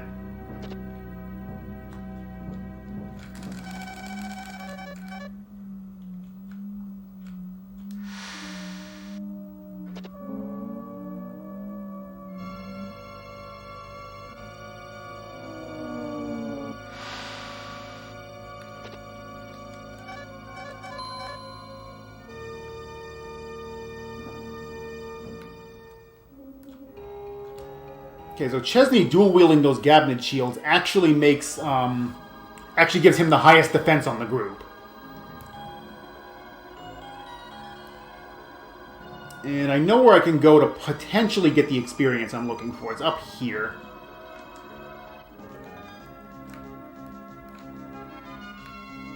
I'm just going to quickly grab Chesney one level, because I'd like to have him closer to 1300 HP if I can. This is not a good fight for that.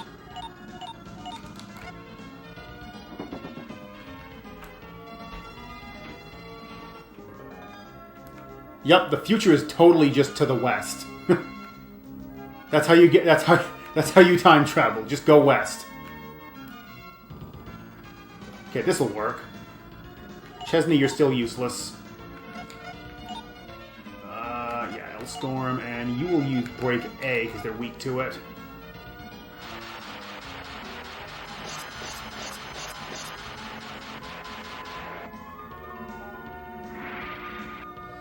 Might take 2 fights, but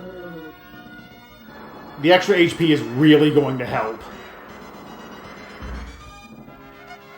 Yeah, need at least one more fight. This is just another little bit of safety. Sitting at about 1300 means that I'm mostly out of one-shot range. Oh, screw it, I'll just kill you. Here, eat that.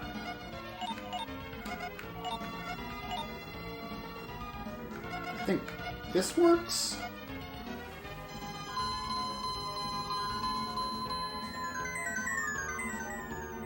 Here, eat some ultimate magic.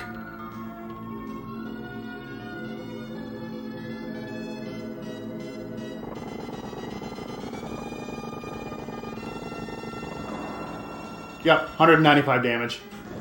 Like I said, it's completely based on their defense. The lower it is, the lower the damage.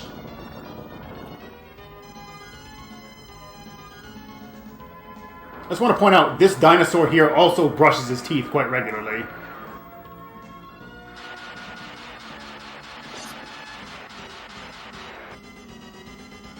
Oh, screw it. Das Boot.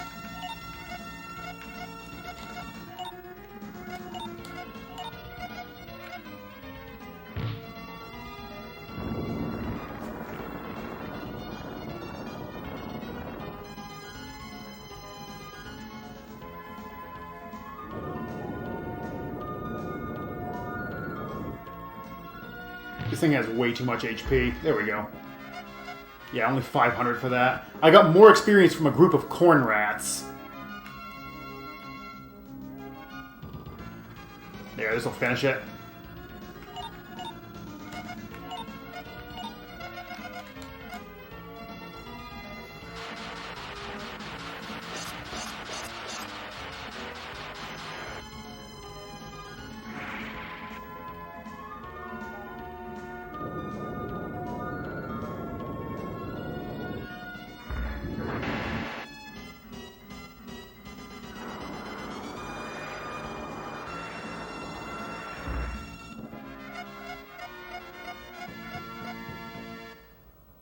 I don't think MIDI is close. Not close enough. I'm not going for that.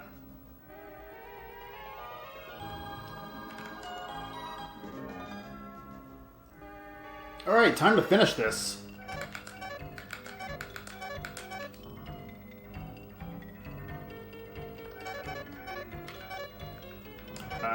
Right, it is in there. I unequipped it already. Still gotta stick the dress in the door to open it. Don't ask me how you stick a dress in a door and use it as a key. It just works. Trust me.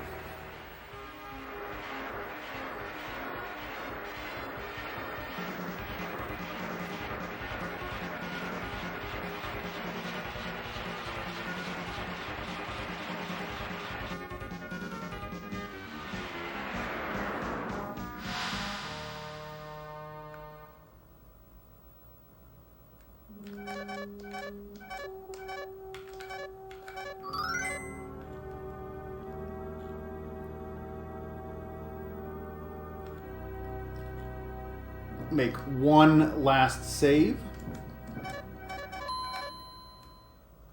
And by last save, I mean that is the absolute final save point. There are no more between here and the final boss. So if I lose to the final boss, this is where I come back to.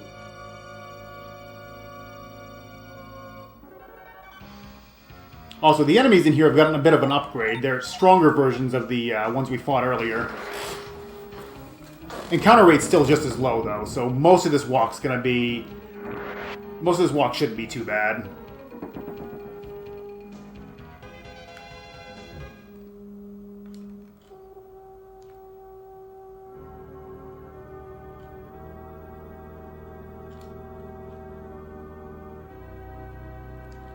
Floor 2.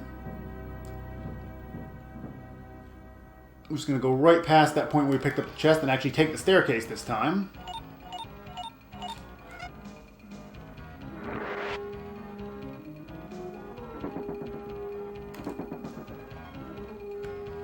I know, right? We're back in the present where there's actually color. No more monochrome adventures.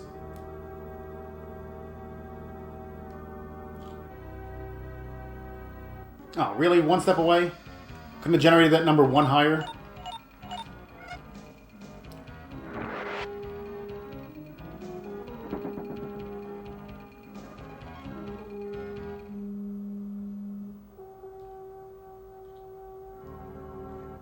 I'm getting really bad luck on the encounters on the way up.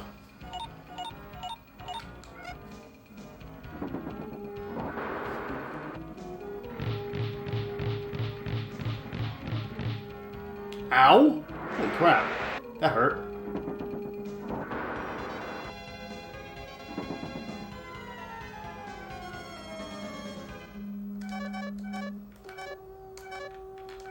I want Chesney's inventory, please. I want to use that Giga Bottle. Okay, this is the longest floor. This one, I think, is too many steps to ever get through without an encounter.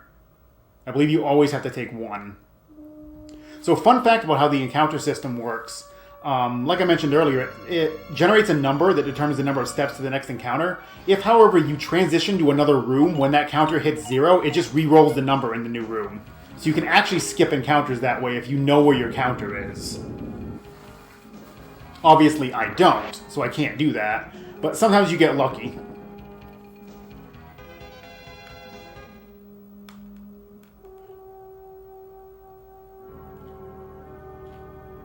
Okay, floor 6, gotta pick up one last item here. This is Sophie's ring. We're gonna give this to Midia to give her an extra 30 defense. I said equip Midia, please. 255 defense, that's not too bad. Okay, let's see what everybody's sitting at. Mouth is at 249 and 256. Hawk is 225, 292. Midia I just saw was 255 and 277. And then Chesney is 340. Wow, 342. That's pretty high on the defense. And 240 speed. Not great on the speed end of it, but everything else, but the defense looks good.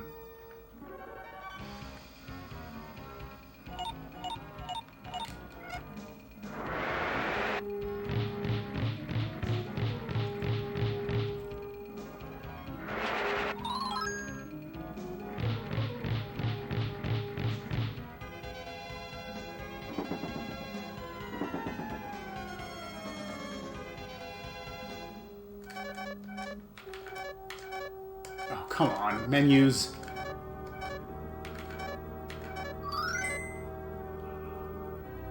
Okay, I'm actually going to force one encounter right here, right in front of this door. Okay, I'm not going to force it. It's just going to happen. That's perfect.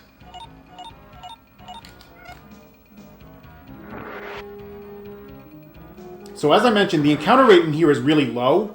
The encounter rate past this door and for the rest of the game is really high. So by getting an encounter right here, I just set the number to be really, hopefully really high. And that should hopefully carry me through most of these two areas. By the way, we're on the Throne of the Immortals again. Joanne fills up your bottles and heals you back up. Now I don't want to use those Giga Bottle charges. Also, Zagos moved Dalgren to this location. Wow, I did not roll a high number at all. But yeah, Dalgren has been moved to this location. We're going to enter from the other side, compared to what we entered at the beginning of the game. So we get to see the other half of the room. This room, unfortunately, like I said, has the does have the highest encounter rate, along with a lot of other rooms, but it is the highest one. The max number of steps you can get is 31.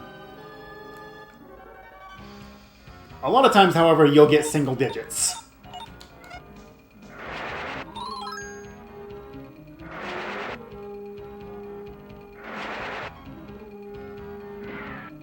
Ow! Rude.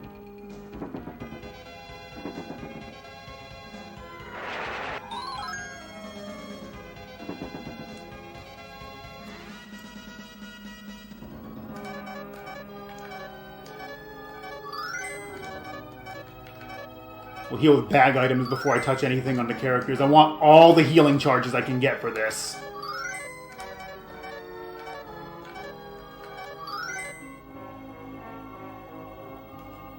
Alright, no more encounters. By the way, there's Duke from the very beginning of the game. And surprise, it was actually Zagos the whole time. He was disguising himself in order to... He tricked Chesney into climbing the tower and activating Dahlgren for him.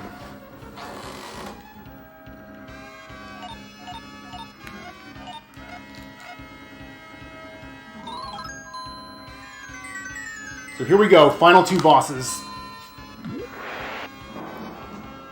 Ow, holy crap, that did a lot of damage.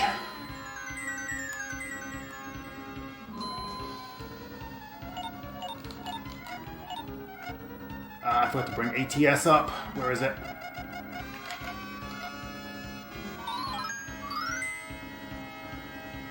I know you did. And I just gave you what the game tries to make you believe.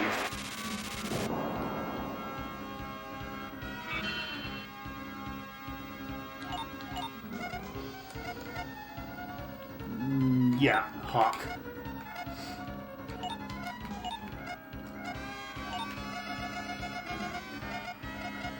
Spirit, where are you? There you are. Oh, crap. I don't know how he went first. Okay, this is going to have to happen from reflected damage.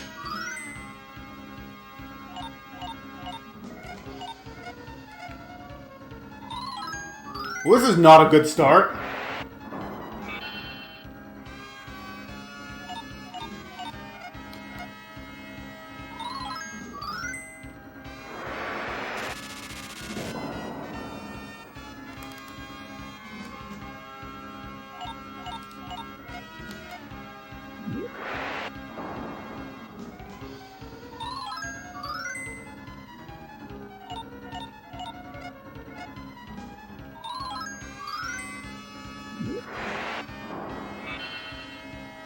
Okay, pushed him to halfway.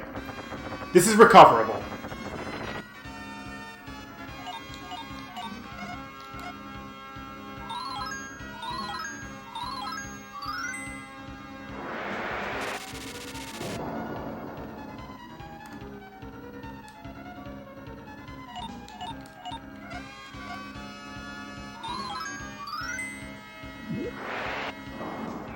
Just need him to keep hitting Midia. Midia, the life corsage is a full heal, so Midia has effectively infinite healing.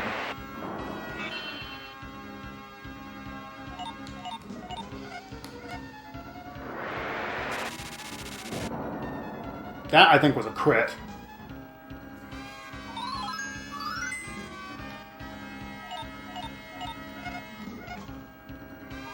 It's going to be a little dicey on the healing for the next fight.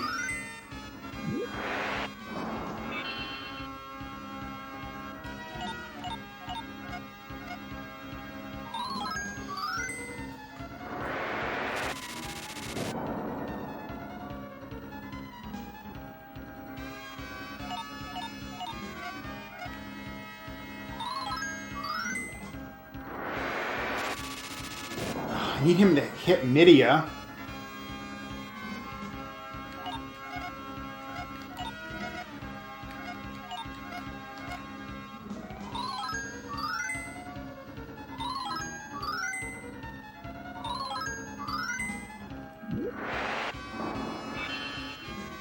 All right.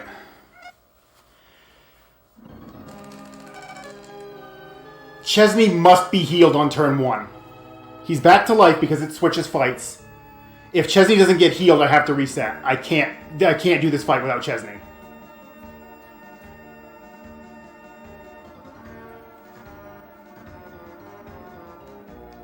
So I'm going to defend with Mouth on round 1. Hawk is going to heal Chesney.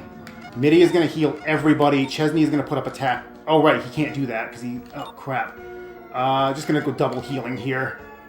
Okay, Chesney's alive. That's good.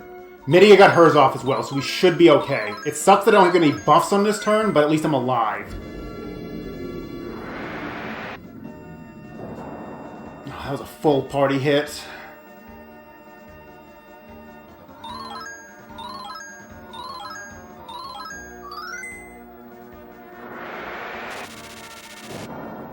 This boss does ungodly amounts of damage. I really need to get some buffs up, like right out of the gate. Okay, defense up. Midia, you do wall. You need to heal. You get attack back running so I can start getting some damage going.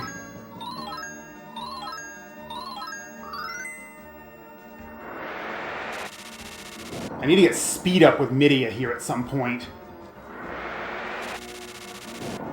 So Chesney's going to have to heal on that round.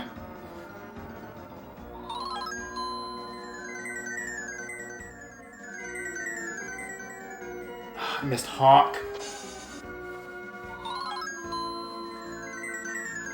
Chesney's going to heal this round. Midia's got to get speed up. Oh, please don't kill Mouth.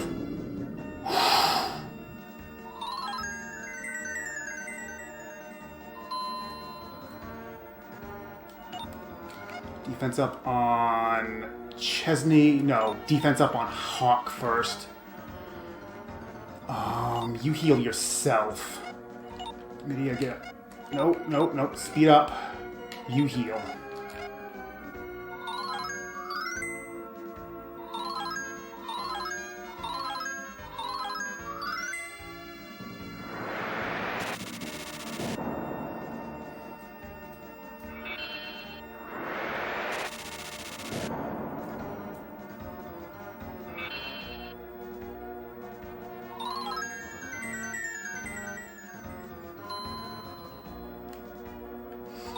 Okay, speed up's running. That's gonna help a lot.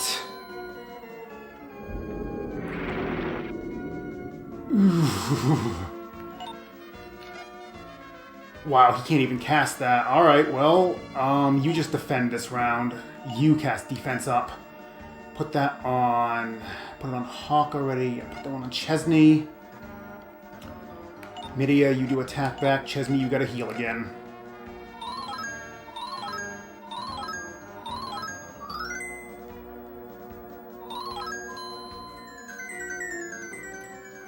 So now I can start reflecting some decent damage. I got both of them up with attack back.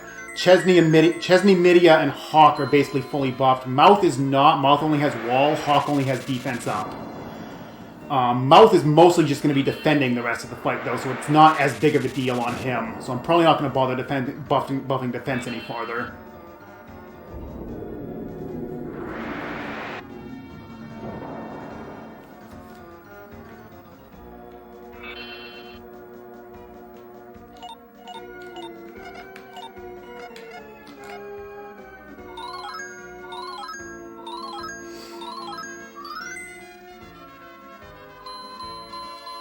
So, as a note, this guy has 660 defense.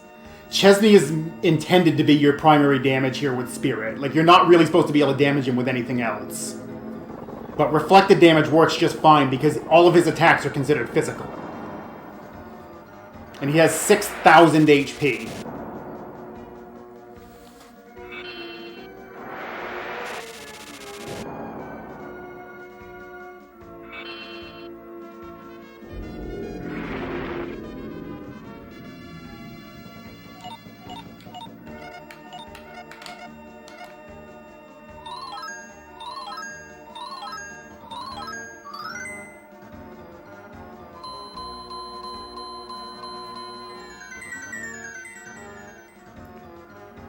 Not gonna lie, this boss always makes me nervous.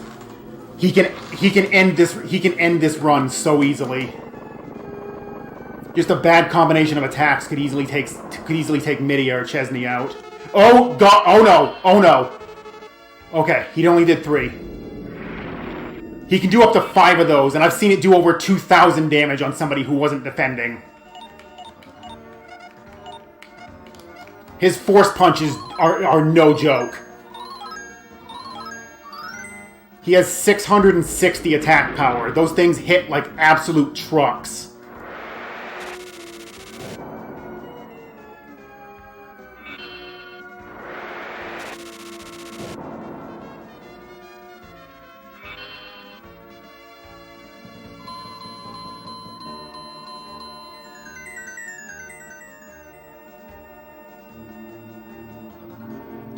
Only got a few Giga Bottle charges left on Midia, though, so this will get a little dicey if I have to start using Chesney.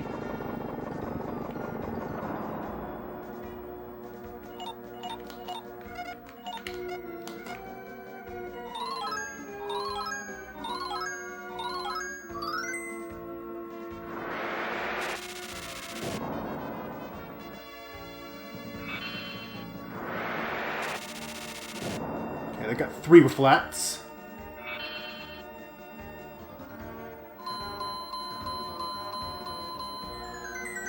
Okay, this is making me a little nervous. The attack went off before Chesney went off before the K-Mat part attack. Depending on what he does, he could kill Chesney.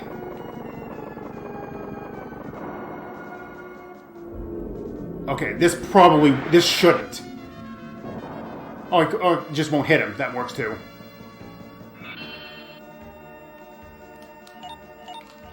Last one.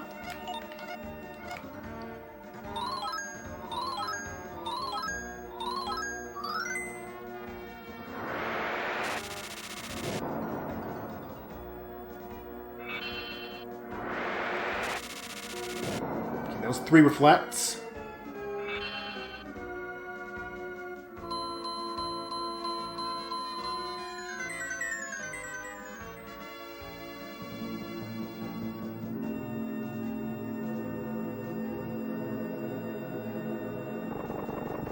Come on, good damage, good damage.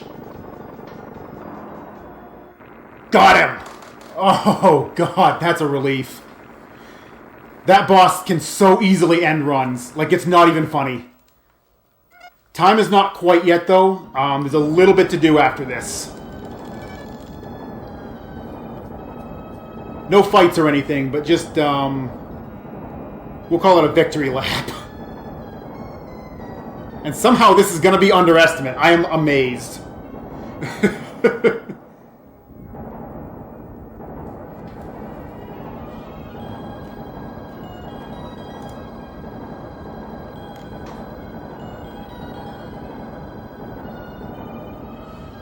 Whew.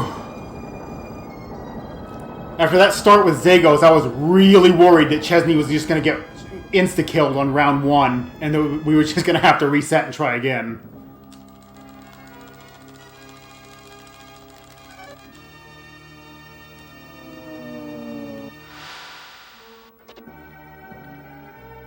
So we're back in the Temple of Jurain. We're just going to climb up it. All the mercenaries you've hired and all the party members you had during the course of the game are here. You can talk to them. They'll give you some flavor text and everything, but it's faster to just ignore them, so we're just going to walk up to the top and finish the game.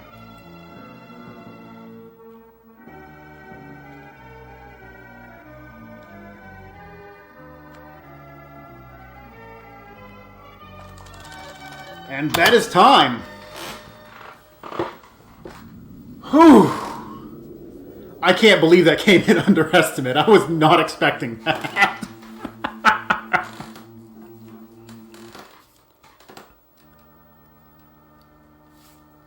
For reference, the world record on this is a 342, if that gives you any idea of how much extra safety I was taking. Oh yeah, those last 2 fights can go off the rails real quick, and when they do, good luck. My PB is a 347, and it had a Midia death halfway through that fight, and I somehow managed to pull it off. But that last fight is why I had to do all that grinding. Chesney and Midia had to have enough HP to survive there. And you have to take into consideration, Midia's max HP is whatever it actually is. Chesney's, however, is actually 250 points lower than what his actual max is, because I'm going to have him casting Spirit, and that's how much that spell costs. So Chesney having higher defense offsets that, but his HP is always going to be technically a little bit on the low side. So I have to account for that when routing that in. Whew.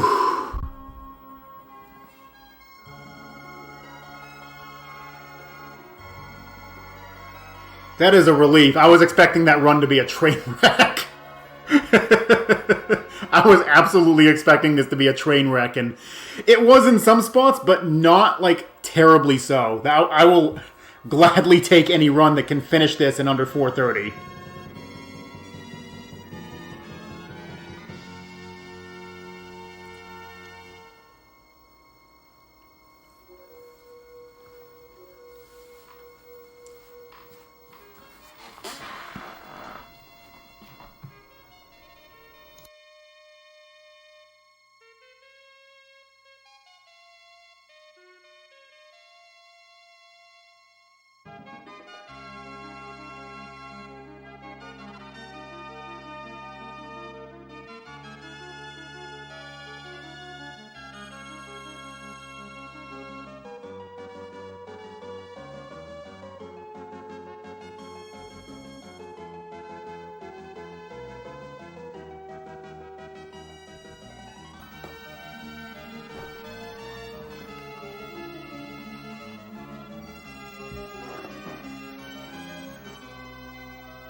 Just checking with the RGL staff, making sure the next runner is ready to go.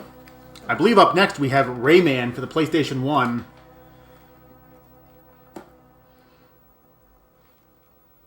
Just want to make sure everybody's ready to go before I cut things. But thanks everyone who stayed up for this. Out of all the games I submitted, this was the one I thought had the least chance of getting in, and then they just took it. I'm guessing they really wanted some graveyard shift stuff, and hey, I can totally work with that.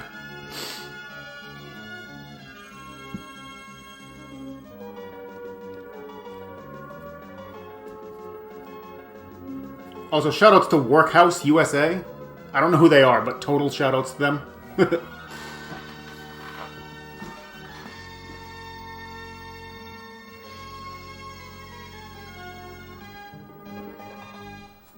Okay, 10 seconds and I'll be down. Thanks everyone for watching, and